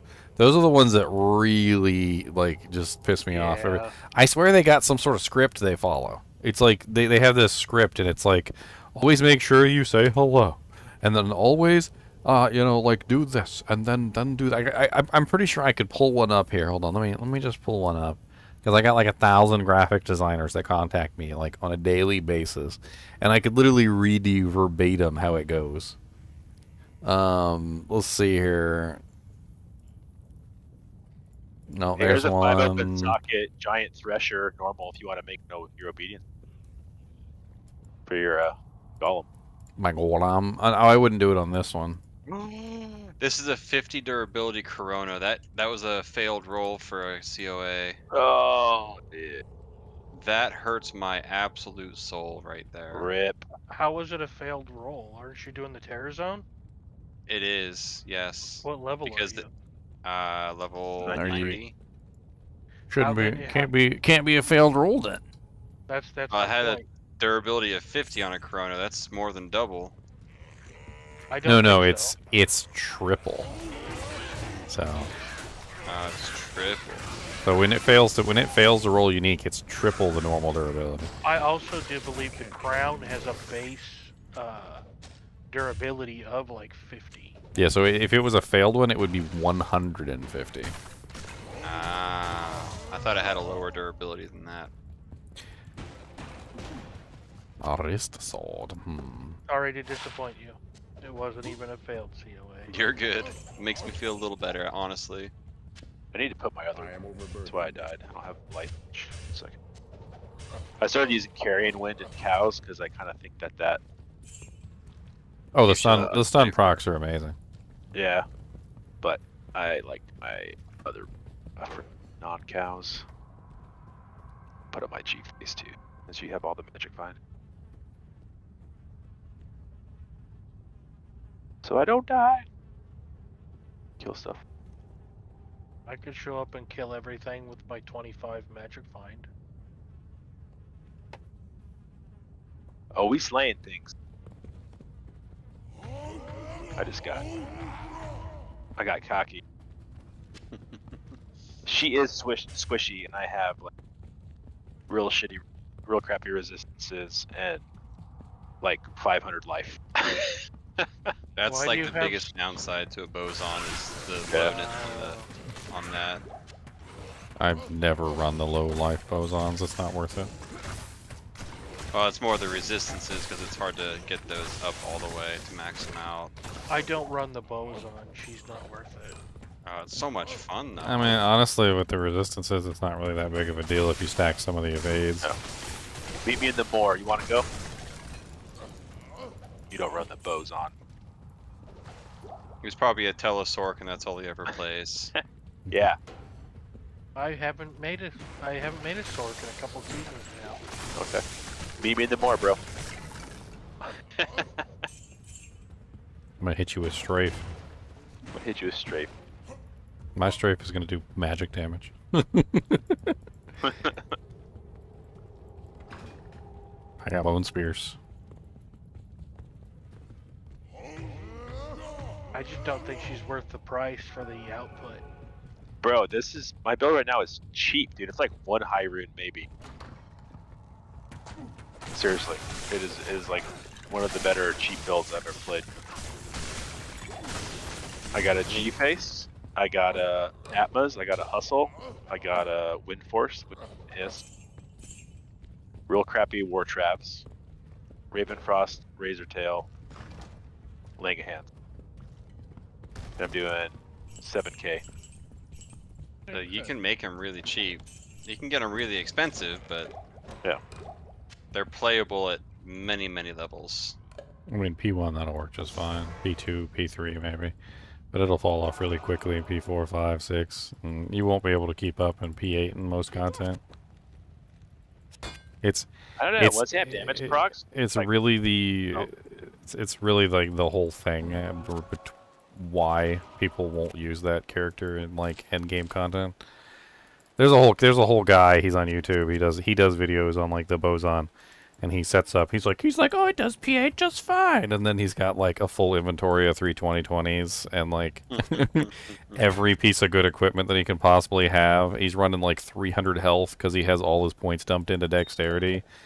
And yeah, he can do P8. He can. He totally can. Yeah.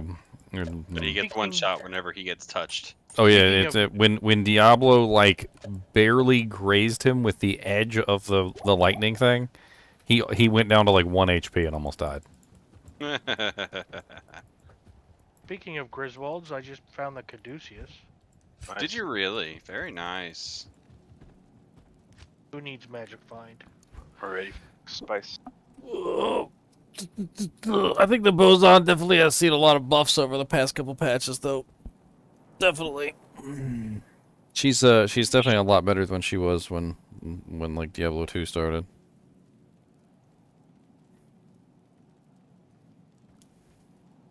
Next. Yep. I forgot. Am I higher? Are you? What level are you? I'm 90. You're one level higher. Cool. If I could quit dying, I'd last bar of health. It just takes forever to level up solo.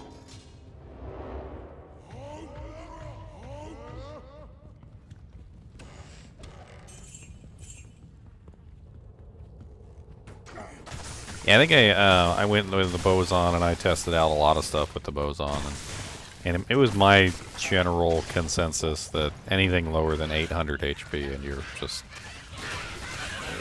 you're risking your life for no reason. Yeah, I put 60 in fight. I need to respec though, and I could probably get 20 points. I think back. 800 is safe enough that you can take a direct blast to the face from like, let's say players 8 Diablo hits you with like the cold strike, like the actual melee strike. Like you would be able to survive a direct melee strike with 800 HP. Anything lower than that, and you are going to get one shot by his cold strike. You'll probably get one shot by a lot of his abilities. I mean, granted, you won't always get hit by them because you evade, but at the same time, you generally want to have enough HP where you can survive a one-shot without worrying about, you know, like, if what happens if I don't dodge. And someone's might be at my door. What's the rolls on Griswold's caduceus? I think it's sockets is the main thing. I think was it 3 and 4 sockets or something. I can't remember. It was just the postman. My dog was excited. It's 3 to 4 sockets and 200 to 240 ED. And this Griswold's caduceus is 4 socketed 239. Ooh, very nice. Very nice. I need a key. Yeah, but I think you'll find that across the board, depending on what kind of character you play, HP is a pretty big factor. Zon can get away with a lot lower HP than other classes because she has the evasions. Like Druid needs massive amounts of HP. Like you would be surprised at how much HP is like the minimum for a Druid, because if you don't have like at least like a bare minimum on your Druid, like your shape-shifting Druid, you're just gonna die over and over and over again. And bare minimum is something around like 2,000 HP. Like you for a Druid, if you don't have around like 2,000 HP, you're doing something wrong. Especially with all the ways that they have to increase their HP, they can easily hit 5k, 6k HP. So hitting 2k is like the bare minimum for them.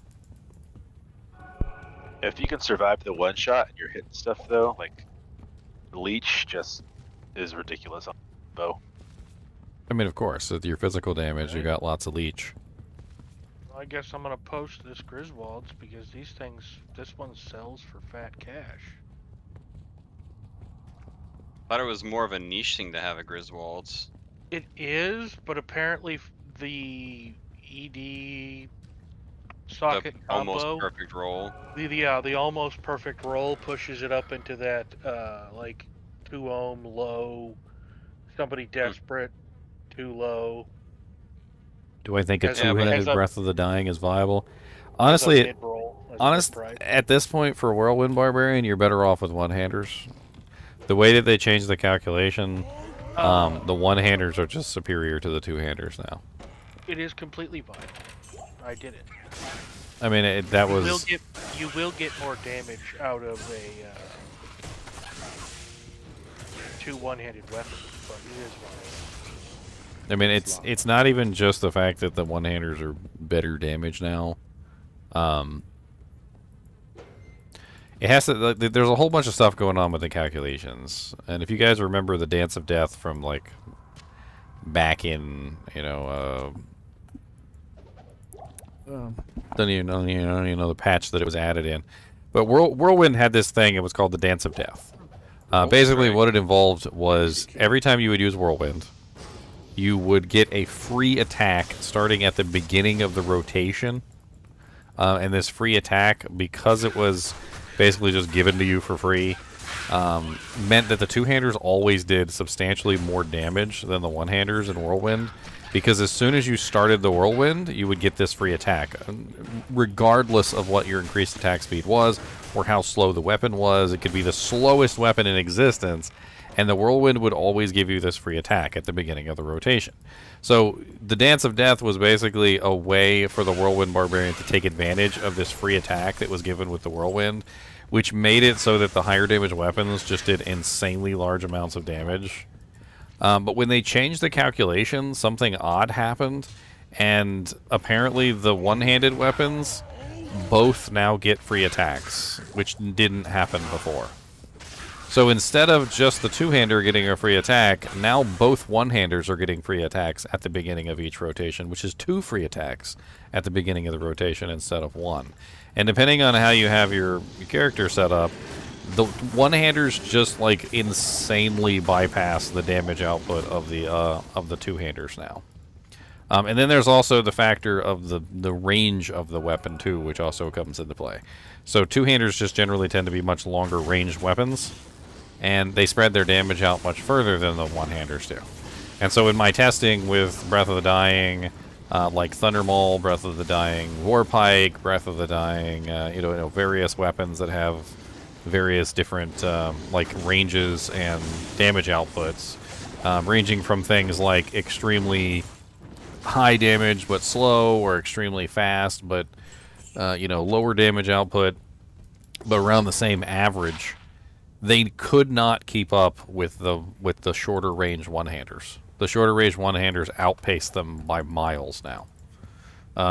In fact, it's so crazy that the shorter the weapon range is, the better the damage output is now.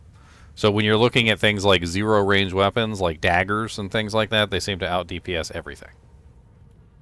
That's why even when I tested the Flesh Ripper Fang Knives against Griefs, I literally did dual Griefs versus Flesh Ripper Fang Knives, and the Flesh Ripper Fang Knives actually outperformed the Griefs. Oh, wow. It was really just because I could focus the damage of the Flesh Ripper Fang Knives on one target, whereas the Griefs were spreading the damage out to everything. If you want to do a two-hander, I would advise running like a Death or something. Now, Fortitude, because you just push your damage so high. There are some really short-range or two-handers, but you have to go through the list and find them. And I would recommend going with the shorter range two-handers than the longer range ones. Let me pull up Ariat Summit here, and I'll show you what I mean. So like a Executioner's Justice type of deal. Alright, so if we go to weapons, and then we look at elite weapons, and then we can go to something like, let's take a look at axes, for instance. So what you're looking at is range adder right here, right? So all weapons are technically range 1. That's your base range. And then range adder is how much range is added to that weapon from base. So a small crescent would be a 1 range, right? So as you can see here, the tomahawk is a 0 range adder, which means it's a 1 range weapon, so it's the shortest range weapon that you can get. In two-handed, I mean, most of the axes seem to be range adder 2s, which means total of 3 range, which isn't really what you're looking for. And the glorious axe is a range adder 3, which means it's a 4 range item. If you go to, what is it? The spears, polar, I think it's the pole arms. I think your best bet, if you wanted to do something crazy like that, would be the Thresher. So the Thresher is a range adder 1 two-handed weapon, and it's pretty fast, and it also has pretty decent average damage. Not quite as good as the Cryptic Axe or the... Yeah, wow, the Cryptic Axe really kind of has like amazing average damage comparatively. 91.5 versus 76.5. That's a pretty crazy difference. But for this, you have a pretty good 1 range option there in the Thresher. And if you go to spears, I think there's a 1 range spear. No, there's no 1 range spears, of course not. What's the other one? Maces. T-Maul? So Ogre Maul is the 1 range over Thunder Maul. The problem with Ogre Maul is it has a lot less average damage, but I mean, it's faster than the Thunder Maul, and it does have shorter range.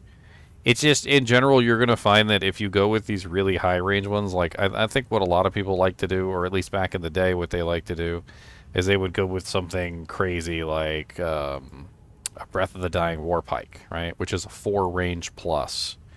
I don't know if it's because of the new way that they calculate things, or what's going on, but the problem is that the 4 range now, or the 5 range total, makes an awful experience. You have to completely change the way that you play the character if you want to use that weapon. So what you got to do is you have to actually kind of like whirlwind around the edges of the group. You can never go like through the group. You could never like actually target a specific monster. You have to kind of just like skirt the edges of it, like you're nibbling on the edge of a pizza. And you're really on that pizza. That's right, pizza.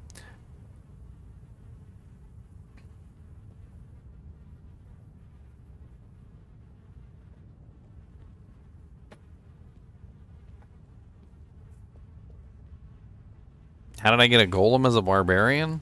I cheated him in. That's right, I'm a hacker. I'm a heckin' hacker. I can't carry anymore. No, I didn't hack. But I want you to believe that, though, because it makes me look cool. And looking cool is important. No, it's called the Metal Grid Amulet. It's an amulet that allows you to summon a golem. An iron golem. The ironest of golems. Ah, dude, that was almost pretty good. Yeah, almost, but For a it's Zealer, maybe. It's missing a lot of core stats, though. Next I'm gonna go find the smith.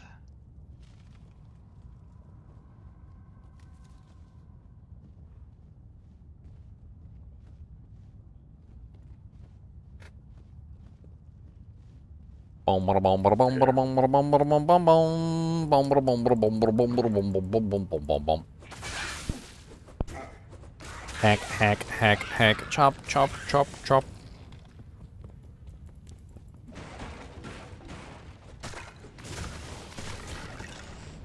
I'm at O with 2 to all skills. Yeah, well, if Blizzard offers me a job, I'll take it. How about that?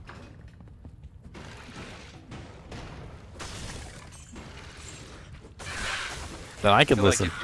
Then I could fight with all the whiny complainers. I feel like if you worked at Blizzard, you would balance this game to actually make any build be fun and viable. I would fix things so fast. Like, you know, I mean, Diablo 2 doesn't need fixing. I mean, I would do a lot with Diablo 2, but if they put me on like Diablo 4, for instance, man, you don't even. I'd be up in there giving out orders left and right. I'd be like, let's remove the one-shot mechanics from a Lilith fight. It's stupid. Alright? Like, first off, who thought of that? That was dumb, okay? Who thought of that? And I would have them point out the person who thought of that, and then You're fired? I would fire them, like, immediately. What's up, buddy? Dude, What's check up, this. Chucks? Look at this scepter, it's crazy.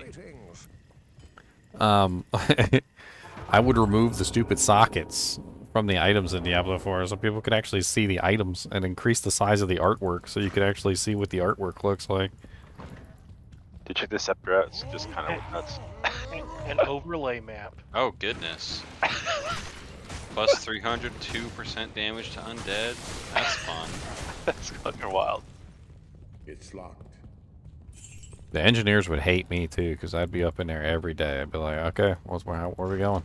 Did we remove the one-shots from Lilith yet? Did you watch that one video? I forget who it was, but it was the guy, one of the original creators of Fallout.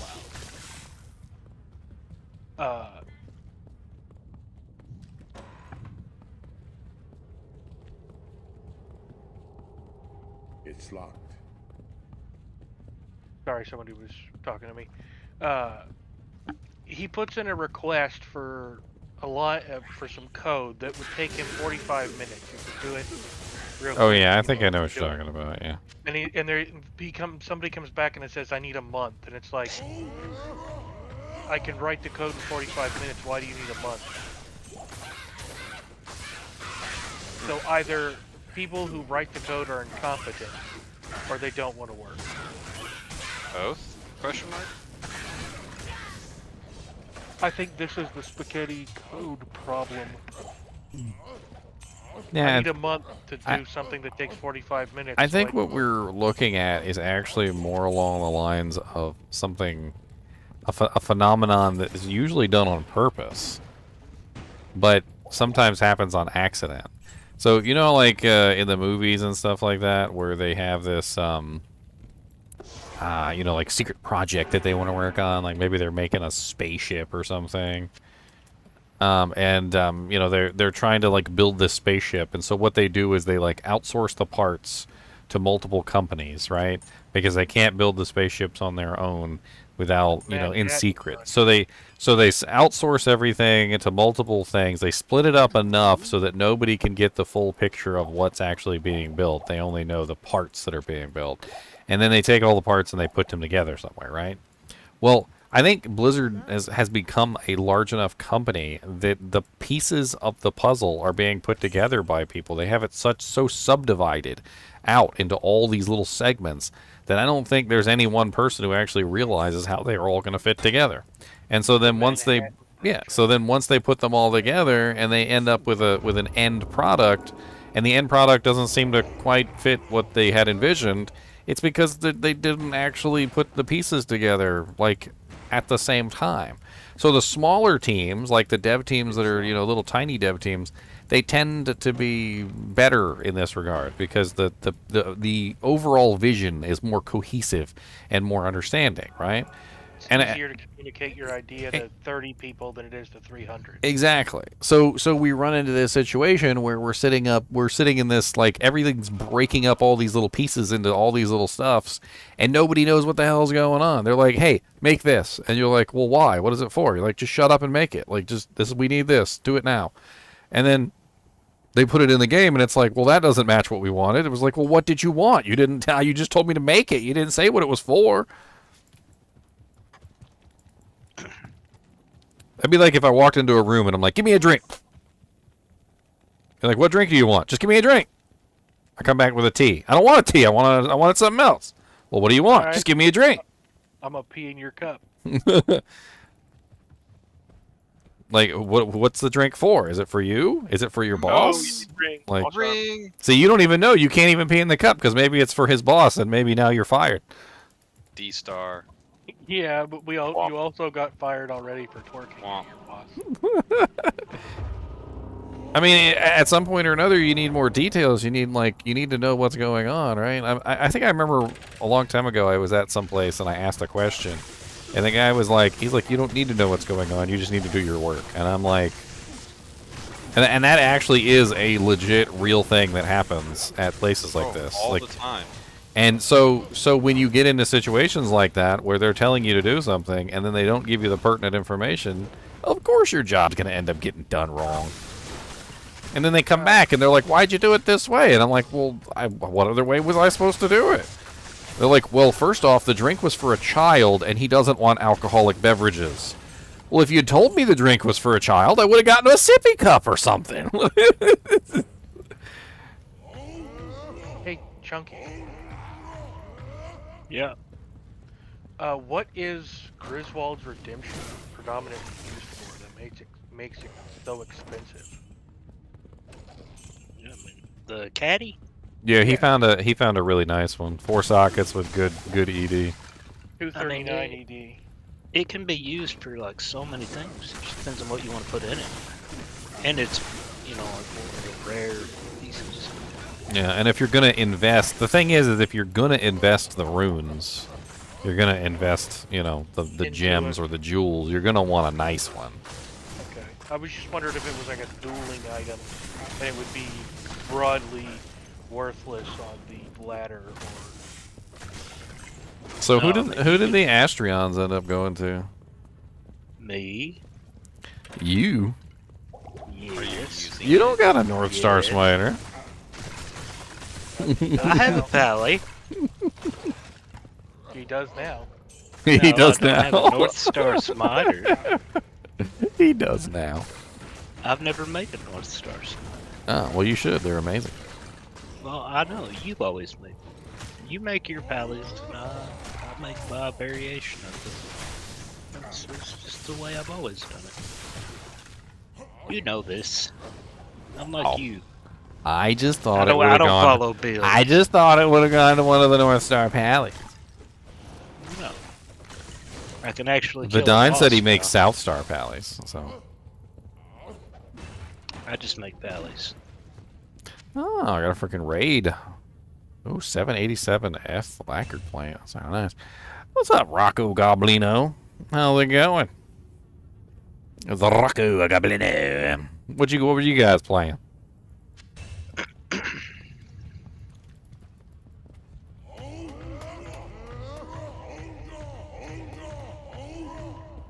You missed my really good song about napping. I had a really good song about napping. You check my Discord. It goes, look at that freaking couch.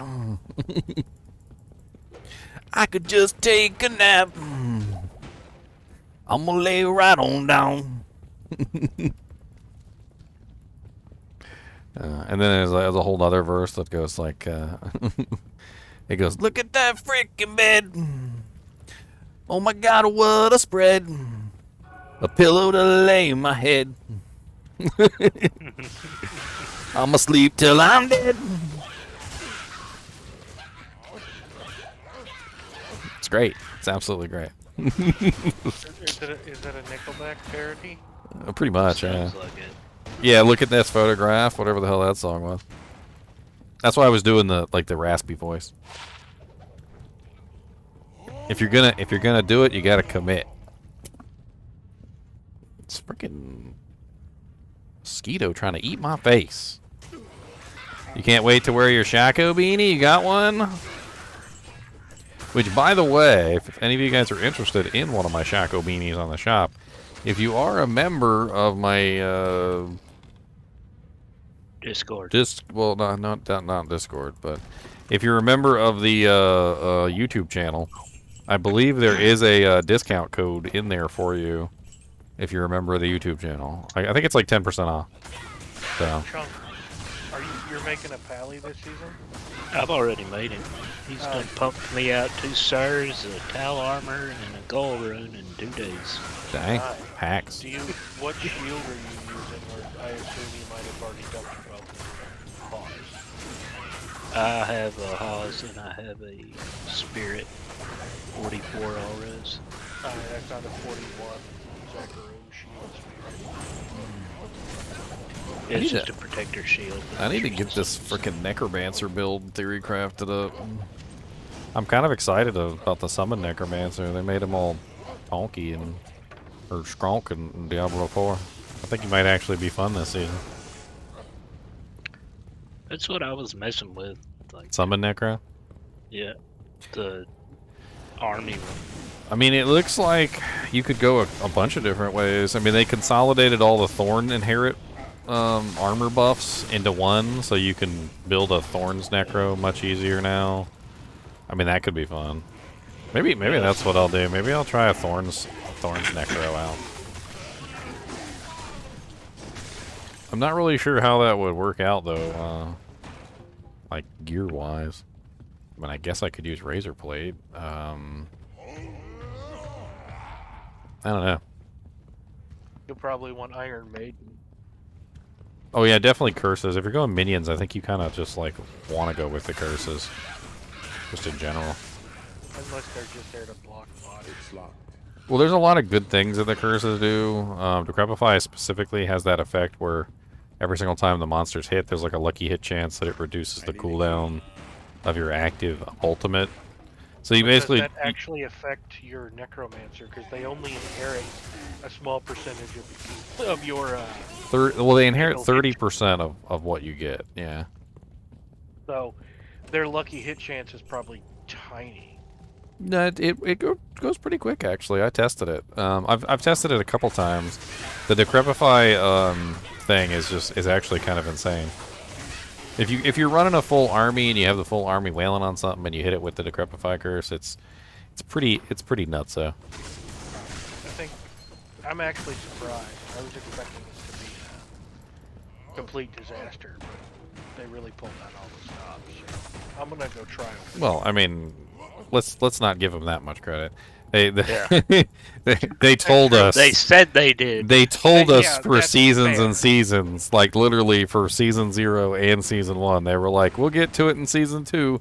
We'll get to it in season 2." You know, like we'll get to it in season 2, and then so There's season still 2 came and possibility. they actually got to it. So I mean, they did what they said they were gonna do. Let's leave it at that. Fair enough. And it's always there's still the possibility that it's still Borg. I mean, I think that the loop for farming the boss is going to be really fun. I can already see that.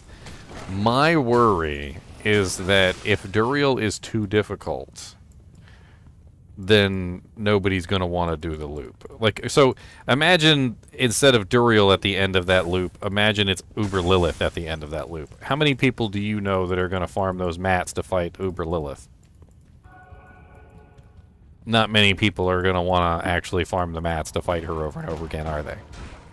Right? So it's kind of like a catch-22 here. If they did it properly and they balanced Duriel correctly, then everybody's going to want to do the loop and farm Duriel and get gear.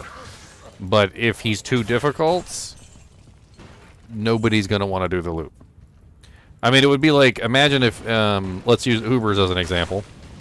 Because Ubers is a loop too, right? It's farming the keys, farming the organs, killing the Ubers, right?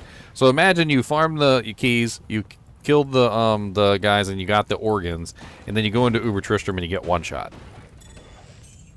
Right? And then you're like, okay, well that sucked. And then you lose all your bats and you got to go do the whole loop again. And then you go back in there and you try not to get one shot. And then you realize that, like, there's just a whole bunch of one-shot mechanics in there and you die over and over again. And so, like, you maybe do the loop like 10 or 20 times and you still haven't even completed it once. Right? It would be a lot less interesting to do the Uber Tristram loop if there was no possibility of success.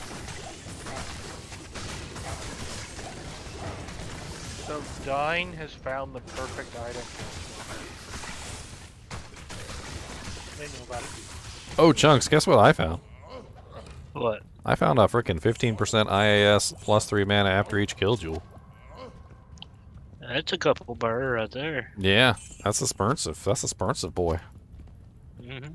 That's I picked that up and I was like, holy crap, this is nice. I mean, I don't know exactly what you'd put it in. We were like theory crafting a couple choices, but one that popped into my head was like for a Javazon, you could put it inside of like a really nice Valkwing.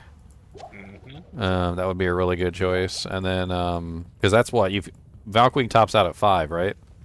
5 mana after each kill? I think 4. I can't remember. But then you get the +3 on top of that, which is really nice. And then the IAS, too, which is also very nice. Yeah, it's 4. So 4, 5, 6, 7. So you'd be at 7 with a Valkwing, like a really nice Valkwing. That would actually not be bad at all. And a really nice Valkwing isn't all that expensive. No, it's not. But the jewel is.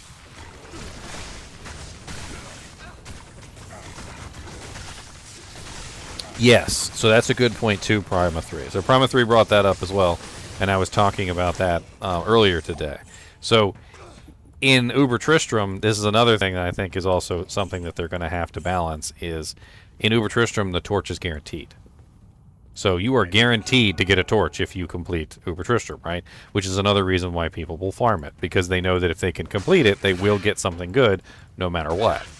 And this is also going to be a point of contention with Duriel, is that, okay, let's say he's easy and everybody can kill him. All right, okay, so now we have an easy boss that everybody can kill. What's his actual drop rate, though? Like, if it takes a while to farm these materials and he drops crap, like they just completely messed up his drop table, so that every time you farm him, he's not dropping anything good, then that's also going to be an issue, and it's just gonna lead to another, like, oh well, I don't really want to farm him because his drop table's garbage. So what you're telling me is he's going to drop 6 teleport scrolls in a game that doesn't have teleport. Dude, if they have him drop 6 teleport scrolls, I will personally make a video kissing somebody's butt cheek, because that would be hilarious and also just amazing, in my opinion. It would show that they actually paid attention, and I would laugh. I feel like, wait a minute. Wait a minute. There aren't any teleport scrolls in... Exactly. That's the point. That's these guys' point. Wait a minute. He's What if that's how you... something. What if that's how you open up the cow portal? What if you have to gather 20 of them to make a book? So he drops 1 item and 6 TP scrolls every time. Yeah, and then you gotta farm him. You gotta farm him enough times to get 20 to make a book, and then once you get 20, you can combine it with the Wurt's leg. Then you get a shotgun. And then you get a shotgun. Yeah, sure. Sure. Come on, I'm with you. I'm with you up to there. Your grandfather.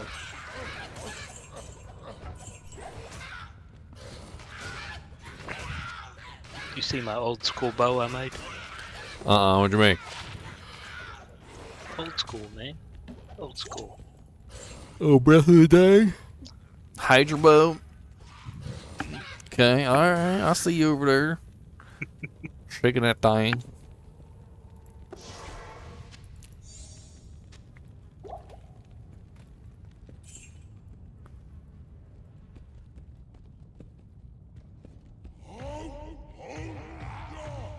I don't know. Still have to use the That's the kind of stuff that if they did it, honestly, they would earn so many loyal people. Like just straight loyalty.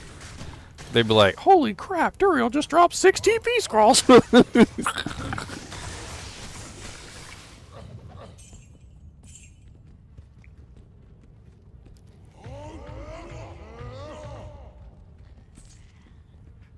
Yeah.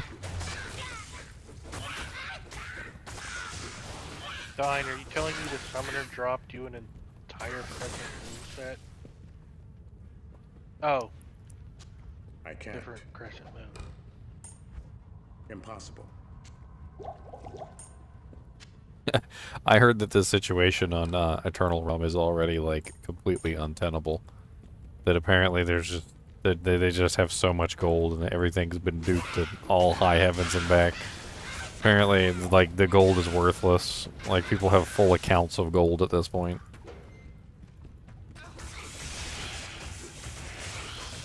You guys got to remember that the entire reasons why seasons were created in the first place was to get rid of duped items and to get rid of all of the crazy stuff that was going on.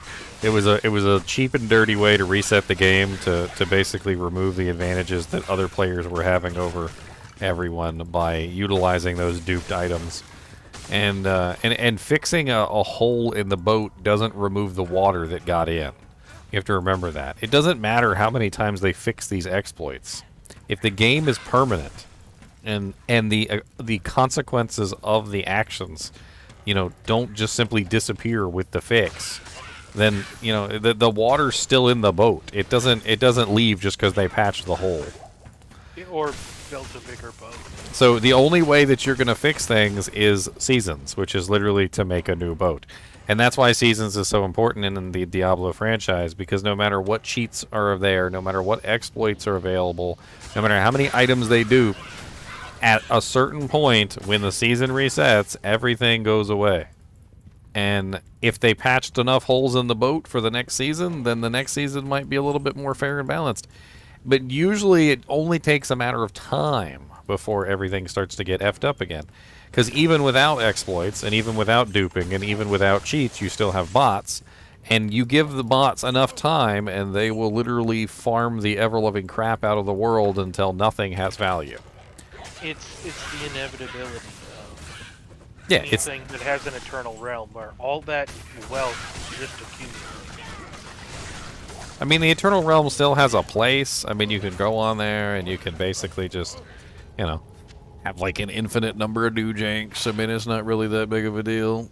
Let's take D2 for example. The non-ladder characters I have function more as a trophy room than they do as a actual characters I care about. Man, what a troll roll, eh? I was looking at this shield. It freaking rolled.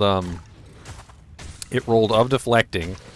It rolled 38 all res passive, and it didn't roll into the sockets though. could have done without that ED. Yeah, the blessed is what happened. The blessed is I believe that's 52% ED. It's really bad. It's not even a good blessed roll. Like, it's not like godly or anything like that. It's just like the really crappy one. It's locked. So your Iron Golem is 0 damage. If you increase it by 52%, it's still 0. For what? It's locked. That shield. Well, only if you make it on the Necromancer. If I make it on this character, though, it's not as good. We were theory crafting earlier chunks, like invincible iron golems. We actually came up with some pretty good options. So if you are a Necromancer and you have like a pretty decent amount of +2 skills, you're gonna need what did we settle on? It was 70% resistance from summon resist. Yeah. Yeah, 70% resistance from summon resist, and you can essentially make a golem that is immune to fire, lightning, ice, and cold. Fire, lightning, poison, and cold. Sorry, fire, lightning, poison, cold. So basically immune to the 4 elements, not immune to physical, not immune to fire, or not immune to magic, but immune to basically the majority of the spectrum by using a couple like specific items. So one of them is the Jade Talon. We were looking at the Jade Talon because that's a cheap one that you can obtain. You know, like doesn't really take a whole lot to get a hold of that one. You could probably pick them up like we were talking about for like, if you got like the regular one, I don't even think it would cost you more than a couple P gems, and you could get like a couple, like a whole inventory of them pretty much. But the ethereal one was what, like a Lemrune, and then we were thinking socket it with a Umrune for the open wounds. And then what happens is you have a golem that's immune to fire, or basically all 4 elements. It's immune to all 4 elements and has pretty decent amount of fast rate recovery, and then open wounds too, which of course is always nice.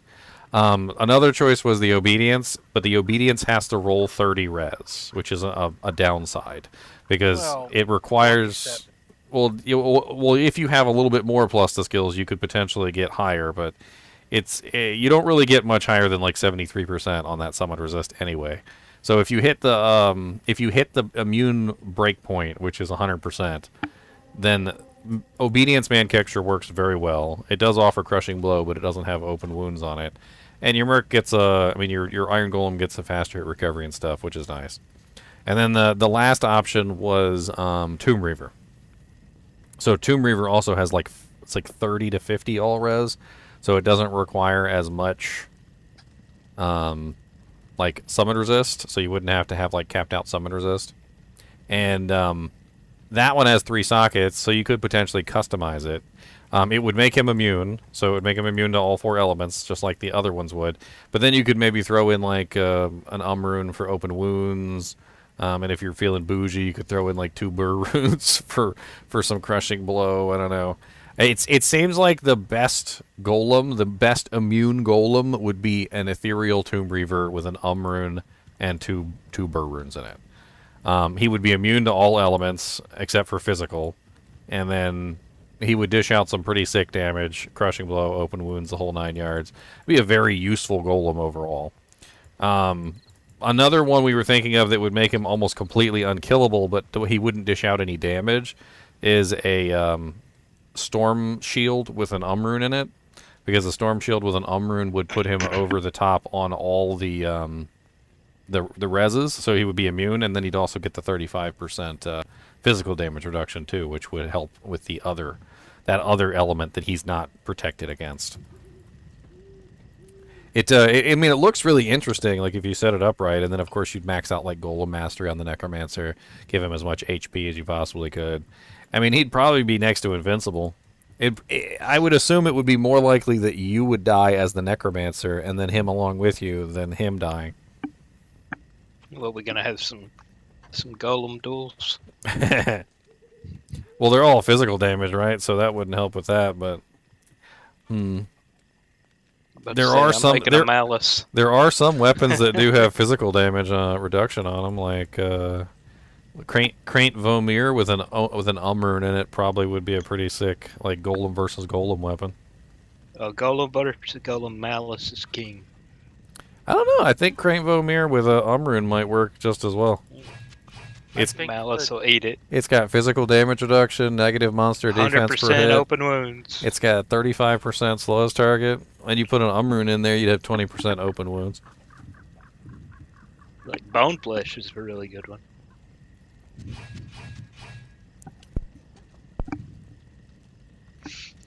You going to a new game? Oh yeah, sure, why not? Okay, cause I'm about to open a portal. I don't want to do it and then just have you leave right after I did.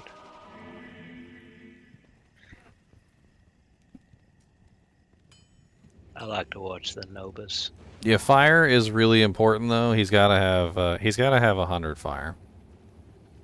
PO me. please. Like he's got to have 100 fire. I think fire is one of the most ridiculous elements in this game. Like in general, it's just one of those elements that every freaking character, every single monster, like everywhere you go, there's something with fire damage. Hydras from Trav, you know, like firewalls and meteors and fireballs and all sorts of other crazy stuff. It's just, if he's not immune to fire, he might as well just not even be immune to anything because there's too much fire in the game. It's the one element that has to be, he's got to be immune to. But you can just wear a flickering flame and it does it. What's up, everybody? Yeah, I guess if your merc or you had flickering flame on, that would definitely help. Chuck, did you leave any runes for us, man, or did you find them all? Good lord. I only found 3. He giggled because he knew it was true. You've been a machine, my brother. No, I haven't. I was very unlucky for a long time. I keep thinking to myself, this new season of D4 is starting in, what, 4 or 5 days now. I keep saying, what the heck am I doing here building this necro? I think I'm just gonna keep playing Diablo until Diablo 4 launches. I'm not gonna. Yeah, honestly, they put it too close together, and I'm mad at them for it, and they need to stop. I can play Diablo or go up there and sit in the living room with my wife and watch some cheesy Netflix show. So you know where I'm at. Or you could get, or you could get a Nintendo Switch, and then you could sit next to your wife and play and Magic Find while she watches her cheesy show. You can pretend to love her that way at least. I did watch my Texas Rangers, man, advance to the ALCS for the first time in a bit, playing the interstate Houston Astros. Oh no, my golem! About to say, oh my merc. Did y'all ever see those YouTube videos? I forgot who it was that was doing it, but they were actually having Iron Golem versus Iron Golems. Oh yeah. Oh, that was coolie. That was pretty fun to watch. There's did it. Yeah. I seen it. Those got a little carried away. Llama's been playing this freaking really weird version of D2 that I've been watching. It's so far from what Diablo is. It's just insane. I guess Is it the Project D2? No, this is some other thing that some guy built. It's similar to Project, but it has all the new graphics and stuff like that. It's a single player mod. Yeah. There is no multiplayer mods. There's some strange skills, man. Interesting. He was playing a throw barb where when he throws javelins and stuff, it has trails of ice and freezes things and stuff. It's insane. On a different note, would anyone trade 2 ums for a mal or an ist? If they have them in their stash. I don't think I have them. I don't have a Malrune. No, I don't. I got lucky with mine. I found that burr and doing chaos runs, and that's about the luck I've had, pretty much. I was wanting to make the necro specific armor to give him some extra skills. Bramble. You talking about bone? Bone, yeah. Yeah. But It's a decent little armor for necromancer. Yes, I mean especially as a poison necro, it's not bad at all. I could probably make a game and get it in 5 seconds. I've got my summon necro to like 53 minutes. Basically, I'm basically just walking through everything. I'm never in any fear of dying, and I'm killing everything quick. It's just getting through it. I was gonna use that on my my Procazon. That is the one thing about the summon necro. You don't do anything bad. Oh, you do. Yeah, and it's frustratingly slow in arcane and the. So many novas. Arcane and the tunnels. As I demonstrated in my solo self-found run, if you do it properly, you can basically barrel through anything. You gotta play it like a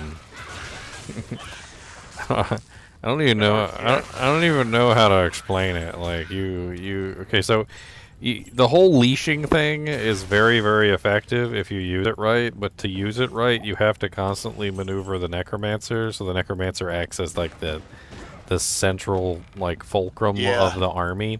And so what let's use the jail as a for instance, all right? So let's say I open this door as a necromancer, and on the other side of this door is a huge army of monsters, right? If I stand here as a necromancer and let my army walk up to that door, then I am just asking for slow, horrible, just taking 18 years to get through the doorway paces, right? However, if I do the opposite of that, which is run in like a crackhead and go to the back of the room as far as I possibly can, Oh yeah. I can force the army to leash to me, and then they end up in the room as opposed to at the door. And then the battle goes really quickly by comparison. Also, you'll notice that a lot of the times your army has a tendency to spread out. And I don't like the fact that my army spreads out, because when it spreads out, that means I'm doing less damage. So even when you're in somewhere like Chaos Sanctuary, what you have to do is you have to kind of watch your army and see whether or not they spread out, right? And then when they spread out, what you do is you kind of like run over to one side or the other, and you force all of the army that's too far away to leash to the other side, and it focuses the army in one place, and then things start dying faster, because now you don't have all of your army spread over 100% of the map. Now you just have your army spread over, say, 25% of the map. And it allows your army to start taking on the monsters a lot quicker. And it like in this way, like as I kind of just like marshal your army around by using the leash ability, you can really kind of micromanage them and force them to go where they're actually supposed to go. It's just a little bit of a pain in the butt, and you do have to be kind of like a reckless necromancer, which is one of the reasons why you'll always see me wear a shield, and I like to have high block chance on my necromancer, because I will literally run straight through an army of monsters to get my army in the right position. I'm like, Yeah, you use that technique quite a bit to kill the fallen. You got to kind of run over there to get them focused on the little guy that's summoning all of them first. The problem is in the maggot lair and in the arcane sanctuary, there's nowhere to move. So in the maggot layer, there are a couple techniques that you can use. So the first one is you always have to make sure that your clay golem is summoned behind the enemy, not at the front of the army. Because what happens is your clay golem will actually block your skeletons from getting through. Another very important thing that you have to remember is that your minions and your army cannot travel through you, but you can travel through them. Which means that if you are standing in the way, which often is the case, you can prevent your army from moving forward. Which, there's a lot of little things in there as you're going through that you'll start to realize are slowing you down tremendously, that it's just you being stupid because you're standing there like an idiot. Another thing is that there are openings in the maggot layer. So if you can, you always move to the openings. So anytime that there is an opening, you always move to the opening, because that's where you can dish out the most damage the quickest. Now, because there's not enough room in the maggot layer for leashing effects, what you have to do is you run into the opening, you immediately teleport, take that teleport back to town, and then go back down immediately. And that way your army forms around you in the opening. It actually works very well. And then from that point, you kind of lure everything into the opening and go from there. Corpse Explosion also works through walls. So if you can effectively kill one or two targets quickly, you can start chaining off Corpse Explosions pretty well, and it'll hit everything within radius, whether it's through a wall or not. Yeah, it's much easier the second time through. That's just like the Duriel fight. The first time a summon necro meets a Duriel, got a plan for it. Got to get your clay golem and your Iron Maiden, because that's the only way. You only have to do it in normal, but it's about the only way you can get through there. Here's another one that's important. So the clay golem is actually the worst choice if you're using thorns. So there are some situations where you're probably better off letting the monsters kill themselves on you rather than killing the monster. So like especially in the maggot layer, when you have like one monster beating on one skeleton and one skeleton beating on one monster, it's going to take forever for that skeleton to kill that monster. I got my thorns Act 2 merc now, so we are all good. Yeah, but the problem is that the clay golem slows everything down, and the slower they go, the less they dish out thorns damage to themselves. So in those cases, you actually want to swap off of the clay golem when you're utilizing your thorns to something else, so that you don't diminish the attack rate of the monsters, so that they can beat themselves up quicker. And as you can see, there's tons of little things that you can do to speed yourself up tremendously. It's not quite as intuitive when you're just. I like to call them the stand there and do nothing necromancers, which is literally where they summon the army and then they just stand there and they're like, "This is so boring. Nothing's dying. It's so slow." And I'm like, "Well, you have your corpse explosion maxed because." Once you get that maxed, it's pretty much ball game. I mean, there's a lot to do as a necromancer, and I think that's one of the coolest things about the summon necromancer is it's not really a passive class. I mean, you can play it as a passive class, but it's not really a passive class. I mean, you gotta constantly cast amplify damage. You have to constantly maneuver your army to make sure they're in the appropriate place to actually do what they're supposed to do. Corpse explode. You need to corpse explode whenever you can. You've got to micromanage your mercenary so that he doesn't die. You got to micromanage the golem so that he's not standing in the way of your entire army and blocking all your damage output. You need to switch golems in certain cases, depending on like a case-by-case scenario. But clay golem can be used like 90% of the time, but there's definitely situations where he is not the best golem to use. You have to resummon your clay golem whenever he dies. You got to resummon the skeletons whenever they die. You got to constantly micromanage the revives if you want to go down that pathway. I mean, once you get your skeletons maxed and your skeleton mastery max, man, you don't have to resummon them often, especially in P1. Oh God, my golem, don't die. I just did Diablo. Yeah, I know I'm in the wrong place. I know. Okay. I know. So what do you think's the better golem, man? It changed. The fire golem? It changed while I was down here. The clay golem is definitely the best for tankiness.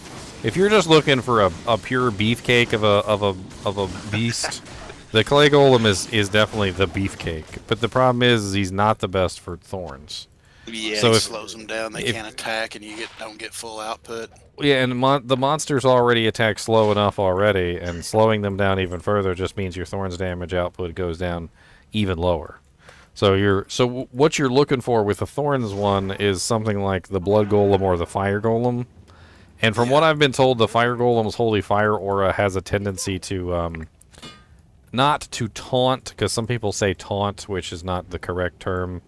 For those of you who played MMOs, it would be the equivalent of first aggro.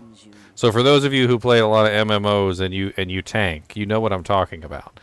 First aggro is basically where the first person that walks into the room is usually the first person that all the monsters cluster on, because they were the first one who achieved aggro. And then from there you can taunt, you can do things to build aggro, whatever, but that first aggro is actually very important for the tank because it allows him to obviously, number one, gather all the monsters, and then number two, utilize his first or second skills to cause that aggro to accumulate, right?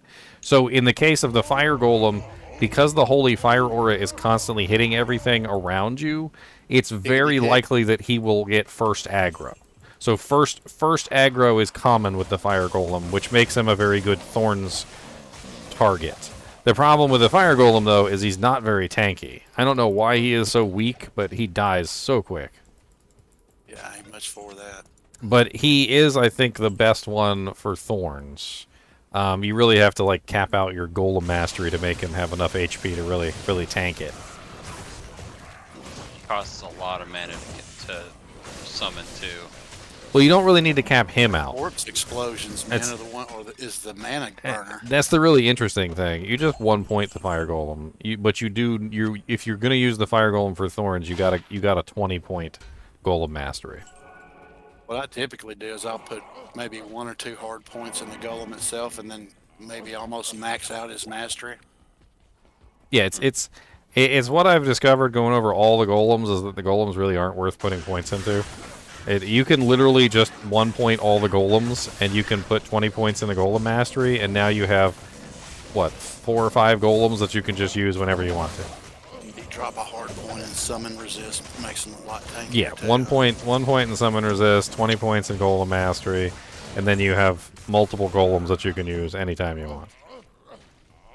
That's one of my favorite builds, man. I usually build one every season. I wish I would have started this one. Now I'm not going to really get to enjoy it much because I'm out of here whenever D4 starts. This is so much more fun than D4, though. Well, I'm kind of curious, man. I made a couple of I almost got my sword to level 100, and I haven't had a level 100 rogue. But I'm kind of... Dude, when I first came back to Diablo 2 after playing Diablo 4 for a while, it was like a breath of fresh air. It was terrible. I started playing Diablo 2 and I'm like, oh man, the screen's not all zoomed in. It was like, oh man, the sounds are awesome, and I mean, like, oh man, and my inventory's not full every 1 second, and then like, oh man, my stash looks beautiful, and like, Polish. I forgot how good I had it over here. That's The the one door word, is down polish. there on my TP if you want it. It does get rather maniacal, all the freaking nightmare sigils you have to run doing that game. You know, that right there gets exhausting. Well, I mean, they gave us a real reason to do nightmare dungeons now, as opposed to like see how high you can go. So now, something that's never gonna drop and nobody in the entire universe has it. Now we might be able to get it. only from Uber Duriel apparently, but Yeah. but they basically set up so the higher level the dungeon you go to, the higher the item level is now. So before, people were like, I swear, when I do higher level dungeons, I get closer to 820 drops. Well, now you are. Like, you 100% are. They set it up. They literally have it set up so the minimum level decreases, or increases every, like, monster level you go up. So, like, each tier you go up, it goes up by, like, 1 min or something, and they said that at a certain point, it would get... where literally, if you're a high enough nightmare dungeon, you're going to be looking at 925 guaranteed items. So there's going to be a certain point where we're going to be trying to run the highest level dungeon that we possibly can, because we're going to want those high level items. I don't know exactly what it caps out at, but I'm assuming it's going to be pretty high. By the way, Ginger, you're not allowed to not stream for 3 or 4 days anymore. It's been the most boring 2 or 3 days of my entire life. Yeah, well, you know, it's life, okay? I can't do nothing about life. Oh yeah, I hear you. It's life. It's horrible life. Yeah. Life Were you in a able to big- get it big figured city. out? No. No, that sucks. No. I'm still like exactly where I was before. I just wasted a whole bunch of days for nothing. That sucks. I'm sorry to hear that, man. Well, you heard him. He got a Wi-Fi girl while you were gone. Wife aggro. It's called Wagro, sir. Wife aggro. We don't say wife aggro because then you might accidentally, like, you might hear wife and then come over and find out what's going on. We use Wagro. You will Okay. summon her. We use Wagro. We don't summon. He'll appear in your living room with the wrath of Lilith. You know the verse. My wife would kick Speak- Lilith's butt. Speak his name and he will come. Yeah, there's a fine line, man. Like I've said it before. I've argued with my wife and almost gotten divorced maybe a time or two over this dadgum game. She's like, is that all you're ever gonna do Yes. anymore? Yes. I'm like, just give me one more Mephisto run. Yes. That's all I ask. Yes. It's our hobby. What do you expect from Yes. us? Well, that's what I throw to her now. It's like, I- girlfriend, all you do is sit up there on your phone, thumbing through your phone, buying stuff continually. My Build my an advice Egyptian pyramid out of the freaking Amazon boxes that come to my door every day. my advice to everyone, and I know this might lead to some broken hearts, but if your girl ever tries to make you quit a video game for her, Break up. break up, okay? Because she's 35 years too late. you got to realize that what makes somebody happy is what makes somebody happy. Like if you like playing video games, or you like playing football, or you like playing baseball, or whatever. Like, I mean, I'm not talking about you serial killers. You guys can go to hell. But if you if you are enjoying something, and they see that you are enjoying something, and their response to you enjoying something is to force you to stop because they don't like the fact that you're enjoying something, then they're not in the wrong. They're not in the right. Okay. Well, I think it's They're the not. fact that you kind of ignore them. You know what I'm saying? You don't. It's a. It has nothing to do with ignoring them. We wouldn't be with them if Plus we now didn't it's like more them. complicated now because I have grandkids. And We wouldn't stuff, be so. with them if we didn't like them, okay? But you know, they don't always want to be with us either, right? Hey, They I'm don't- right here running. They don't I'm always right here want to be building next to necro. us either. Like I guarantee you, if you guys spent every waking minute with your wife, if you sat next to her on the couch and Good like God, it'd be- followed her to the toilet and You're giving me a headache already. smelled her turds and literally like walked around with her and asked her what she was doing, it wouldn't take you more than a day. that don't- I guarantee you, about one day, and she would tell you to go away. Like she doesn't kinda want you over it. hanging around her all the time anyway. We need something to do as men other than hang around our wives and not be a puppy dog that literally follows them and literally like walks on the back of their feet because they can't get close enough. You can't be a puppy dog that follows them around everywhere. That's not how life works. That was actually the reason why one of the reasons I ended up becoming a streamer. Like, I think when I first got together with my girlfriend, I was that little puppy dog, and I followed her around everywhere, and literally we watched shows together, and sat with her in the bed, and you know, I was like, hey, you want to go get something to eat? And you know, eventually she was like, I need time by myself. And I was like, well, you know what? I was like, I like playing Diablo 2, so I'm gonna go back to playing Diablo 2. And then it became, you love that game more than me, and I'm like, God. Don't make me choose. And that's when I pull out the old card. It's an old card. It's in my pocket. You know, I pull my wallet out, and I open up my wallet, and inside my wallet is this card, and I read this card, and it says, the only reason I started playing video games again was because you literally told me to F off, you son of a bee. I don't want you near me all the time. So if you want to blame anyone for me playing video games, you can blame yourself.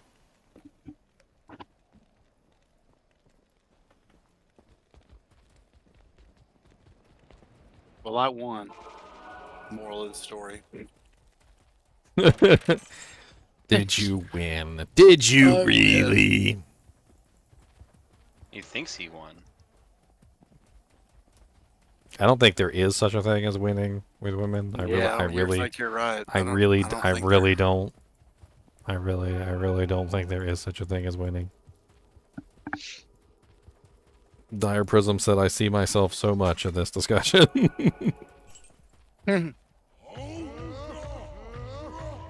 I don't like this discussion. She I'm hadn't in done it. it in years, man, but she sure used to. 15, 20 years ago, she gave me hell. Because this is literally all I did. She's probably a little bit right, but, you know.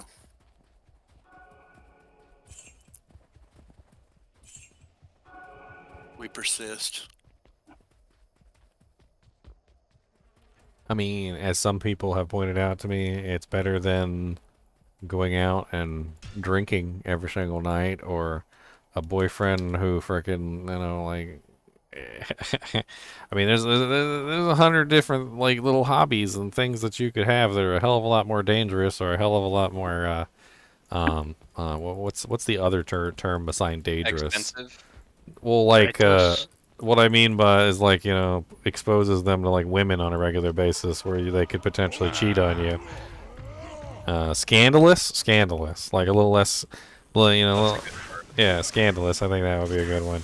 It's just like, in general, gaming is what? I'm at the house, I'm safe, like, I'm not cheating on you, like, what's what is the big deal? Like, you can come over here and mess with me. I mean, if you came over here and dropped your top, I would literally stop playing right now and follow you into the bedroom. I mean, you have control. You literally have control over me with the electric headlights. I don't. Right. Yeah, the those stream high would end beams. immediately. Those high beams will get you good. Those man. high beams will kill Those her. high beams will get you. They will get you every time, like a deer in headlights. Ginger, I think this build blows people's minds, man, when you start mowing through fizz immunes. Oh yeah, it does. I've seen a couple people. They don't know what we know, do they? I've seen a couple people. They come in and they're like, "How the hell are you blowing through those fizz immunes like that?" And I'm like, "I don't do physical damage. I rip them to shreds." I think that this might be like the build. I'm starting to get into like a frame of mind now, where I've realized that. Number one, this build is really cheap. I mean, it's dirt cheap. Number two, it's really good for horking. Like you can actually hork pretty well with this. With the addition of a lightning sunder, you can literally just kill everything. Like there is nothing in the game that you can't kill. The static field combined with the lightning, combined with the negative 70% lightning res. Combined with all the other doojanks going on, it's just like you just walk right through monsters that are immune to lightning. I think the easiest one to see, the one that really kind of blows people's minds, is when I walk up to those lightning spires in Arcane Sanctuary, and I literally just like 1 or 2 shot them, or like 3 shot them. Like it's almost insane how quickly they die. And those are towers that are immune to lightning and are usually pretty difficult to kill. Hello. My skeletons knock them things down pretty quick too. Oh yeah, you get enough skeletons on top of them, man. They'll go down pretty quick. It must be like, more averse to physical damage. Hurts them worse. Oh, look at how quickly I take out a fire tower. Like. The fire towers go down in like a matter of seconds. Those things are tanky as heck, too. I know! Just dead, gone, bye, see you later.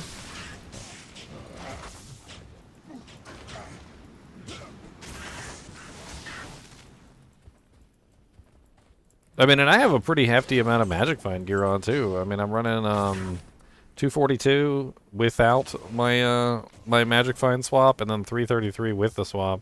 And I'm not even running 2 Alibabas. If I was running 2 Alibabas, it'd be a lot higher. And I also don't even have Istruns in the Alibaba, which is definitely a big upgrade. Twisted Isters. Isties? I mean, like there's nothing expensive on the build though. Like it's crazy in terms of value. I mean, what actually in my build is actually worth anything? Blade of Alibaba is cheap as dirt. Those guys that run those 6-isted phase blades. I mean, it's. I don't think it's better than Alibaba, but It's locked. it's nice, I guess. A lot of ists. Yeah, it's you lose out on the really nice gold find. It's like 227% gold find from the Alibaba, and then it's not even really that much better than the Alibaba. I don't know. Yeah, I usually go Alibaba myself. That's pretty much standard. I think double-isted Alibaba is better. You could also go with double-lemmed Alibaba if you really want to capitalize on the gold. I've actually ran those on my necro before too. Lose some skills and stuff like that, but it really doesn't matter a whole lot. I think once you get those skeletons completely maxed out with a few summon resist points, it's just crazy. Okay, we got it. You gonna try the summoner build in D4? Yeah, that's what I was planning. I'm not exactly sure what I want to do though. I saw you doing those patch notes the other night, man, and I became intrigued with the upheaval barb. I may try that. Yeah, they fixed a lot of the unique items. I think the upheaval one was one of them. Hopefully they fall as commonly as they did, as they were. Or maybe not. Maybe some people thought that was a bit much to have 18 of those swords in your stash. I certainly did. It, Make 'em it's a little more the rare, might be problem. better. The problem is that the loot table's not big enough. So when you look at the items that fall, you know, it's like there's this little tiny loot table. So what if, you know, for helmets, like barbarian helmets, like there's no barbarian helmets right now. I think in season 2 they're going to introduce one that's called like the helmet of Jarter or something. But like there's none right now, right? So you're not going to find one. A lot of the characters only have like one thing in that slot. So of course that's what you're going to find over and over and over again. Mm-hmm.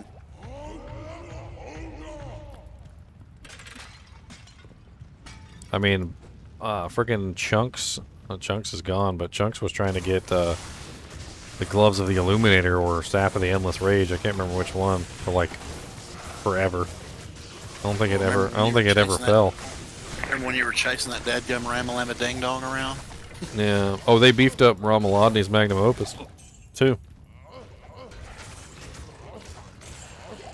It's actually pretty crazy. I was looking at that. They got me half tempted to do my freaking Frenzy Barbarian again because not only did they beef up Ramalani's Magnum Opus, they brought up the total damage output from 0.3 to 0.4. They also increased the Battle Trance, which is the other unique, the one that increases Frenzy. And then on top of that, they also added that vampiric power that is literally like a Frenzy. It's literally Frenzy like from Diablo 2 Frenzy. It's like it increases your run, walk, and your attack speed. So I could literally run that too on top of it and just have like all three running at the same time.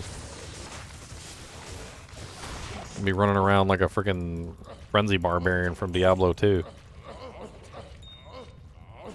Frenzy's pretty fun. Finally. I can't carry anymore. I can't carry anymore.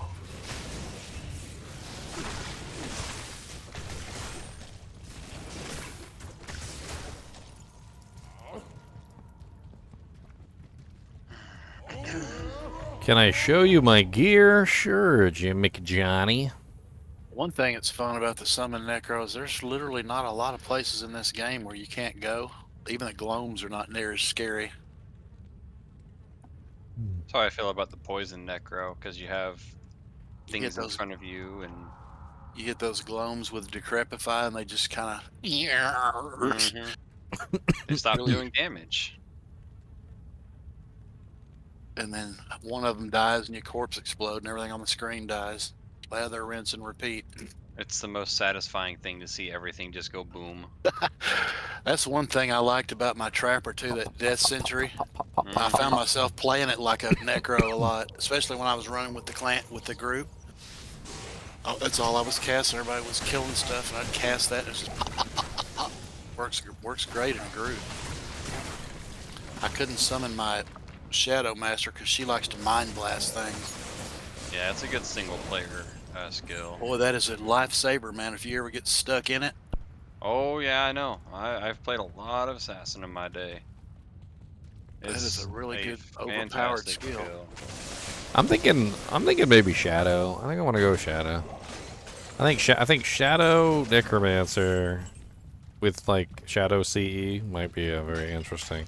I was even thinking about Deathless Visage, or not Deathless Visage. What is that? Bloodless Scream, the one that chills everything. I was thinking that way I could go with the Shadow Mages. Use the Blizzard thing so that the Shadow Mages are firing off blizzards. Have the Deathless Scream, which chills everything by 100% anytime you do shadow damage.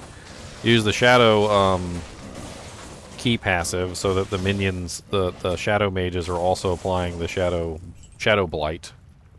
I mean, it could be interesting.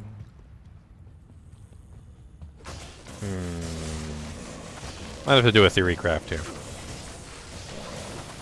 Sounds like a very good theory craft. Most of them turn out pretty well.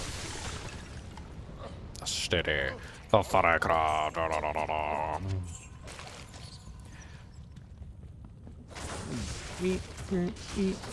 Honestly, I was getting kind of annoyed in Diablo 4 because the avenues for reaching the the 10-second Uber Lilith kill were very limited, and while creating fun builds was definitely something that you could do, it really did feel like, for the most part, that if you weren't running one of those like crazy OP builds, you were basically just not even playing the same game as the other people. Super rogue poison dot.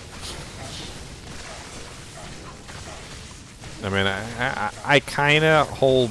I don't really hold players responsible for that, because I feel like at the end of the day, the player's going to do whatever they want to do to... or whatever they can do to hit the highest damage numbers, right? So when you have a crazy build like that in the game, which is just broken, you can't really get mad at the players for exploiting it.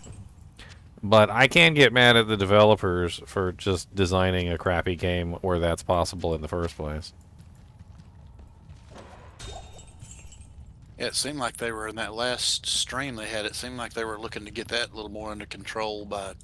Oh yeah, those percentages where they cap at 100%. Well, they made infinity. They made a very bold statement during that campfire. I'm not sure if you guys heard it, but they specifically said that Uber Lilith was too difficult to kill, and apparently that only people who had broken builds or you know, like, or the necro... They said specifically that the Bone Spear Necromancer was actually doing it legitimately.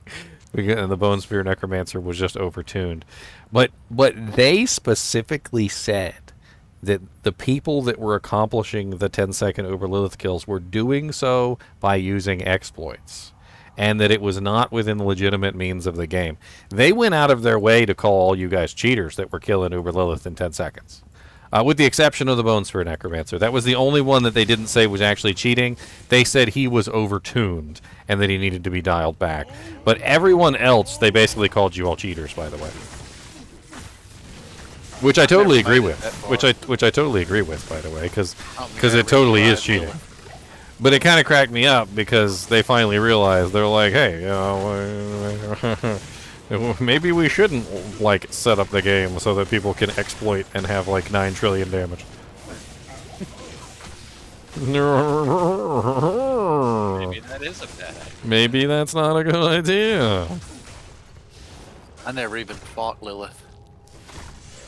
Her fight is I think somebody said they fixed some of her mechanics, but let's since I haven't fought her yet since they changed her, let me just talk about what I know, which was before they changed her.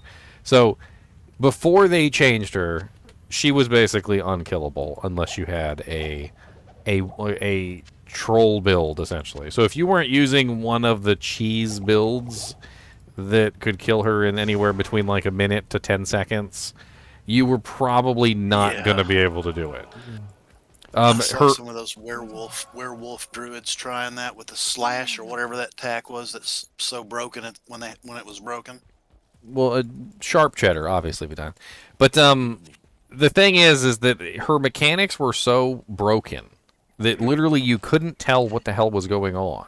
You would dodge correctly and then still get hit by the mechanic anyway because there was some kind of server tick lag thing going on. So you had to almost have precognition of where the things were going to go so you could move out of the way of them before they actually popped up. And I never cared much for that type of boss kill, you know, where you have to go through these, okay, she's going to come down, she's going to do this wave, she's going to spawn ads. I'm fine with it. Just let it happen, you know, like the killing Diablo. It's called phases. It's called phases. Yeah, I can't. That just kills me. But see, I'm fine with that as long as there's no one-shots involved. But when there's one-shots... How would you ever do that the first time through, though? If it's the first time you've ever seen it and you have no idea what the waves are like, you just have to die about 20 times until you learn the fight? Yes, you got to just continually die over and over again, learning the fight. Oh, I hate that, man. That is exactly the method that you have to use. You got to literally just die over and over again. It's like, yep, I see now. That drives me nuts. I mean, yes, I mean, that's what I did. I actually had a day, I was like, I called it like the clappening or something, or like the cheek clappening. And I literally just went in there with no knowledge. I didn't watch any videos beforehand, and I just started learning about the fight. And, you know, like within like 10 minutes, I had learned that don't stand in the red stuff. That's a one-shot. I was like, don't let the little mushrooms explode. That's a one-shot. Like, don't let this happen. That's a one-shot. Like, there was a whole bunch of one-shots in there that you couldn't even avoid. I couldn't stand the they got these little mushrooms that pop up, and you got to kill them within 9 seconds, or they one shot you, and so for some characters they're easy because if you have a decent amount of single target damage, you could usually take them out no problem, right? But some characters have a little bit more trouble bringing their damage to bear on a single target. Like, say, the Summon Necromancer, for instance, which might not be able to get his entire army on it in 9 seconds. Yeah, unless you got that bone spirit at a level 1,000,000. So basically, like, that mechanic by itself ended up being really stupid for some characters because, yes, you could do it reliably on some characters with no problem, but then other builds, it was like, okay, well, there's this single thing that I've got to kill in 9 seconds, and I'm not sure I can do it. And then they would end up getting one shot by it because, of course, they didn't kill it in 9 seconds. I never cared for that, man. You got to do that. I guess a lot of newer, some of the games I watch you play, and you'll get to a boss and you got to kind of do it 2 or 3 times before you get it. Like that one space game when you were flying the little spaceship. I can't remember what it was. Spaceship. You were killing the other little ships. Murdered them. But you got killed about 1,000,000 times, and you're like, okay, I got this now. And I'm like, oh my god. I was figuring it out. It took some time. You know. Yeah, you had it. You got it. Yeah, but see, the cool thing about that game, though, is I wasn't getting one shot. Like, I had time to react and learn and figure out what was going on and, like, maneuver different ways and try and, see what would work best. And, like, it took a little bit of time, and eventually I figured it out, right? But when you're getting one shot, it's not conducive. You ain't learning nothing, right? Yeah, it's not conducive to learning. Like, it makes it very difficult to learn the mechanics because you're like, oh, okay, I'm dead. Why did I die? I was like, okay, because it's a one shot. Like, did I not have enough gear? No, it doesn't matter because it's a one shot. Like, did I not move the right way? No, it doesn't matter because it's a one shot. It's like you just didn't do the mechanic properly. So go back and do the mechanic properly. I remember the one stream you did, man. I think it might have been your playthrough Paladins when you were going through the keys, and it took like 12 hours to find keys. I think you had me. I was in my house praying for keys. Praying for keys. I'm at the end of that. I'm going to give him some freaking keys. Dude, I did not get a key the entire time. I was literally. I was asleep in one eye and the other. I was barely awake. I'm going to give him some keys. I ended that 12-hour live stream with no keys. None. I thought to myself, man, that guy there is one persistent fellow right there. Dude, somebody came into my stream too, and they were like bragging about some other guy did like a solo self-found P8 Ubers, and they did it in like 5 hours or something. And dude, I never wanted to strangle somebody in all my life because he kind of made me laugh at the same time, but I also got really frustrated because I was like P8 Ubers. First off, I mean they're not easy by any stretch of the imagination, but okay, maybe he did P8 Ubers in 5 hours. All right, whatever, I don't care. But then like the key farming itself can sometimes obviously take way longer than 5 hours, as you could clearly tell by the fact that I literally was farming keys for like 12 hours straight and didn't get a single key. As I laugh maniacally at his 5 hours, and I look at my clock and it says 12 hours that I've been farming keys with not a single key dropped. Man, in solo self-found P8, just getting to Nilithak is a chore, unless you're Fury's on or something. I guess it depends on what build you do, but. Oh, I had trouble with Nilithak. He was the worst one for me because those stupid guys in there are not demons, and of course Nilithak isn't a demon, and so my holy bolts and fists of the heavens were basically useless. So I basically had to rely almost entirely on smite and my mercenary, and it was a little painful. I actually did the other ones relatively quickly. I can't carry anymore.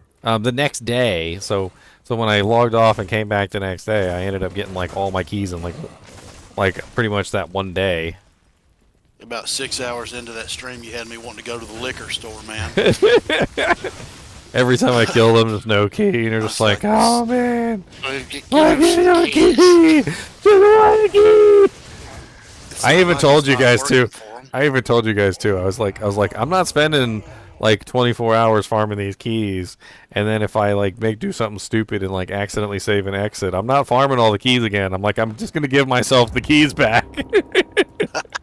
Like I'm just editing them in. Like it ain't even. You worked hard for those keys. I was like, I worked hard for the keys. I'm not gonna let a stupid mistake ruin my keys. You worked hard for the keys.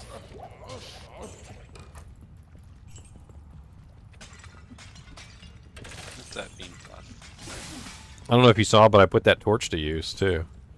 I put it to vote, and since Amazon was the next class, and it ended up being an Amazon torch, I waited until Act 5 Hell, so I pretty much did the entire run without it, of course. But then when I got to Act 5 Hell, I gave her the torch. That torch right there has some blood, sweat, and tears dripping off it. That's right, and that's why it got used, because the blood, sweat, and tears were. And it wasn't just your blood, sweat, and tears either, my brother. I was right there with you. I was like, dear God, give the man some keys. Okay, but here's the real question, Big Pimpin'. Do you have my merch? Because, you know, like when you're watching football and your team doesn't score, it's obviously because you weren't wearing the hat and the jersey, right? So so the reason why I wasn't finding keys was because you didn't have my shirt and hat on, obviously. Right. See. I definitely didn't have my Shaco on. See. You gotta have the merch on. Teams right now, I live in Dallas and I'm a Cowboy fan, so we got. At least you're not a Denver fan. Like, ooh, buddy. Oh my God, dude, Denver. They just need to completely reconstruct that team. That may go down as one of the worst trades in NFL history, giving Russell Wilson $250 million.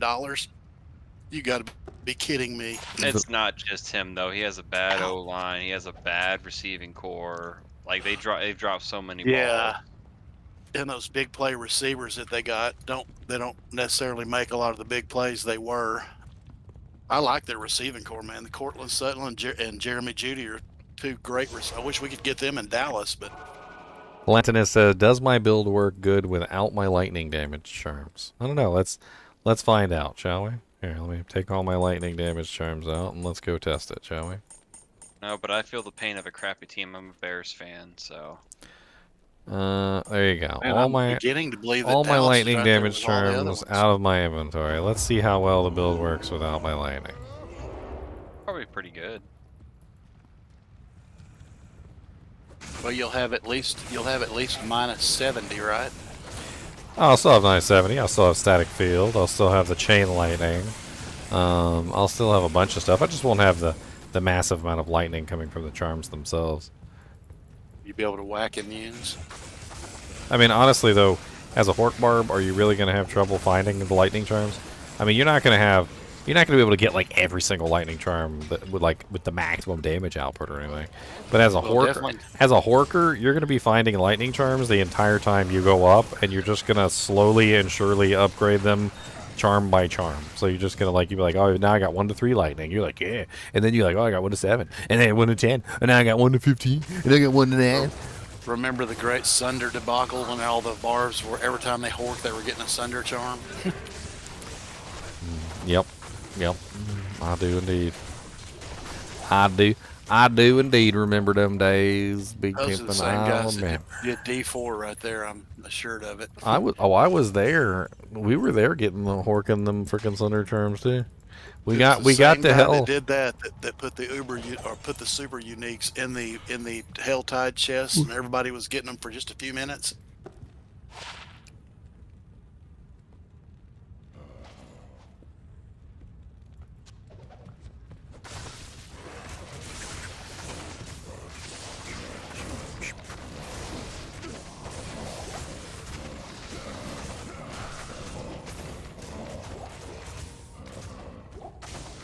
Oh, this guy immune to physical and he's immune to magic. Mold Fist. I bet you got something for him. Oh, he's a little tonky. He's spectral hit, which also means he has lots of resistances. He's a pretty tonky boy. I'm not gonna lie. Hey, Badine, thank you for this circlet you gave me the other night, man. You're welcome. Well, there you go, Palantius. That's how my character works without the charms. Now, what you got to understand is that my character is utilizing many different techniques. I would say that this is an advanced level character because of the way that it functions. And what I mean by that is just the fact that he's not really set up like a regular Bone, character. Skin, immune to physical. Spectral hit, yeah, spectral hit the too. Worst you'll ever come across, huh? Sheesh. So here, I'll go over everything with you real quick, and we'll talk about it. Okay. So first off, the crux of this build revolves around negative resistance. Okay. So with 2 crescent moons, you're sitting at a massive negative 70% enemy lightning resistance. All right. So that's just the crescent moons, nothing else. You don't need any griffins. You don't need anything else to get that negative 70. You could of course add more in if you wanted to, but you don't necessarily need to. I mean, I'd love to have a griffins, but who's donating me a griffins? Come on. So anyway, even without the griffins, you run the 2 crescent moons, and each crescent moon has a 10% chance to cast level 17 chain lightning. So you get 2 10% chances, which is not 20%, but it's 2 separate 10% chances to cast level 17 chain lightning. Because you're using the Sunder in combination with the negative 70% on the 2 crescent moons, you are looking at any monster that you come across is automatically set to negative 70% of 95%. So negative 75% from 100, which means that they are sitting at 25% resistance to lightning, bare minimum. And if they're lower than immune, if they're not immune to the resistance, then chances are you're going to rip them down even further, all right? On top of this, you also get the 7% chance to cast level 13 static field, which is a pretty large radius and hits most monsters around you in a circle. And you have 2 7% chances, which means that every monster around you in a circle is constantly getting staticked as you're attacking, all right? On top of that... Clayton said he'll donate a Griffin's headdress. You funny. On top of this, you also get a huge bonus damage to the chain lightning that comes from the on striking because of the negative resistance as well. And then I add in things like Wisp Projector, which use lightning on striking. I have the where is it? All of the lightning charms themselves. So each one of the lightning charms is adding more lightning damage to my character. If I switch to just like a fist, you can see that I have a pretty decent amount of just like punch damage, 338 to 852, which is not bad. On top of this, the Crescent Moons also have open wounds. Now that means that doesn't matter what I'm attacking, they're always open wounded, which is very nice. ITD also works very well for the trash mobs, but it doesn't work for the bosses, so that's why I spent a lot of time building up my attack rating. On top of this, we also have the shouts are very nice, because obviously you get lots of nice defenses there. But you also have your Crushing Blow, which is going to help out a ton. That's why I run the CB gloves and the Gore Riders. Actually, my preference is Goblin Toes, because that gets me to a higher Crushing Blow breakpoint of 25% plus 8. And you can add in some more CB with something like a G-Face if you wanted to. It really depends on how you set it up. But basically, you got CB, you got Crushing Blow, you got Static Field, you got Open Wounds, you've got Chain Lightning, you've got Lightning, you've got the lightning damage coming from your actual weapons. You know, it's just like, in general, there's so much stuff going on that the monster's just getting, like, absolutely ridiculously drained really fast. The Static Fields alone reduce the monster's HP tremendously, just on their own, before everything else starts coming into play. And then as we found out, there was a whole nother mechanic that was hiding underneath the surface. And the Crescent Moons apparently allow this to happen. So, to show you this, I have to pull up Amazon Basin. Give me a second.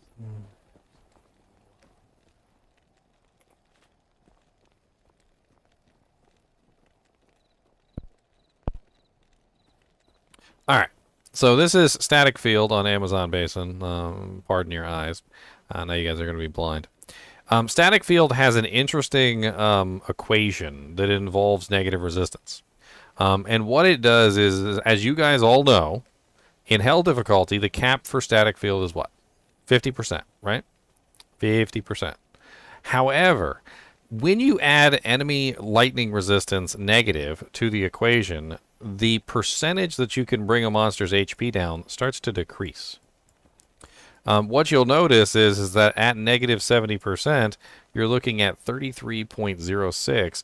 And if you can bring the negative resistance even lower, you can get as low as 25% of the monster's HP, which means that I can static down a large group of monsters to 25% HP within seconds, depending on the amount of negative resistance that I have.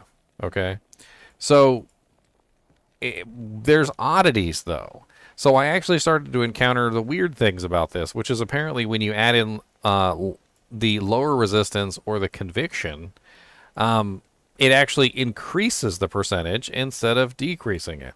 So if I'm at negative 100% enemy lightning resistance, I at 25% static. But then if I add in 50% conviction, now I'm at 43.77% static, which means that the conviction is actually hurting the static instead of helping it overall.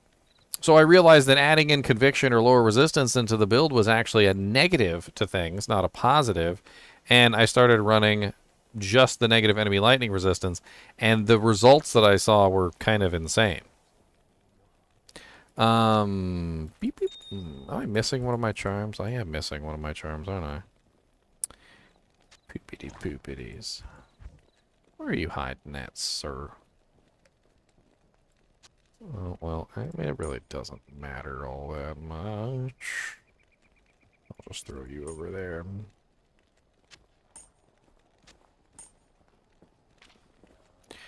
Wah, wah, wah. Oh, wah, wah, wah. Oh, wah, wah, wah, wah, wah, wah, wah. Robot chicken. But anyway, as you can see, it does really well. I put together the character, I figured out all the math, and yeah. I mean, right now I'm using Magic Find equipment too, and I think that's also something that can be said, is that this character gets faster and gets stronger. If you add in other equipment into this build, like a G-Face with an IAS jewel, things like that, things change. Another very important thing that I found out was that double swing, and this is something that I discovered on the double sting Barbarian, is that double swing is just way faster than Frenzy.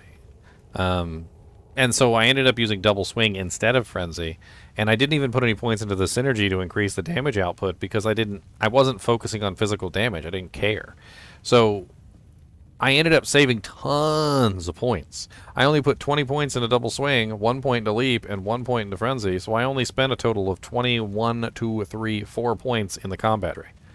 And then I dumped all my points into blade mastery, ended up putting a lot of points into natural resistance so I could cap out my res, and then dumped everything else into my shouts and my find potion, find item. And so basically I made a really freaking ridiculous barbarian that probably most people would never build, but just works really well. And there's obviously a lot of options for it. One of the things that we found out while we were building this guy is that there's so many options. Like, you could go Griffin's Eye Diadem, you could go Dream Helmet, you could do like a 4 lightning faceted armor. I mean, you can literally top out your negative res to like insanity and back, or you can just go with other forms of damage output. Like, you can do more crushing blow. You can add in more deadly strike or critical strike or whatever it is that you're trying to do. Like, you don't really need a whole lot of increased attack speed because, well, you're already at your cap for the most part. That was one of the things we found out with double swing, is that double swing just really doesn't need a lot to hit the break point. And so when you use double swing instead of frenzy, you don't have to worry about a huge amount of increased attack speed. You're already there.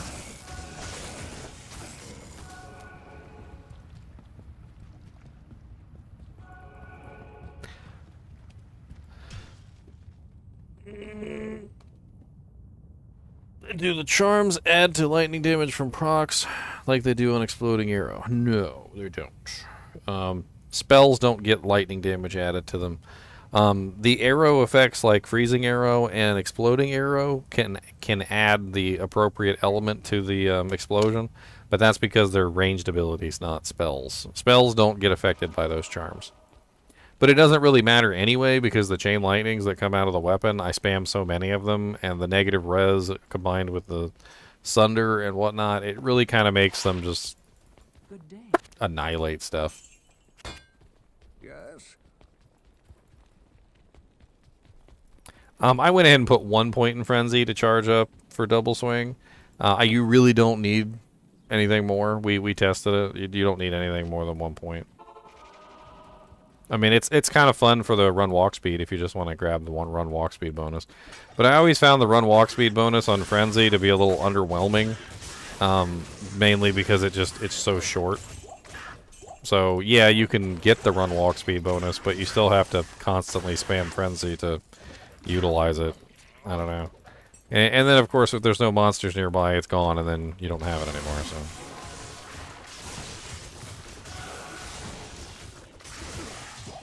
Not enough mana. Reinforced base of garbage.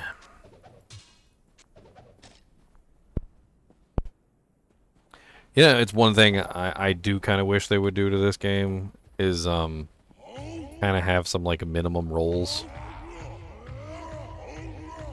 I mean, I don't really understand why sometimes you get like a elite item.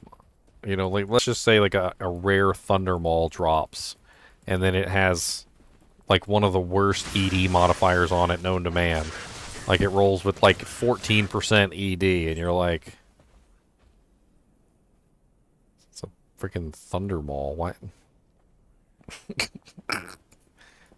Like there should be like a bare minimum somewhere. I mean, I'm not asking for the moon or anything. Just make it so that if ED rolls on like a freaking elite base, it doesn't roll less than 100% or something. Because anything less than 100% is just pure and utter garbage anyway.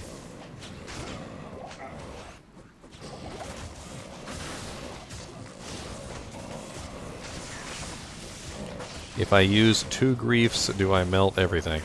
2 griefs would completely ruin the build entirely. I'm not really sure what you're looking at there. The 2 griefs would change the entire build. Without the crescent moons, it's not the same build at all. And at that point, you're just a grief barbarian. And you would be pure physical damage. You would lose the static field. You would lose the open wounds. You would lose the chain lightning procs. You would lose pretty much everything that makes the build the build. It doesn't that wouldn't I don't even know why you would do that. I mean, if you're going to use 2 griefs, just make a grief build just to make your whole character around griefs. That seems more logical.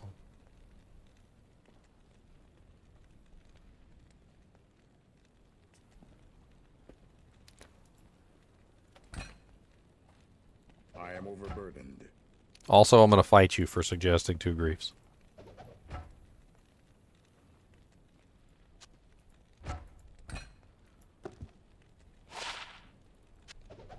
Freaking skull, man.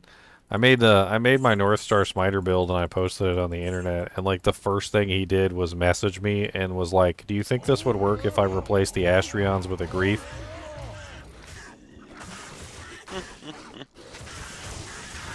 And I'm like, no, I don't, not really. I mean, as a budget option, I guess it would kind of work, but it's not the weapon that you use for this build.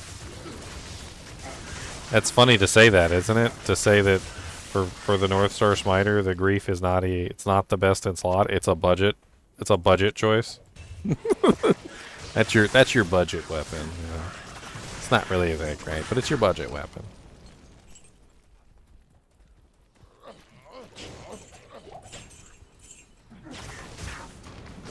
Oh, nice. Bisacre Cryptic Axe. Make a good obedience. It's ethereal, too. Sexy, sexy.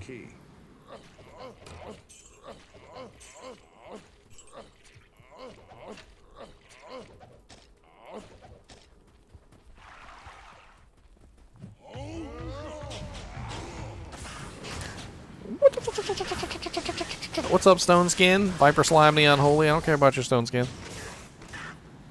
I don't care about your Stone Skin. I think about one of the only problems that this build has, because it's elemental based, is life leech. I do have issues keeping my keeping my life up sometimes in certain scenarios.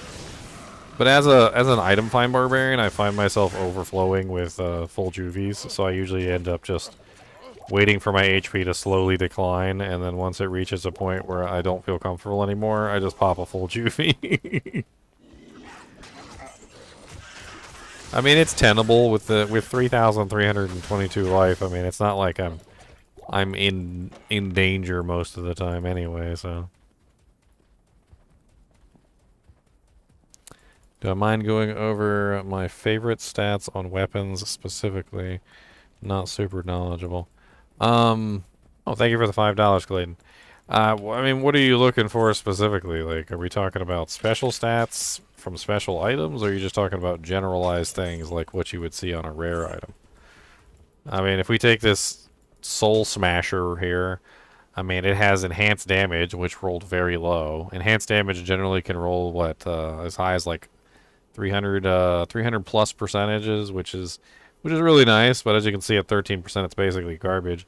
Attack rating, you really need attack rating, raw attack rating, not percentage-based attack rating. Raw attack rating gives you huge numbers, a lot more than people realize. I mean, just as an example, well, this won't work because it's not a sword. Minor swads.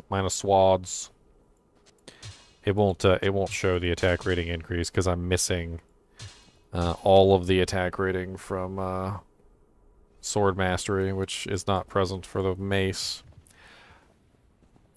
In general, you want weapons to be fast, so 40% increased attack speed. I may or may not have something in my stash which I can use as an example. How may I help you?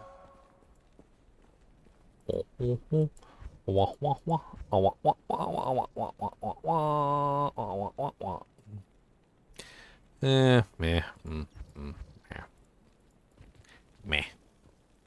Let me see if I can find something to use as an example.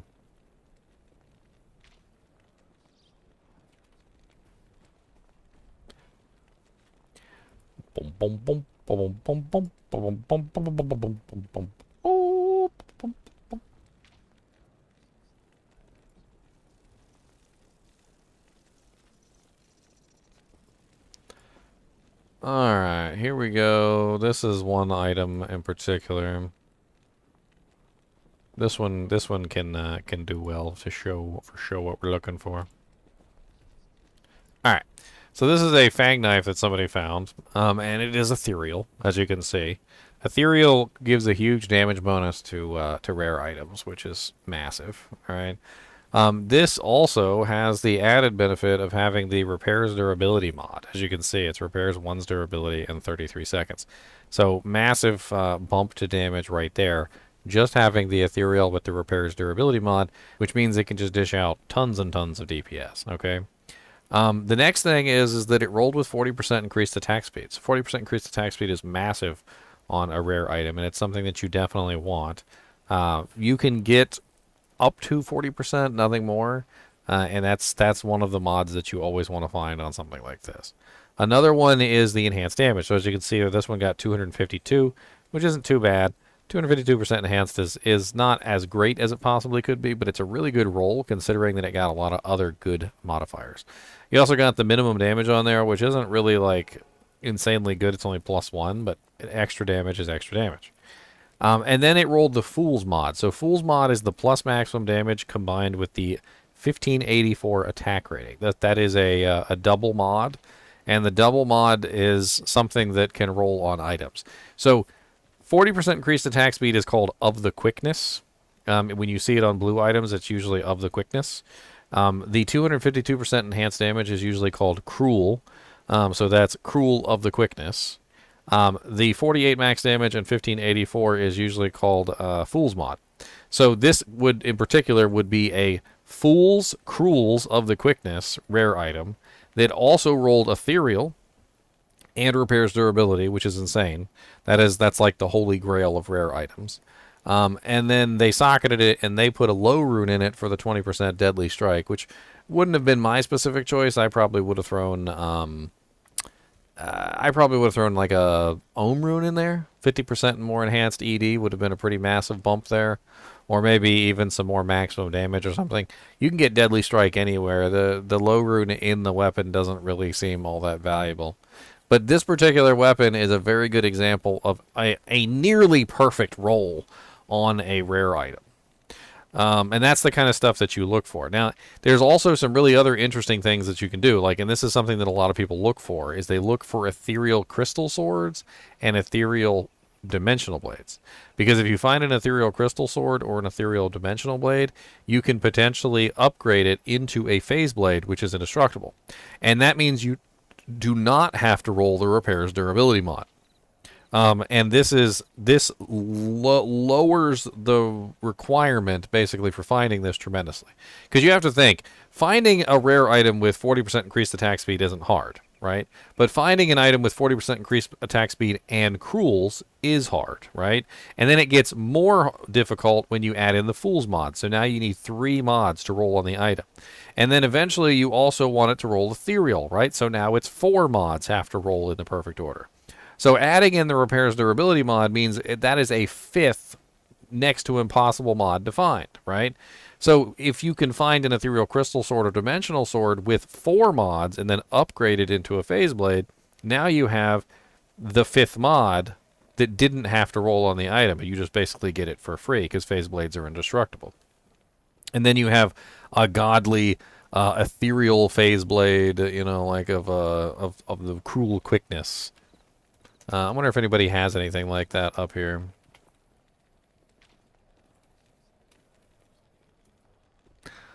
Let's see if anybody has a beautiful Eth phase blade.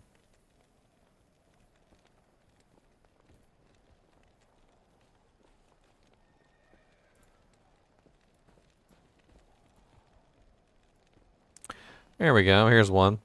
So this is one that was upgraded. This is a Bitter Bite Phase Blade, 40% increased attack speed, 274% enhanced. It's got the Fool's mod on it. Or, no, that's not the Fool's mod. That's the maximum damage mod without the attack rating. Or... No, I see the attack rating there. Okay, so it's Fool's mod. It's just, he's looking at it on a low-level character. That's what's going on here. It also rolled with an additional attack rating mod, which is very nice. And it rolled with 5% mana leech and ethereal. So as you can see here, he got the Fools, he got the Cruels, he got the of the quickness, and he got the ethereal, but he didn't have the repairs durability. And then he upgraded it into a phase blade, which now gives him the Fools, Cruels, of the quickness, ethereal, with the repairs durability, because now it's indestructible. Very, very nice find there. That's a crazy one. And you'd obviously socket that, throw something nice in there. Maybe like I'd probably say an Ohm Rune or a 1540 Jewel, depending on whether you need the IAS.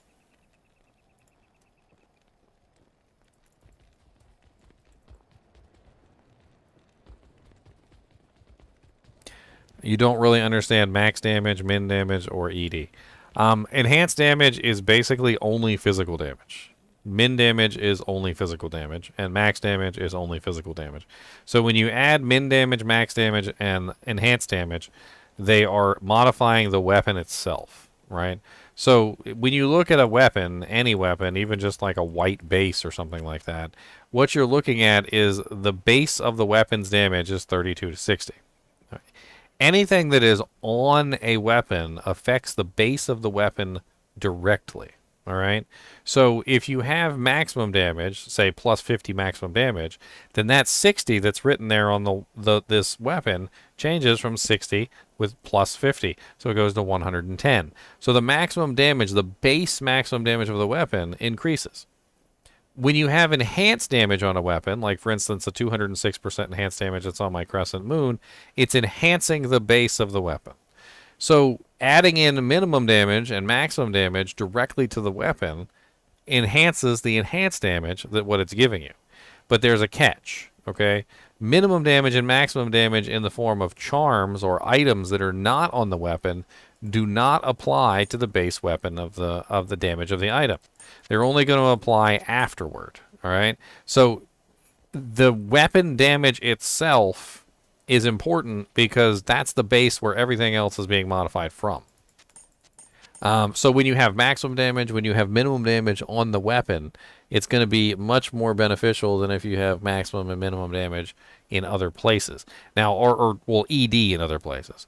Now, maximum damage and minimum damage does actually start to affect you tremendously in that way. As you can see here with my 3 max damage charm, I'm going from 1319 to 1332.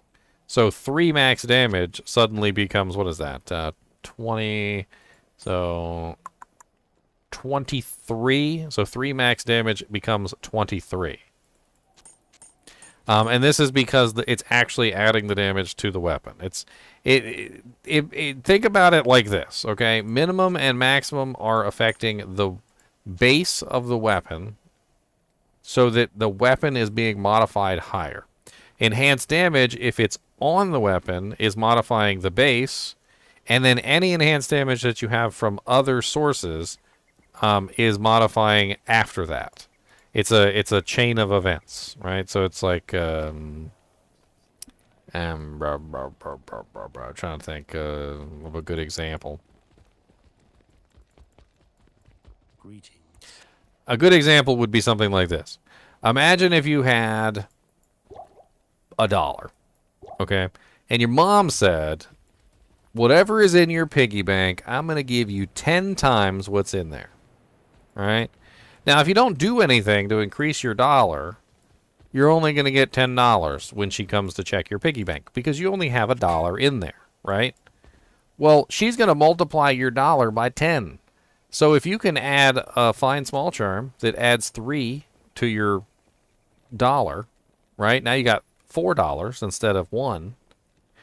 Well, when she comes to multiply your money, you're going to get 40 instead, right? Well, increasing the min and max is literally just a way of multiplying by a greater number. So the 206% is always going to be the amount that it's multiplying by, right? And that when you have off-weapon ED in other forms, it's always going to multiply that base number. So all you're doing is taking advantage of the system by adding in more min and max so that when, you know, your mom comes and multiplies your piggy bank by 10, like she promised, now you end up with something that's actually valuable. There's really not another way to explain it other than that.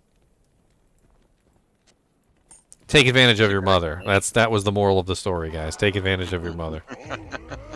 That was the moral. Haha. Mom's giving me 10 times my funds. Ha ha ha ha.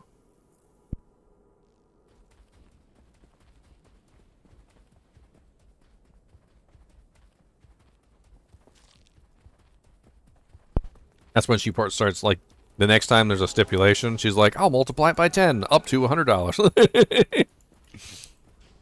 It's locked. But no greater than or exceeding $100.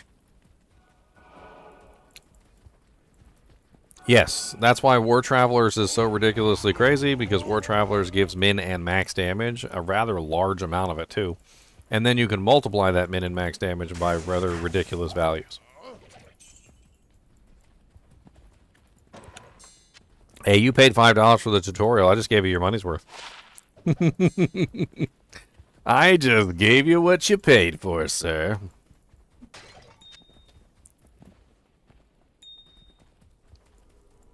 It's locked.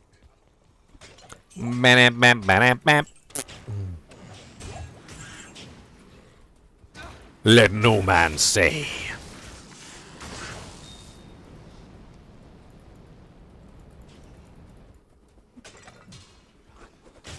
Chop, chop, chop, chop, chop. Chop, chop.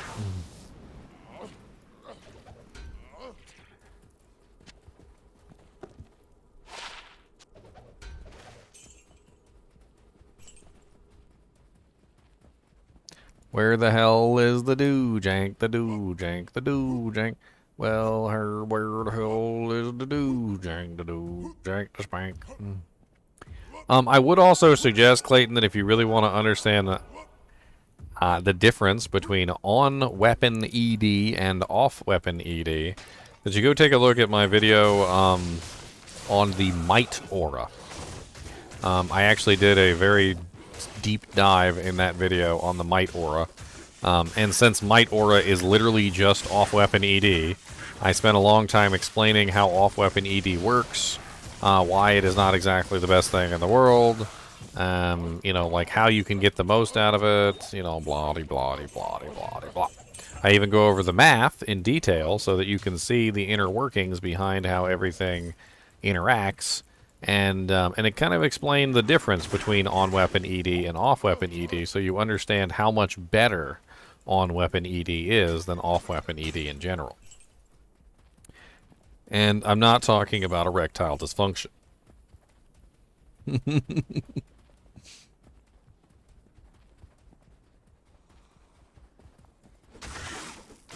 Do you have erectile dysfunction? If you do, you are just one call away from a stiffy whiffy. Beautiful. Stiffy whiffy.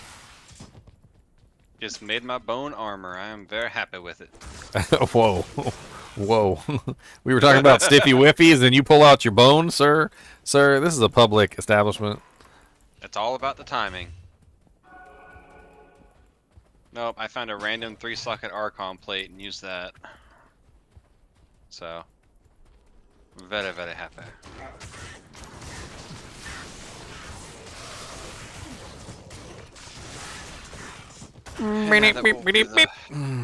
That will be the permanent placeholder until I can find an enigma. Enigma.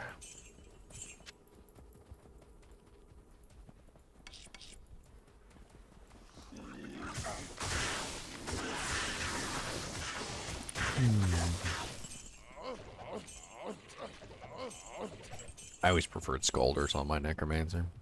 It's only +1 skills, but so much magic fine. Yeah.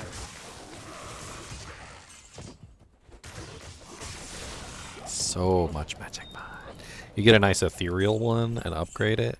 Put an Ist rune in there. Ah. I have a Skulders on my my Foden, and he's really my magic finder right now.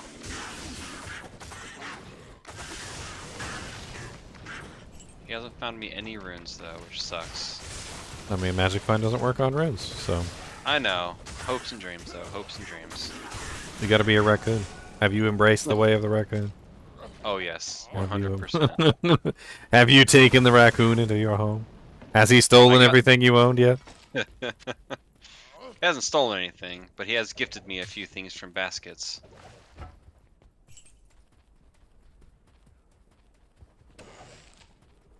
The raccoon is a thief. I mean, let's be honest.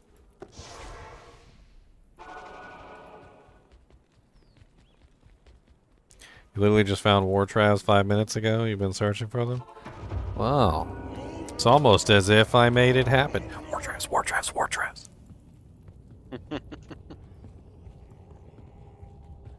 Which certainly can't be so. I mean, it's not like I'm at your house or anything, hacking into your computer. By the way, that yogurt in the fridge has been expired for some time. You might want to throw that out. And there's a little blue mold growing on your cheese.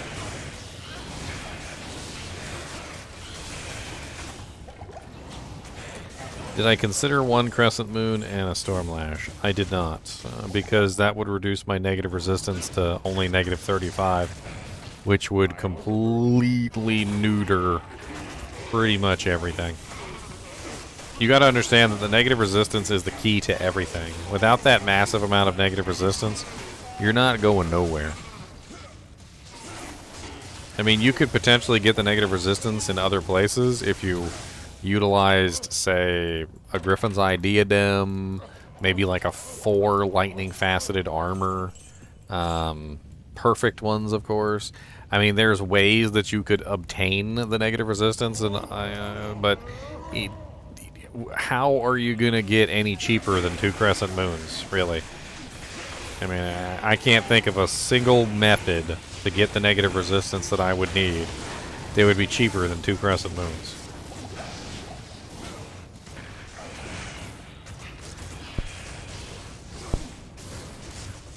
What? It's raining more There is. trails? I mean, on top of that, the problem with Stormlash is speed. It's not really very fast comparatively to the Crescent Moon in a Phase Blade. I would have to worry about attack speed concerns at that point, which isn't really what I want to do.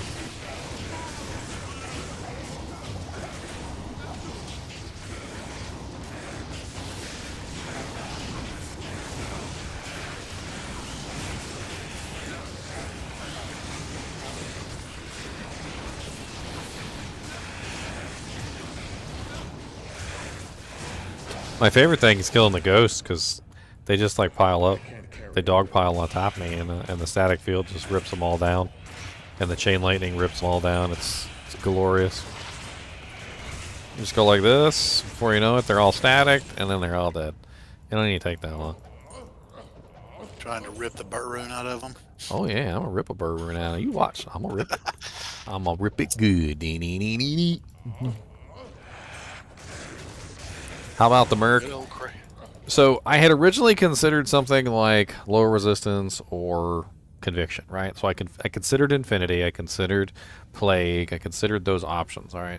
But the problem with those options was that it neuters the static field. So the static field can potentially go down to negative 25% if you have like negative 100% res on a target, right? But the problem is that when you add in lower resistance, or you add in say, for instance, conviction, it actually ruins that 25% and brings it back up to 50. So you lose effectiveness on the static field tremendously by adding in conviction or lower resistance. So I ended up just going with a really tanky Merc. I was like, okay, well, let's just make like the tankiest god tier Merc that I possibly can.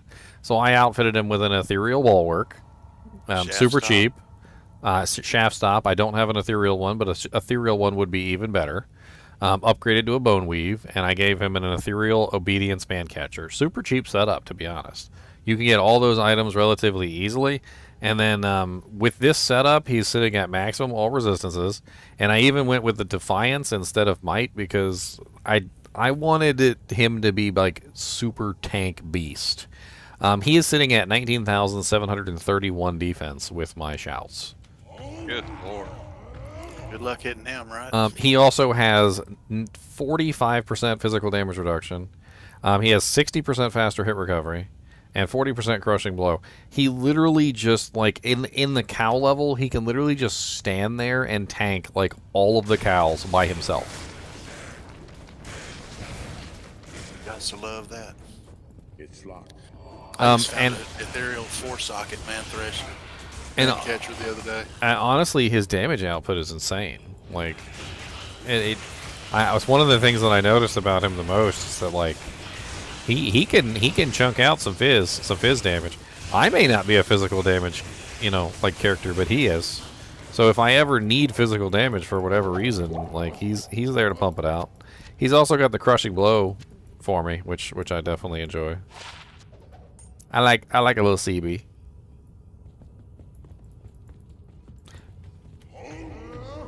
Ginger Man, the first time I just killed the Mount Ariat, one of the guys spawned immune to physical. I couldn't do it. Not at high enough level to have my Sunder yet. I had to reset and do it again. Do you have open wounds? Necro. Ah, okay. My mercs running an insight. So they were all just sitting there like, just smashing on him. He never even budged. Why obedience? So obedience is literally the best merc weapon for Act 2 mercs. Like bar none. I don't think there's a single weapon outside of perhaps Infinity itself that can even challenge the damage output that obedience has. Especially for the price, man. You cannot. That's so cheap. What is it? A foul and a co-rune? Oh yeah, Falco. So here's the lowdown on obedience, and this is the reason why people don't use it is because they want insight, they want the conviction aura, they want the meditation aura, whatever. But my goal wasn't to make a mercenary that was extremely useful to me. My goal was to make the mercenary like literally a tank god. right? So if I'm going to make a tank god, I'm going to give him the weapon that's best for him, not the weapon that's best for me. So obedience is literally the best weapon for the mercenary himself. It gives him running a double swing, right? Yeah. You're Yeah. not needing mana. No, I don't care about mana at all. There's no mana requirements for this build whatsoever. So he has 30% chance to cast level 21 chance. So he gets fire damage. He gets lots of AR, right? That's number one. Number two, he gets 40% faster hit recovery, which is massive for him because faster hit recovery is extremely important for the Act 2 mercenary. It keeps him alive. If he doesn't have it, he'll end up getting stuck in a loop, a faster hit recovery loop, and he ends up dying. He has a massive amount of negative targets defense, so 25% negative targets defense, which also combines with the AR from the enchant, which means he's hitting everything. Like, even bosses, he can hit bosses like relatively easily as well. He gets the 40% crushing blow, which means he's just pumping out CB hits.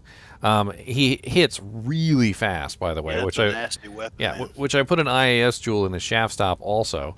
So he's running the fastest base with an IAS jewel. He's hitting ridiculously fast, right? He also gets an additional defense bump from the weapon itself, and he gets strength and dex, which help him out in terms of damage and AR as well. And then the all resistances also gives him all of his resistance is capped out. Without the weapon, he's not capped. So he's only at 58% all resistances without the weapon. But as soon as he put the weapon on, he is now capped on all resistances. So he's capped on all resistances. He has massive amounts of faster hit recovery because of what's going on with his weapon. He's got tons of AR. He's got negative targets defense. He's got everything that he needs to just absolutely annihilate. And he's super tanky. Just super tanky. Obedience literally is a god tier freaking merc weapon. It's just not the weapon that you use as a utility weapon. So if you're like I don't know, let's say a sorceress and you really need insight, which I don't believe any sorceress needs insight, but let's say you need insight, then obviously you're not going to use obedience. If you're a elemental damage character and you really need conviction, well then obviously you're going to use infinity or you're going to use plague to get the lower resistance proc. Or maybe, you know, I don't know, there's tons of various options, like maybe you just want to run Act 3 mercenary instead. You know, maybe you're a vengeance paladin, and so obedience isn't an option for you there either, because obviously obedience doesn't go in swords, and so forth and so on. You know, there's tons of various reasons why you might not use an obedience. But if you're looking for damage output, if you're looking for a merc that can just absolutely clap some cheeks, freaking obedience is the weapon to use. Mancatcher, Ethereal, Obedience is one of the freaking most ridiculous weapons for mercenaries. I can just stand here and let my mercenary kill everything. Like, I don't have to go in there. He will literally punk all these people himself. I don't need to touch the keyboard. He'll punk that freaking lightning spire too. Get over here. Is that still the same Iron Golem you've had? The one from really earlier today died, but this is he's been alive for quite some time. This one, yeah. I think I made him out of a blue shield that had like 38 all res or something.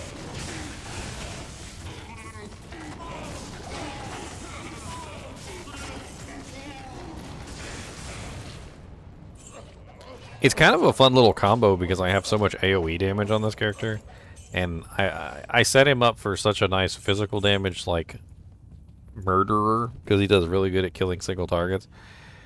So while I'm in the front line, just, like, staticking everything down and the chain lightning start rolling through, he's just picking out target by target, and he's just finishing off each target, like, in a row, like, because they're all real weak anyway, right? Because they got, like, no he's HP got left. that freaking minus fire res, and he keeps enchanting himself too. It's just crazy. Oh yeah, I've seen him take out ghosts by himself. The fire, like, he can actually take out the ghosts by himself because of the enchant fire damage and how fast he attacks.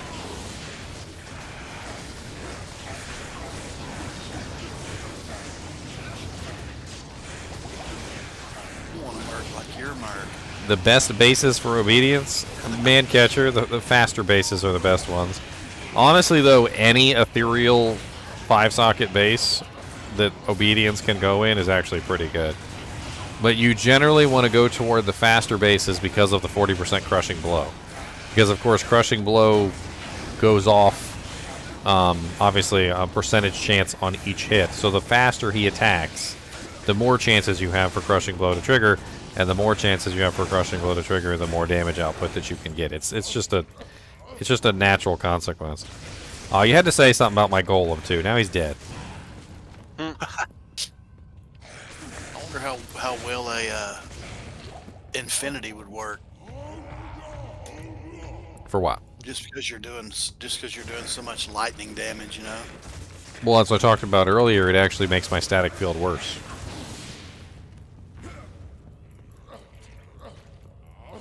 Well, I won't make you go into that again.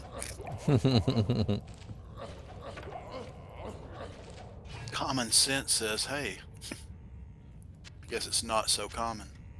It's just weird interactions with the way that static field works. It's not necessarily that it doesn't make static field work better, because it does, but it reduces the effectiveness. Enemy lightning resistance reduces the penalty, because you know, like in hell difficulty, you have a penalty, so you can only bring a monster down to 50% with static. Well, the enemy lightning resistance is lowering the penalty, and then for some reason or another, the conviction brings it back up again. So it's like okay, I got negative 100% enemy lightning resistance, and that brings me down to 25% instead of 50. And then you add in conviction, and it goes back up to 50. It doesn't make any sense. So add it. Well, so adding in the infinity, I think, would actually make me slower, not faster. Buy a Sunder. It's a terrible Sunder too. Does anyone have a really good poison sunder, like a under 75? I know it's not very sought after, but I'm using a negative 82, and I want something better. Yeah, I would. Oh, well, put a call out to the kinship, because I think for the most part, people are taking those poison sunders and like throwing them back on the ground. I know somebody had a 70 poison sunder earlier on in the season, so just put a call out for it, because I think you're running into the we don't like those anymore situation. Yeah. Nobody ever wants them, so most people don't hold on to them. Just one of those random things that I'm gonna make a really weird comment in Discord for you. Like, this weirdo over here actually wants a poison sunder. Does anybody have a good one? I've seen a million laying around, man, in those swappy games. I never pick them up though. I've been farming my butt off in arcane in the last like 4 areas and haven't seen a single sunder drop. Do you make it to many of the swappies? They mostly happen when I'm at work, so not during the week. On the weekends, I usually make most of them. I don't think there should be a huge, demand for those things either. Not Usually not. Poison necros. I think poison necros, and if you're brave enough to do a poisons on, are the only ones that need them. Rabies Druid. I got lucky and sound like a 14 There you go. damage. There you go, Demise. Thank you. Yeah, there you go. Alright, there you go. I hit 75. I love you, Ginger. Hey, Vidine. So nice. Yeah. If you come across a +2 necro rare amulet that I've probably seen 6 of laid in those swappies, can you hang on to it and let me know? I'm looking for one. Be prepared, because chances are there's probably like 10 of those 70%ers like sitting in 10 people's inventories right now, and you're gonna be like that girl on Pornhub with way too many guys around her. It's gonna be It's gonna be a meme. It's gonna be a meme. Yeah. You should have done this a long time ago.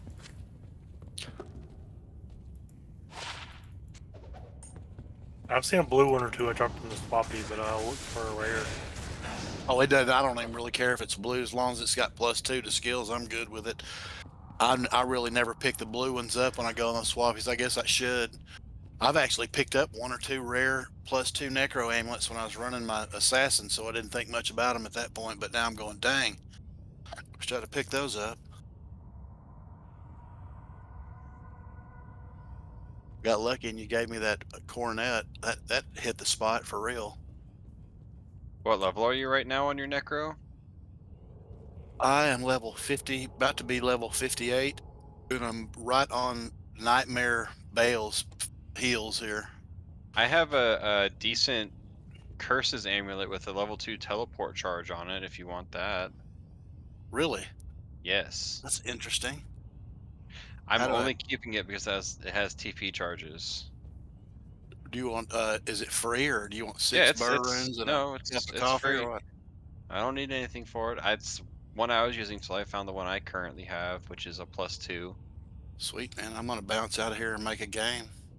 And then once Let I me hit level 89, try. I'll be able to use the crafted amulet I have for it. Let me do this way. I'll put this in the Discord, man, so it's not, so as not to broadcast to everyone. Game name and password, that is. Let me go grab this poison sunder really quick. Dude, I appreciate it, man. That was, I've been shopping. I don't, it's hard for me to sit and just obsessively shop over and over and over for a teleport staff. I don't, my mind doesn't work that way. It's a lot like those routines you have to do when you kill Lilith and stuff like that. My brain don't work that way, so I usually give up pretty quick and find a Nadge's puzzler. I can't stand teleport staffs. AVO. Yeah, switching kills me too. The Ami's so much better. Yeah, Ami or Circlet is the way to go. Yet. I'm watching. I got the stream going on my big screen here, and I'm watching and got sidetracked. Sorry about that. You're good. You're good. Yeah, Ami or Circlet is with teleport charges is the way to go. It's you don't have to swap, and you don't have to worry about all that bullcrap. And even if you don't obsessively teleport, you can get yourself into some places where it's like, oh my god, I have to go all the way back over there. Well, I think that's my biggest issue with the swap teleport is that when you're using the staff, a lot of the times you teleport yourself into danger. And when you teleport yourself into danger wielding a staff as opposed to your shield, like you're just even more killable than you are normally. Like you're just like, oh yay, I just teleported into a group of Death Lords. Well, I had like 1% chance of surviving with my shield on, and without my shield on, I've got 0.0000002% chance to survive now. I wish I had a poison sunder for you, man. Yes, I max sword mastery. The reason why you max sword mastery is because you need attack rating. So when you're proccing effects, you have to hit. Despite the fact that Crescent Moon's have ignores target's defense, you have to have attack rating to hit the elites, the champions, the bosses, and everything else. If you don't have attack rating, it's just not going to work. This build also kills Uber Diablo fairly easily as well. I've killed Uber Diablo, I don't know, like 10, maybe 15 times this season on this character with relative ease.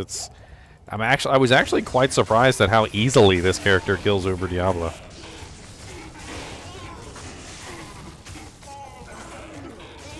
I think it's that massive. I think it's that massive negative 70%, and the static. It's between those two things, and then the open wounds on the Crescent Moons. Like he's never regenerating, so. Does it work better than Crushing Blows? It's pretty similar, isn't it? How it works. You can add in Crushing Blow too, though. That's the beauty of it. So you can have the static. Crazy. You can have the static and the Crushing Blow going right alongside each other. Oh no, damage buckets! My head hurts. All the buckets of damage. The many buckets. The one Asian guy on there, sometimes his voice gets a little boomy. When he starts talking, it's like, it's like, I'm like, ouch. Voice is almost painful. Dude, did you listen to the campfire chat? I did, and I was, every time that guy talked, I was right there with you. They like the whole campfire chat sounded like somebody kept moving the mic further away from their face over and over again. Like it literally sounded like this. It was like, hello guys and gals, we're going to be going over some things today, and we're going to be talking about all the stuff that we can do, and we're going to let you know all the changes that are in Diablo 4 today. And I was like, oh my god, please, what is going on? Start looking for sharp objects to dive onto. I started pulling my headset off, like, ah. There used to be a Hanna-Barbera cartoon. I think it was called The Chain Gang or something like that. And it was a family of Asian people, and they were like detectives and stuff. That's who his voice reminds me of. But Really old cartoon. But you know, have you followed the campfire chats like since they started? And it seems like every single time they do a campfire chat, they always have issues with audio and volume, and like they can never seem to get things right. It's like a multi-billion-dollar company, and they literally can't even. You think they'd be all over those technical issues, huh? Dude, I have never seen a company have so much issues with just like a simple live stream. Well, if they have issue with that, what kind of issue do you think they have with D4? Original Potato in chat has a negative 70% poison sunder if you want it. Heck yeah. He's in stream chat. Perfect. Why do I ID large charms? Because they're good? Because they good? I got a couple really nice ones.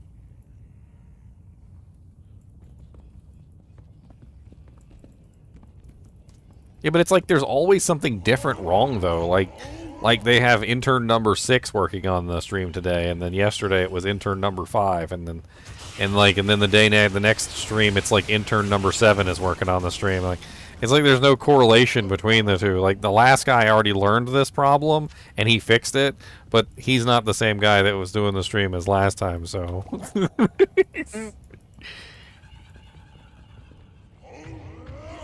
yeah, watch him take out these ghosts. I was actually kind of surprised that he can actually even do it, because obviously he's pure physical, but I guess the addition of the enchant must be making it so that he's able to kill them.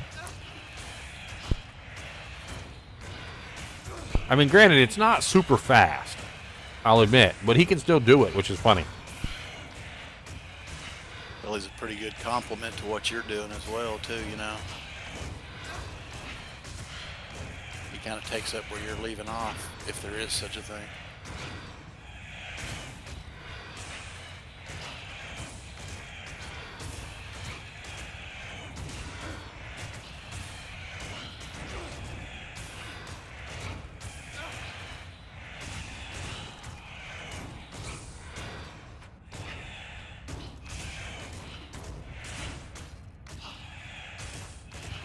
We already killed 2 of them.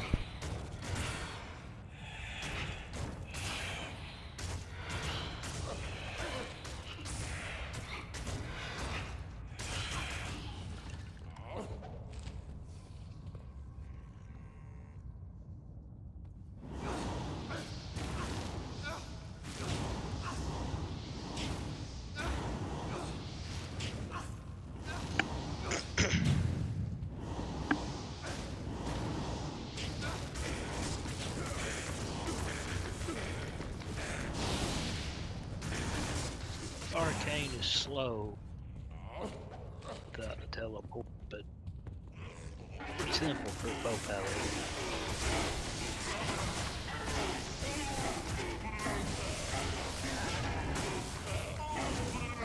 Got all the undead in there, huh?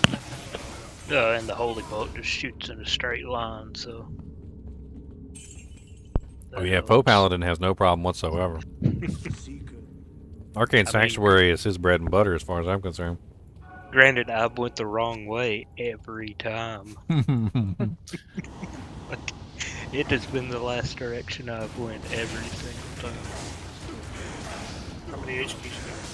Frustrating. 1. That was just terrorized a bit ago, wasn't it? Still is. Yep, still is. I'm in here farming it right now. I'm trying to get my necro into hell here, man, so I can do the do. It's really easy. It's not hard at all. It's just you have to walk. You just basically walk through all the quests and stuff. Yeah, it just takes time. Do you need help? No, I'm good, man. I might get somebody to hell rush me, but I'm in World Stone 3 right now, and I don't think I'm going to have any issue with it at all. That's not a bad time. 3% faster run walk and 12 mana. Small.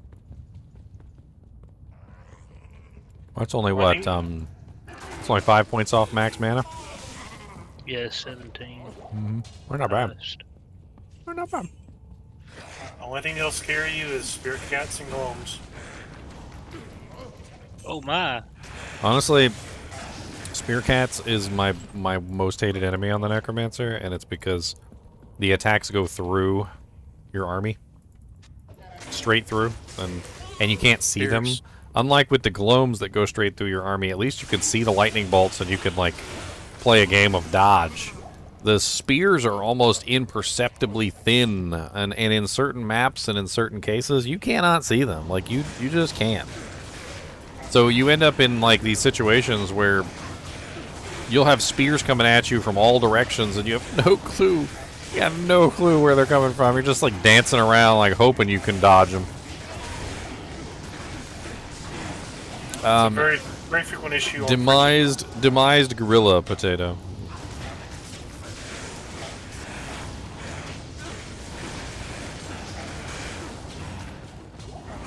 What kind of language you speak in demised gorilla? Potato. Yeah, like what?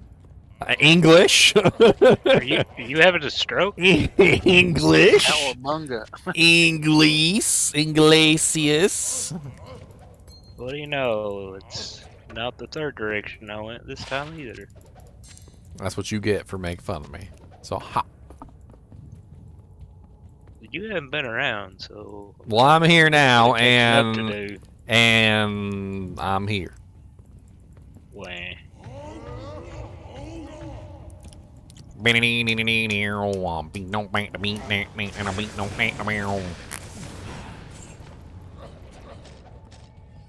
Theory crafted necromancer's gonna kill everything. Yes, or what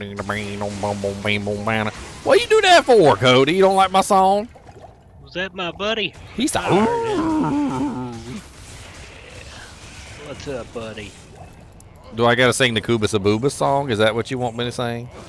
You don't like this song? You want the Kubus Abubus song? Kubus Abubus, oh what do you do this? Oh Boobus Kubus, why do you do the things you do? Kubus Abubus, do you want to sit on my lap? Oh Kubus Abubus, do you want to come over here? Why you doing a big stretch? Come on, big stretch boy. Come on. The boobites. There you go. Come on. Be good. He looks like a dog that barks when he stretches. There. Are you happy now?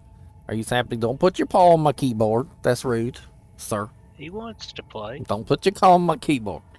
Don't put your paw on my keyboard. Don't put your paw on my keyboard. Don't do. Don't do. He said, I smell you got some prongums up here. He said, you got some prongums. He said, I smell them on your breath, sir. You got some prongums. These are not prongums. These are laxus, okay? These are laxus. These are generic prongums. Thank you very much. There, you got some prongum. Happy? Happy prongum boy?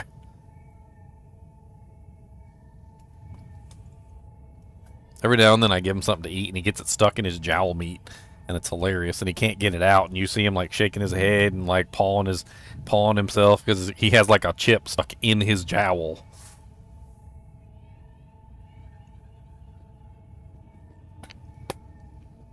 It's funny, I saw a video one time of a smaller dog and the smaller dog would literally go into the bigger dog's jowls and get out the snacks that were stuck in there. like an alligator? Yeah. He was like, there's some good treats in there, and he's digging in the jowls trying to get them out.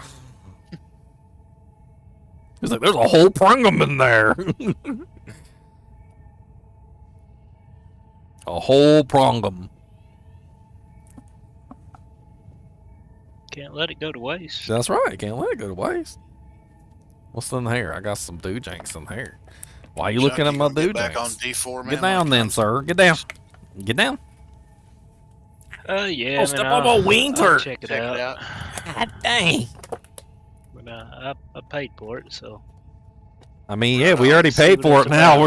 We're invested. Yeah. Now, will I use my season Set. battle pass Oh thing? God. Probably not. I kind of want one of them town portal, those changing the town portal colors. If they got a red one, they're gonna have me sold. I hate to say it, but if they got a red town portal, I'm gonna cave. Okay, guys, I'm gonna cave. Nothing wrong with that. You gotta do you, right?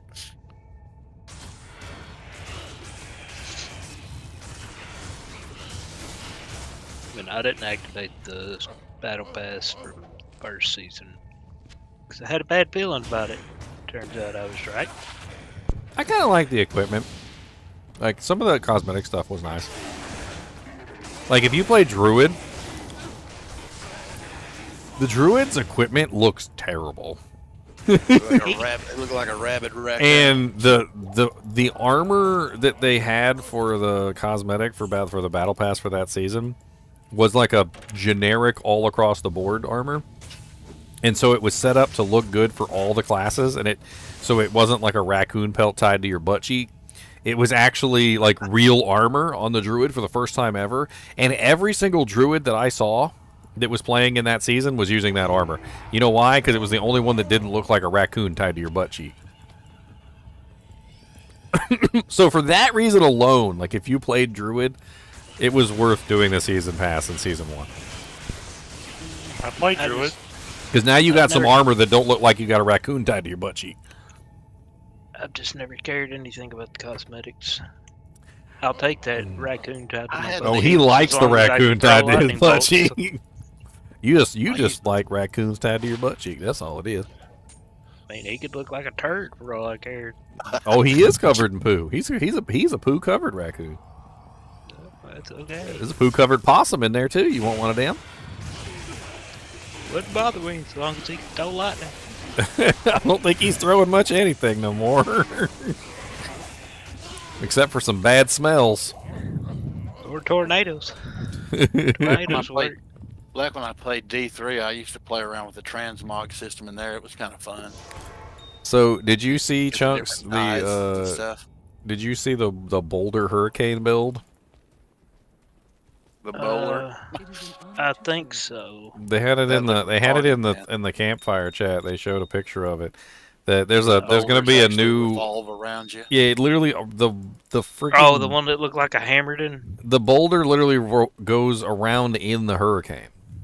Yes, I saw that. I was very upset.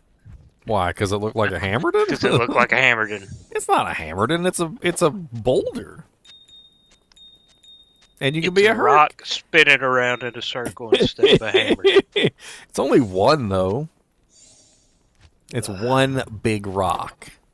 And they don't travel in a spiral. They don't travel in a spiral, okay? For it to be a hammerton, it has to travel in a spiral outward, okay? This one There's only going to be an aspect that adds multiple rocks. The aspect of the hammer. There's going to be all kinds of little rocks flying around. It's going to take that one boulder and break it down into pebbles. Pebbles? Oh, come on. Come on. Aspect of the jackhammer. And it's going to be a hammerton. I don't believe it. I don't believe it. Everybody's so, we got to have a hammerton. Got to have a hammerton. Can't have a pally and not have a hammerton. Get out of here. Definitely a specific play style to that. I never got into it either much. Yeah, dumb.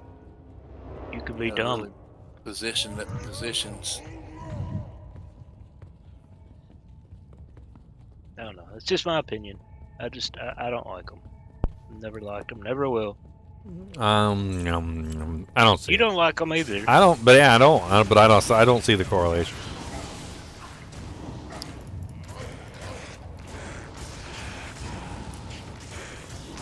It looks similar. To me, Hammerton is. And I saw one video of somebody, and they were basically calling it that. Look, it's a hammerton. Nah, I mean, like I said, the hammers start at you and then spiral outward and gain, like get further away from you as they spiral. Like there's a whole thing to the hammers that makes it like that. I mean, it did look cooler, I'll give you that. I mean, this is literally you have a hurricane around you, and then now you also have a boulder spinning in the hurricane. I don't really see it as any different than the Hurricane Druid already is. It's literally just an additional thing that adds more damage into your hurricane. It doesn't travel outside the hurricane, it doesn't get further away from you or closer to you, it just spins inside the hurricane. The hurricane doesn't even have that much distance to it either, so it relegates it almost entirely to a melee ability in my point, which in my Kind of looked like a bone wall thing, or bone storm. yeah, kind of very similar to like a bone storm effect. I mean, I see it more as a melee ability, I guess, because there's no range to it whatsoever. You got to literally stand right next to the monster, and that's it. Whereas a Hammerden could stand in the middle of a group of monsters, spam his hammers, and kill everything in front of him, 2 feet from him, 5 feet from him, 15 feet from him, 30 feet from him. Like I just don't see the comparison because of the massive distance that you can pull off with the Hammerden.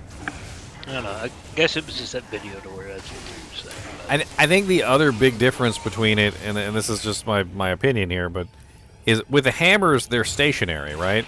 So the hammer is stationary around where you cast it. And then when you move, the hammer stays there, right? So it keeps spinning in that spot. Now, if the boulder kept spinning in the spot that it was cast and then you moved away and it was still there, I could definitely see the hammered in correlation. But because the boulder is following the hurricane and the hurricane is following you, and you can't just cast the boulder and then, walk away, it doesn't really have the same hammered in vibe to it because it's stuck in the hurricane and the hurricane's stuck to you. It doesn't travel outward, and you can't spot cast it like the Hammerdens would do. You know what's another thing that's really great about the necro is decrepify when you fight Bale. It sure does make him look bad. Give your merc a razor time. It doesn't just make him look bad, it makes him break. Yeah, he is completely broken. Give your merc Razor a... time, is that the one yeah. that slows by 75 or something like that? Well, yeah. A Kelpie snare? A Kelpie Snare is the one that has the really big slow. Yeah. Put a Kelpie snare on him, a clay golem, and decrepify. He doesn't move. He ain't doing real good right now. No. I'm about to be in hell. Because, correct me if I'm wrong, but slow doesn't have a cap, does it? 80%. Oh, it is? It does have a cap now? Put them all the way in reverse. Yeah, it's always been 80%. It's honestly though, you'll hit it. It's not as easy to hit as it seems because you gotta like. It's like a cumulative thing. So like the first percentage, the biggest percentage goes first, and then what's left is what the other percentages work against. So it ends up being an equation where you can never really hit the cap. Like it's really difficult to hit the cap. It seems like you do with Unless him you're because necro. he just quits moving. I mean, to give you an example, like let's take our thing here. So let's say you got a 60% golem, a 70% kelpie snare, and what's decrepify? 50%. So let's take a boss and let's just give him like 1,000 speed. Okay, so you minus 70%. That's your first minus. Some Kleagles on there and an A-rack. Which brings you down to 300. Then you minus the 60% for your golem, which brings him down to 180. And then you minus the 50% from the decrepify, which brings you down to 90. I mean, you got him really slow. He was at 1,000, and now he's at 90. But he's not hitting 0, so to speak, because there's an issue. And then you also have to find out what the cap is. So like 1,000 minus 80%, which is your total cap. So he can't go any lower than 200 anyway. So you end up with it takes a little bit to get there, and then once you're at the cap, he just doesn't get any slower. The main problem that I Once you find get that high, he really doesn't move. the main problem that I find with slow target stuff is that it doesn't really stay very long. So like when you slow target somebody, it only really lasts for like 1 to 2 seconds. So having multiple sources definitely helps, even if you are going over the cap, because then at any point, if one source falls off before the next one goes on, you have multiples to cover up the gap between the issues. So there's not like these tiny little segments where all of a sudden he's moving at normal speed or near normal speed. So having a lot of extra slows target is not exactly a terrible thing, because it does force him to just stay slow forever. So if you got a merc, if you got the golem, if you're decrepifying, if you've got like Cleglaws on, if you're running like what is it, Arachnid's Mesh and stuff like that, you got all those various things. You have multiple people there who may also be applying slows. You can basically keep them infinitely slowed forever with multiple sources. He doesn't seem slow at that point though. Why does my merc use a man catcher instead of a ghost spear? So Ghost Spear is not the best base for speed. It's the best base for speed if you're doing a Breath of the Dying, because it's capable of 6 sockets. Obedience doesn't require 6 sockets, it requires 5. Now, when you go down to 5 sockets, there's a faster base. Mancatcher is a -20 base, which is faster than the Ghost Spear, and it's better damage output for the Obedience.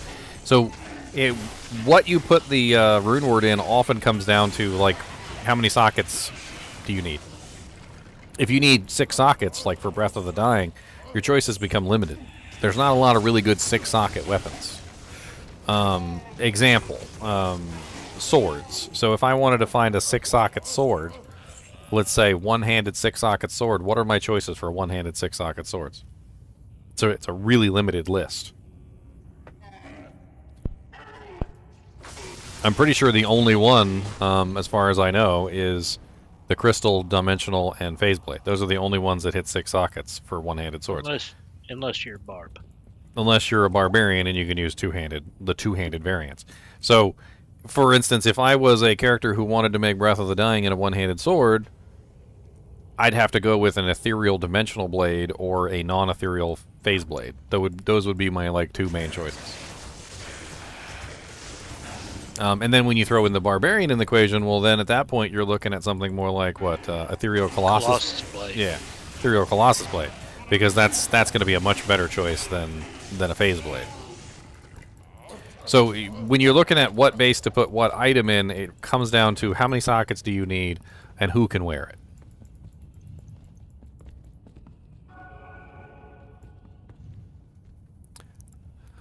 Won't a 5 open socket GS? What's a GS? Ghost Spear give more damage than a man catcher? No, not in this scenario. So the problem is that you're thinking about damage output, and I'm thinking about something else entirely. So the damage output of the man catcher isn't the main concern. The crushing blow is. So Obedience and Infinity both have crushing blow on them. I'm pretty sure they're both 40%. And the crushing blow is a major factor in choosing which one does more damage. With crushing blow, the frequency of the hits is more important than the damage of the hits. If I hit 5 times, then that's 5 times I could potentially get 40% crushing blow. If I hit 3 times, then that's 3 times I can get 40% crushing blow. The 5 times is going to have more chances to proc than the 3 times, and that's just a simple matter of math. So when you're dealing with Obedience, you always want the fastest base possible to take advantage of the 40% crushing blow that's on the Obedience.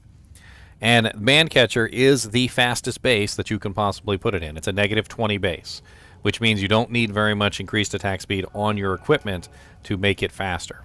And if you do add more increased attack speed, you can make it faster that way as well.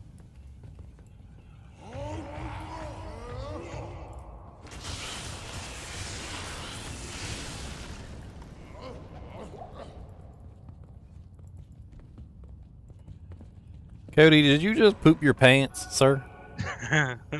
Did you just poop your doo-doo? Did you just doo-doo? Cody, did you doo-doo? Did you doo-doo? He sniffed the air, too. Did you doo-doo? I think you did a doo-doo. Did I? I think you farted. I think you farted, sir. That was a grody one. That smelled like sweat socks and broken dreams. He said, look. He stinks me out of the room sometimes. So you know what I do? If I fart, I'll cup my hand and I'll grab a whiff of it and I'll throw it right in his face. That's called the cup of fart. You guys can use that on your girlfriend one day. Cup of fart. Oh, chaos runs. Who's in? Sounds like fun.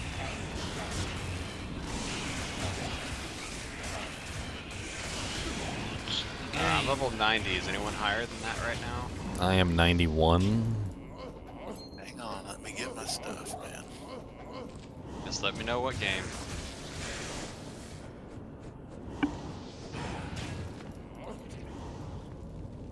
Beep beep beep beep beep beep.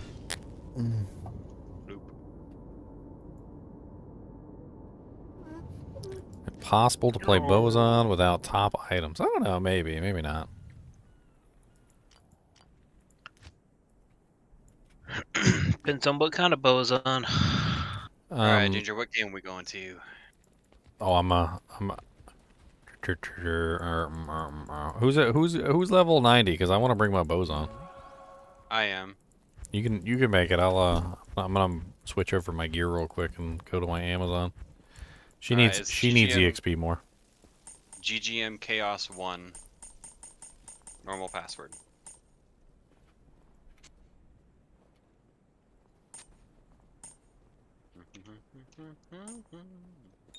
Oh, I'm not on my level 90. I'm on my level 85. You Whoops.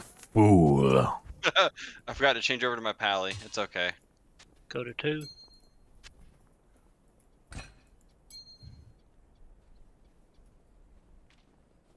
Okay. What'd you say GGM EXP for?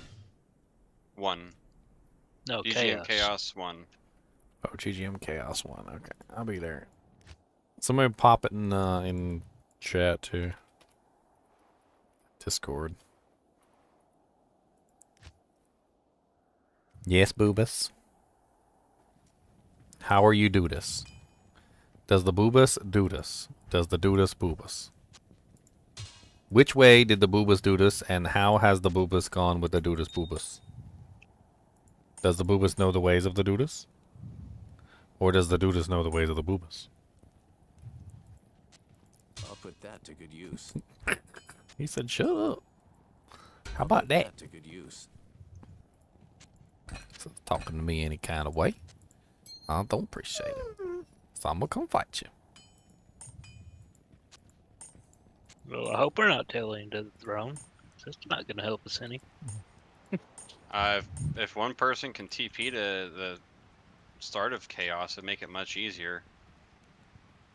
I mean, I have a tele staff. It's about the extent of my TP. All these little jerks are poison immune, so I have to sit here and... Yeah, all these little jerks. These little jerk-offs. Jerking off everybody. I'm just kidding. Alright, I come to make everybody's life TP. miserable. Okay, it's gonna be Chunky's, not mine. Back in my day, we called it a cup of soup. What? What's the gang name, fellas? GGM Chaos 1. Chunk clone. He's so funny. Here, I come to bring chaos. That's all I bring, by the way, is chaos. I hope you're prepared for unlimited chaos. But don't worry, nothing will attack you because, well, they can't. They don't. They literally just can't. Okay. And we have cleansing. I got a fresh TP. Freshy fresh. Let's go. Toxicity. Oh, your confuse overwrites my lower res. Oh, you can just spam your lower res over and over again and be a lower res bot. But I will be spamming confuse over and over again too, so there's also that. Okay. Most of these folks don't really need lower res.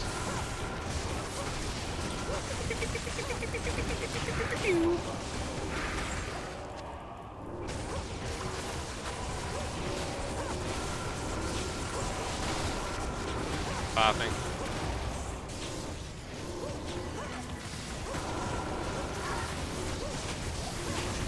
A tigulated male. A male of much tigulation.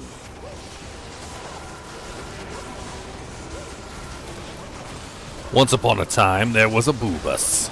He was a very small dog. At least so they thought. But he grew up so big. Windhammer. The biggest of dogs. His paws would get so big. Is it ethereal? No. Boobies. Boobies. Ethereal hammer ogre maul is actually surprisingly good. I've used it for a whole season. It's a very fun weapon. That was pre-season when I gave you that, wasn't it? Yeah. Well, I don't know. It was my windy wolf. Yeah. Yeah. Very effective.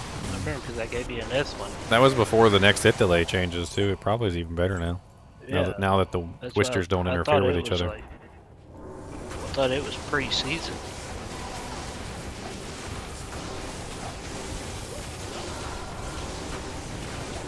I thought that was like right Hopping. whenever I really showed up.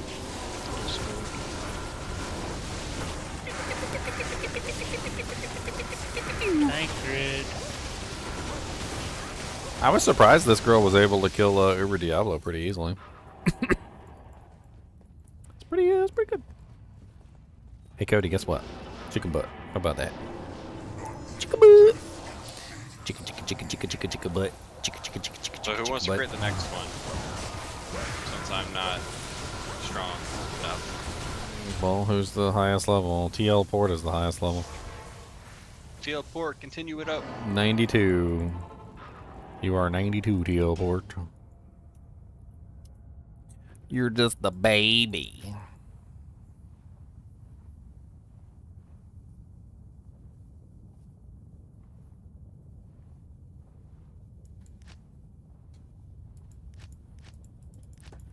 Nobody's making the game. Port, make it. We're crying and it's really lame. Probably not in voice. Poopies. I'd about guarantee they're not in voice. Well, somebody make number Alright. 2 and we can yell at him in a On it. minute. Made. It's terrible. He's the highest level. He should automatically know. We shouldn't have to tell him. I shouldn't have to tell him. He should just know.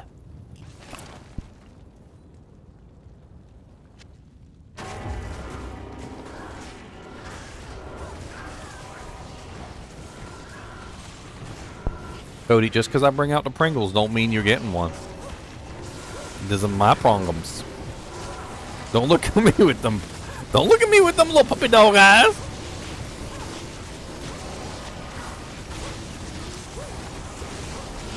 Oh, he said he made number 3 if we want to abandon number 2. TL Port did. I mean, we can, but we're already here. Oh, spiderweb sash. He's not the right color. He's not the right color one. Ow! Ow! Oh, sorry. Here, let me confuse everything. You wasn't confusing that guy. I'll He was an elite. He could just I can smack stun him the then. crap out of I me. can stun him. I got twisters. I got twister spans. Here, Mr. Puppy Dog Eyes, have a prongum. Here. If you don't want it, I'll eat it. Oh yeah, you got it real quick. Then I have to put it toward my mouth. He said, no. He said, I'll take it. I take. Don't be crazy. He said, don't be crazy now. I'll take. All right, no, I'll take.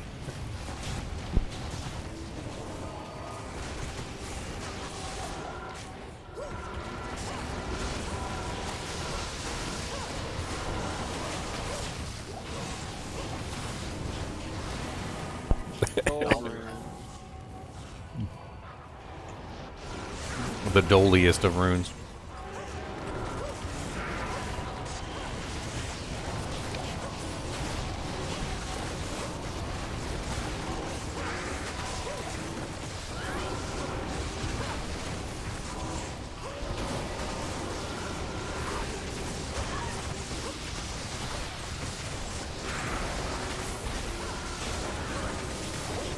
Tarkado. He's funny. But he said I'd join, but my character's not strong enough to deal with anything higher than P3. It's an EXP run. Everybody's working together. All you gotta do is contribute. It puts the lotion on its skin, or else it gets the hose again. I see you over here trying to snoop and steal. It's not nice. Steal from people, sir. It's not nice. Can't be a thief your whole life.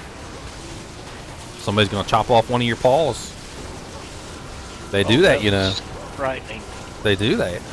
Yeah, someone be careful when you're popping some of these. Yeah, that's not cool. Wasn't they? Well, if we were in hardcore, somebody'd be getting fired.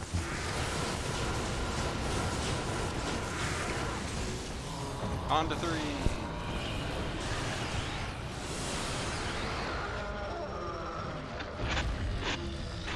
Alright, port. Oh, you didn't even go to chaos? You're killing me, Smalls.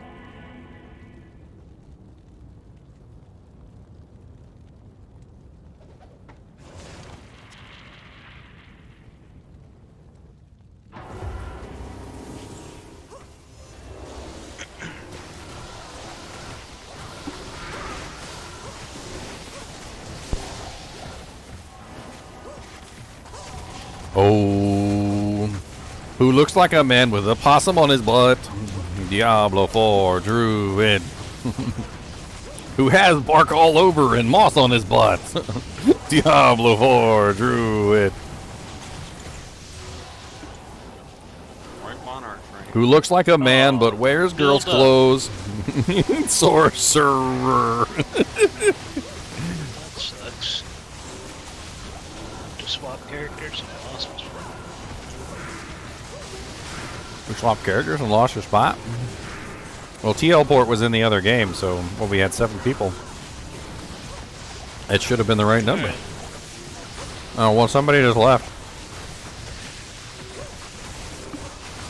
I dropped 40 jump. Oh man, make it. Go back in. Ring around the rosy, pocket full of posies. I'm not doing that. You're not dipping out with me. I gotta work in the morning anyways.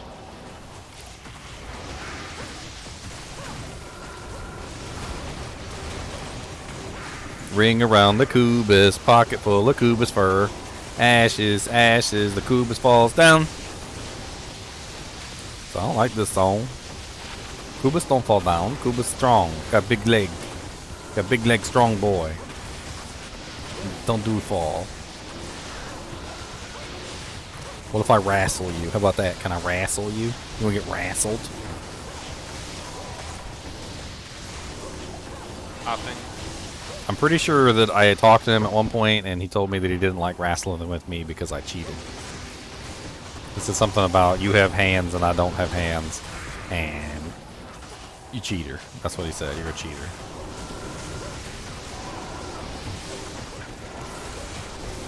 There's a lead over here on the star.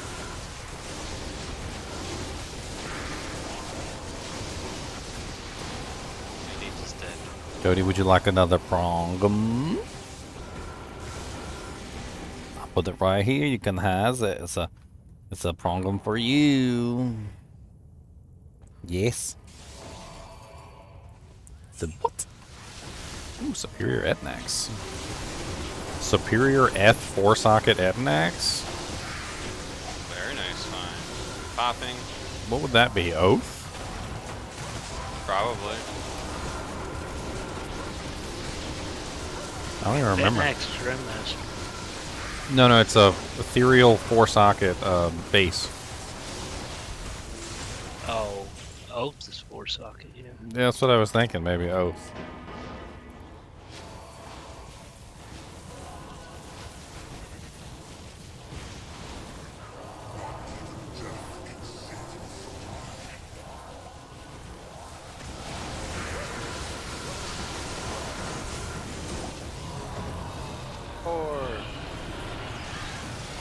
He's a jolly good fellow, for he's a jolly good fellow, for he's a jolly good number 4 Chaos GGM run. Does Kubus wanna prong him? Does Kubus wanna prong him? 3 Does more levels Kubus wanna ago, I Kubus? can use this beauty. Did I say you could have this? You better say it. Yes. Drooly boy, good lord. Ain't even exist without drool all over me every day of my life. Every day.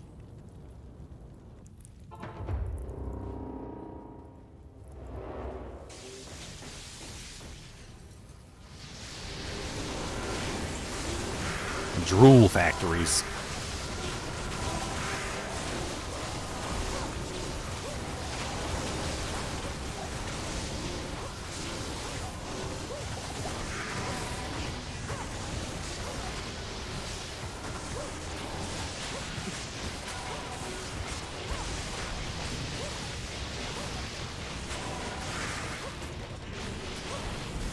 Lemon!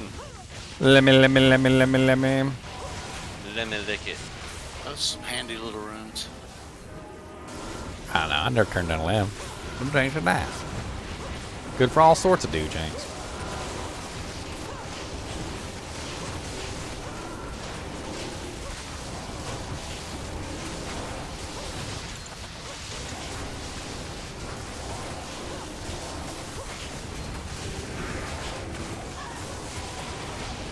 Oh, that ring is disgusting. I don't know why I looked at it. A sacred rondak. A sacred rondak of garbage. That's not a sacred rondak. That's a mean rondak of teasing.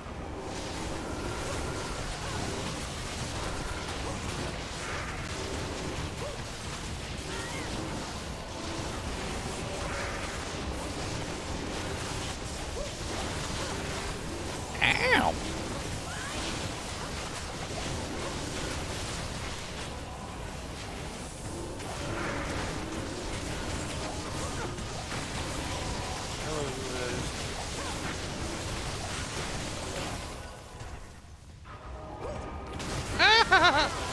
Aw, you popped utility zone.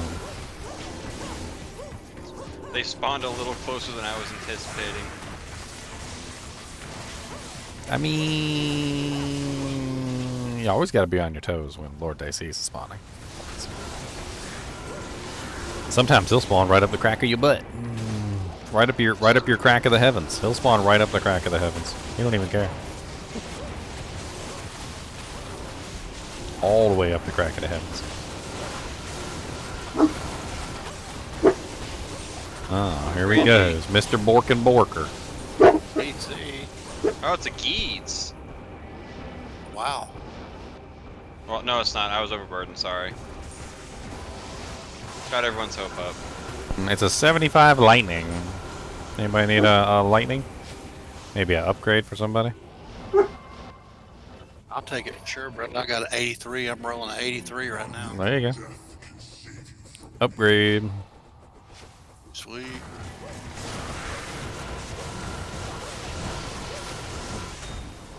Another peasant. Oh, it's an ethereal peasant crown. Ugh. Yeah. You Somebody can pick that you can sunder wear up. that on your character and then buy the one off my shop and wear that one too. Somebody pick that sunder up. Probably not. I thought you were in the game. It's not on the ground anymore. I think somebody grabbed it. Yes, they grabbed it. You want me to hold on to it for you? No, I got it. I just had to get rid of the one I had. Oh, no, I still have the 75 one. Still on the ground. Oh, yeah. Thank you, sir. Ethereal Peasant's Crown.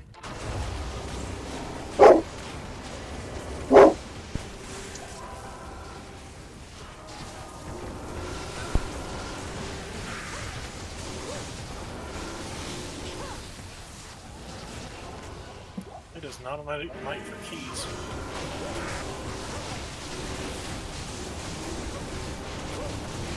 Stop borking it then.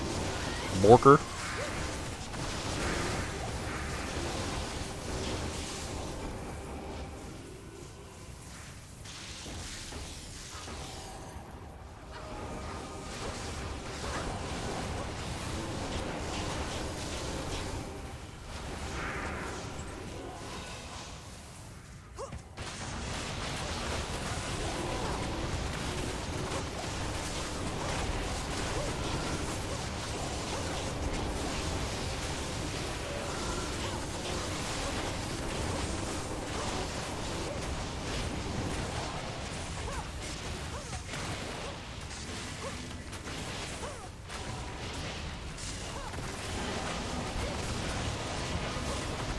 I'm just up here making the whole world fight each other. Don't worry about me.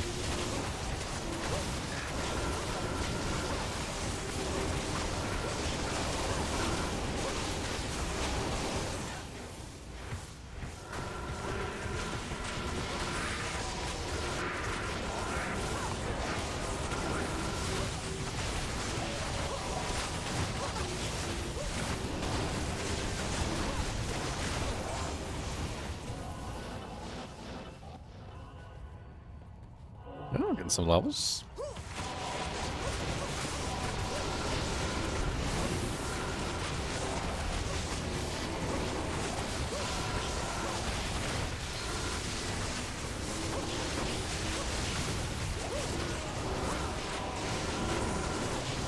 You can't see what's going on. You're just throwing random blizzards.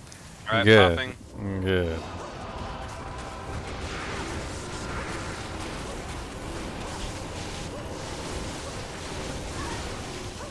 All that conversion. Yeah, whoever's casting that Shadow Master, I would very kindly ask them to stop. Conversion.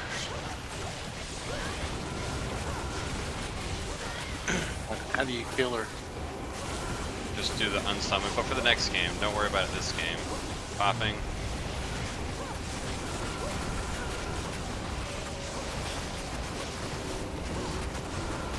Mind Blast is always very handy until it's not. It's great for solo play. Very, very nice. Party play, trying to go for speed, Runes, slows it down. Yeah, it slows it down a little bit.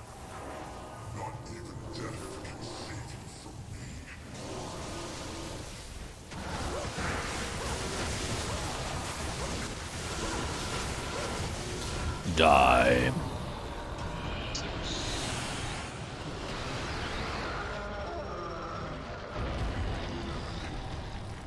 Oh,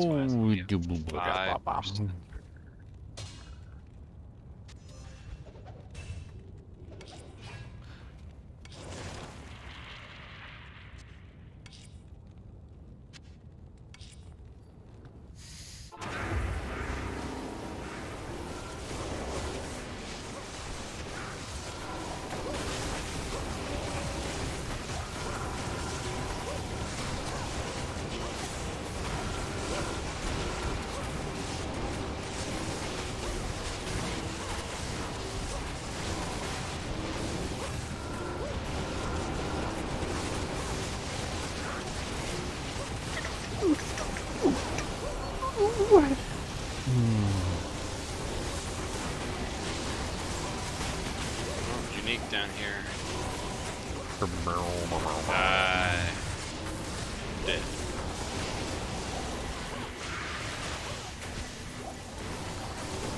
How do you like all the 10,000 bone spears in the air? I love it. Make you feel all nice and warm and toasty, like you have an army of necromancers at your side.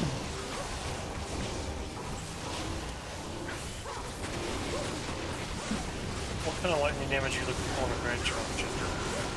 I'm not sure if Grands would be worth it unless it Yellow had, Yellow should go. unless it had like something really good as a secondary. 73 light and 32 life. 73 lightning. Yes. What's that divided by 3? Like 25-ish, 20, 22, 23.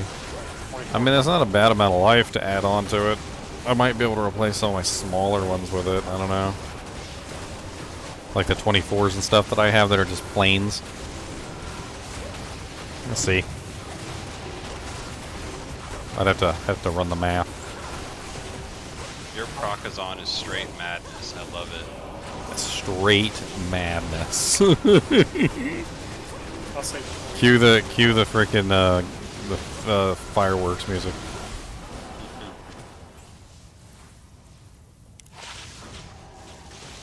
And old acquaintance be forgot and down to the door.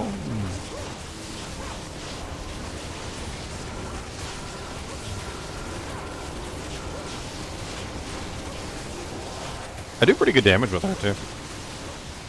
I'm actually very impressed with a couple things. Her damage output is fine. It's not like god tier or anything, but it's fine. But her crowd control is like off the hook ridiculous. Yeah, that delirium plays crazy good to it. Oh, it's not even just the delirium. She's also running a carrion wind. So she's also stunning everything constantly too. 7. Never-ending stun procs.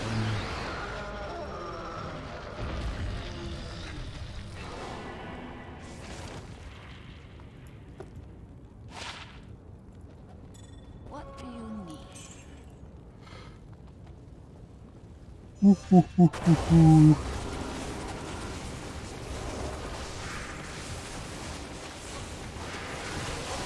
Yes, Boobus. He said, there's someone outside and they don't play with me. There's someone outside and they won't play with me. I whined at the window and they didn't even care. They're outside and they won't play with me. I borked at them and they won't play with me. I borked at them at least 100 times. But they don't even care that I borked at their hair. Oh, I borked at them and they won't play with me.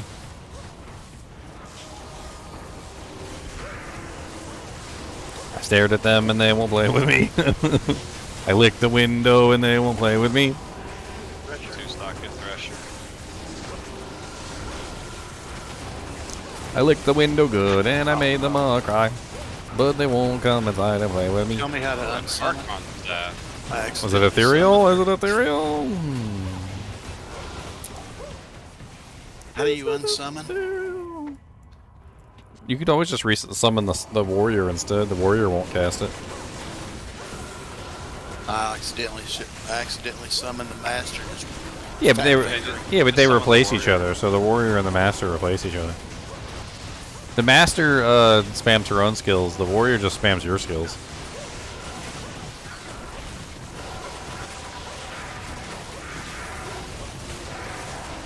Gotcha. There we go. So whatever you got on right and left click, that's what the I'm so that's what used the to master doing it now. spams. I'm so used to playing it that way. Oh, she's absolutely great for solo play. But when you're trying to If I speed summon through, her in here, these monsters definitely won't be able to kill her. I don't think these monsters are killing anybody with all the confuse that I'm spamming. You're killing each other. I don't even know how much damage that actually adds to my total either, because they're all beating the crap out of each other, and I know they're doing some pretty decent damage too while they're beating the crap out of each other. Shadow Warrior's not bad. Popping. Death sentries everywhere. Death sentries, then you have me popping as well.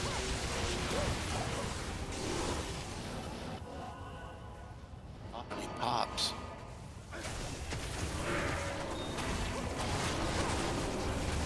Popping.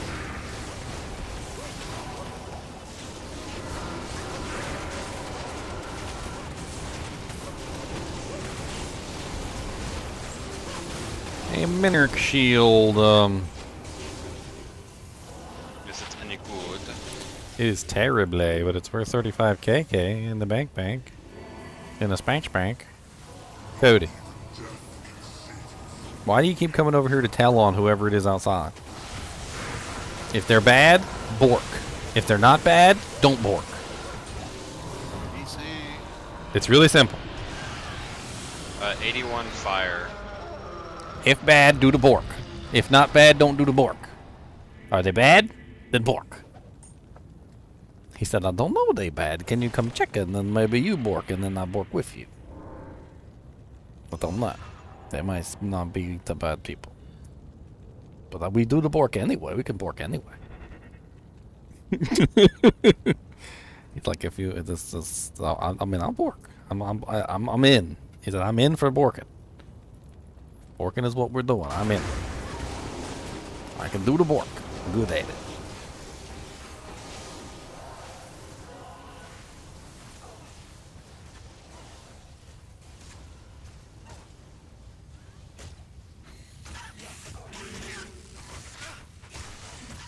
Don't trap me.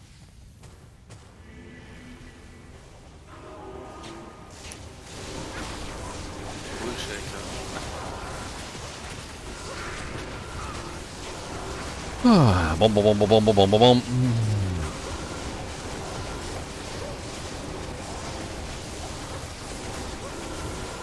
Boom, boom, boom, boom, boom, boom, boom, boom, boom, boom, boom.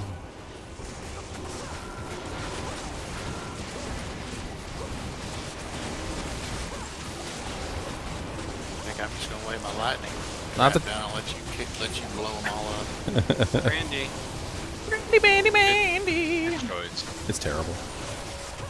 A burly Grand Charm of the Icicle. That's for when your man has hard nipples. I'm just kidding. That's a burly Grand Charm. Man, that Grand Charm sure is burly.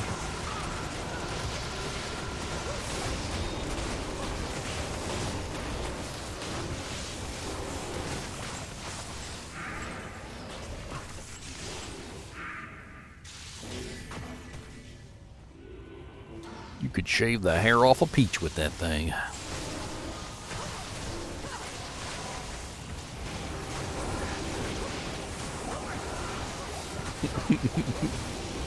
Cody comes over here and I just stare at him. And then he looks back at me and he stares at me. And I look at him and he stares at me.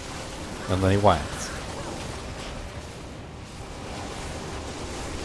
You so interested in what's going on out there, sir?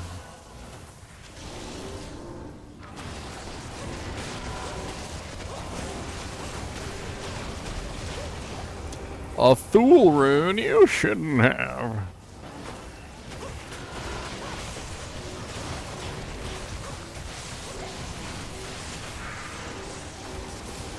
Let's just cause massive chaos.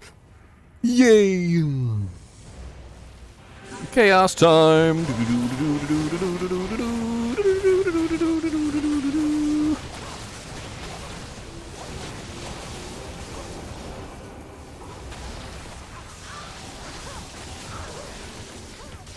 Did we miss a seal?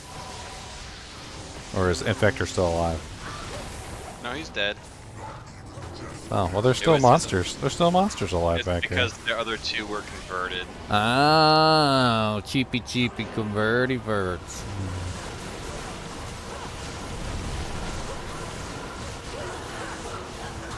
Oh, Bloodlord skull! Oh, nice. Bloodlordy lordies. It's worse than the one I have. What's on that thing, man? Because I'm running a necro too right now. That's the one with the random plus the skills that go up and down. Yeah, this one went 2-1-1. It's garbage. Straight garbage. That's almost the worst roll you can get.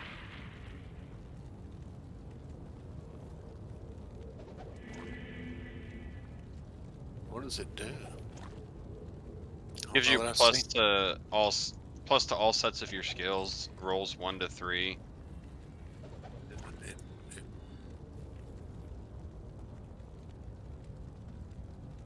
I'll check it out later. Hey, there's a...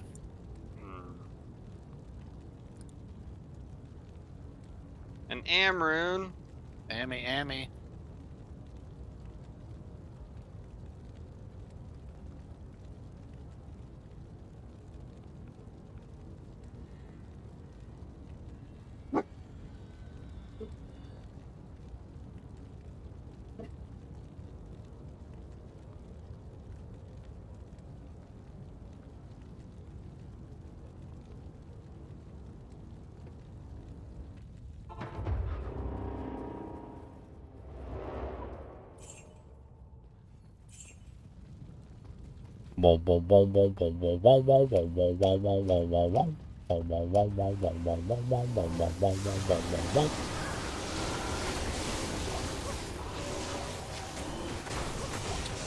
I find that when it comes to conversion, the appropriate application of conversion is actually surprisingly useful.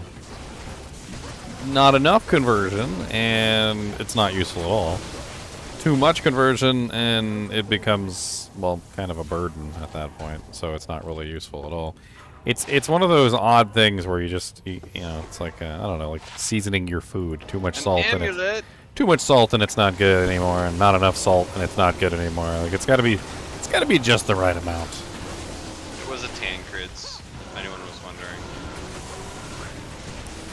88% magic find amulet. A soul room. Do you need another soul, Ginger?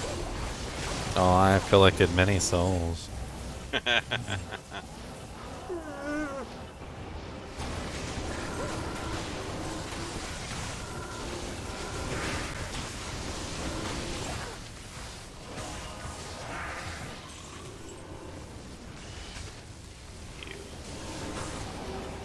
a bad roll.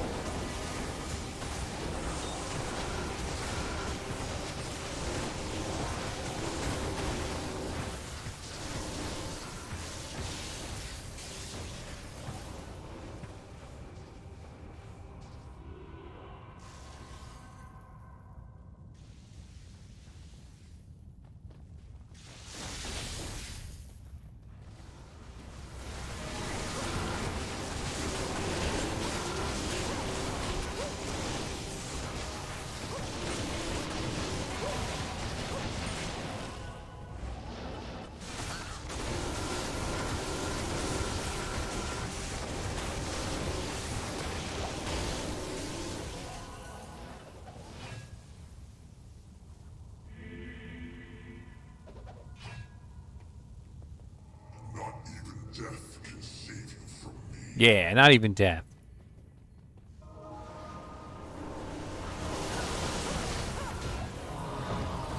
What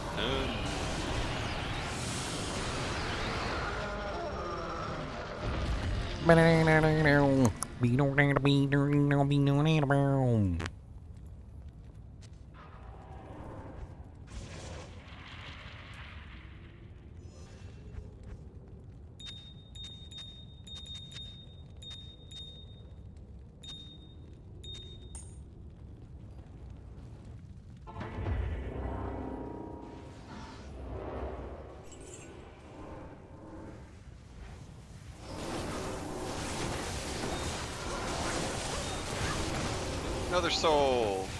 Another soul. Too For the bad. Hellforge.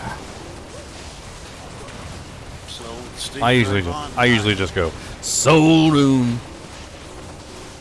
Take it easy. have a fog hat.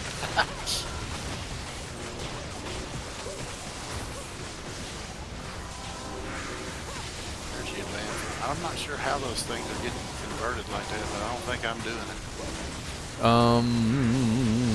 Sometimes if they hit me, I can potentially mind blast, but from what I understand, they have to actually hit me. So most of the time, they never touch me.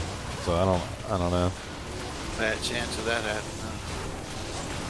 I mean, it's funny because the delirium helmet has that chance to turn into like a little flare, and unless I like stand in the middle of a pack of monsters, like I never turn into a flare. A lot better than it was with the master, though, huh?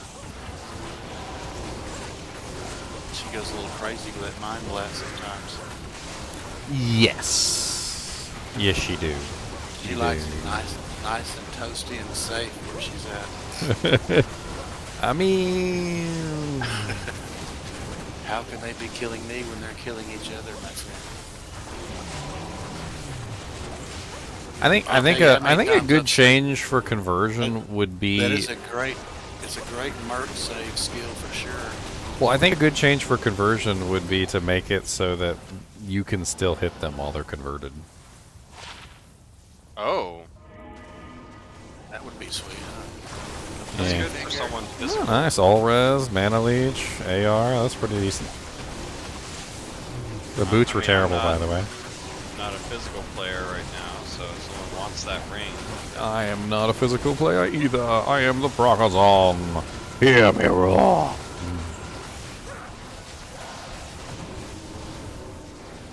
popped.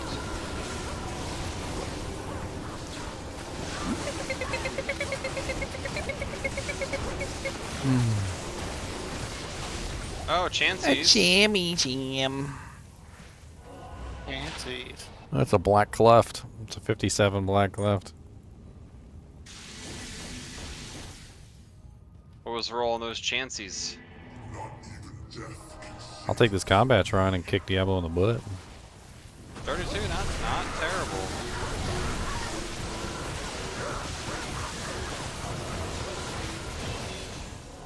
The burning essence of terror.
Yes, Boo Boss.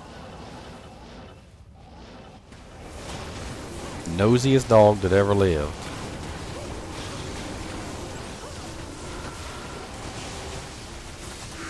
I never get over animals sometimes with the way that they interact with each other. Like my chinchillas, and the dogs do it too. Is that you eat something, or the chinchilla will eat something, or a dog will eat something, and the other dog or the other chinchilla will walk up to the other animal, sniff his mouth, and be like, oh, like, oh, you had what? And they because they know, like they're just like, oh, can't believe you had that. You didn't give me any tacos, really? That's just rude.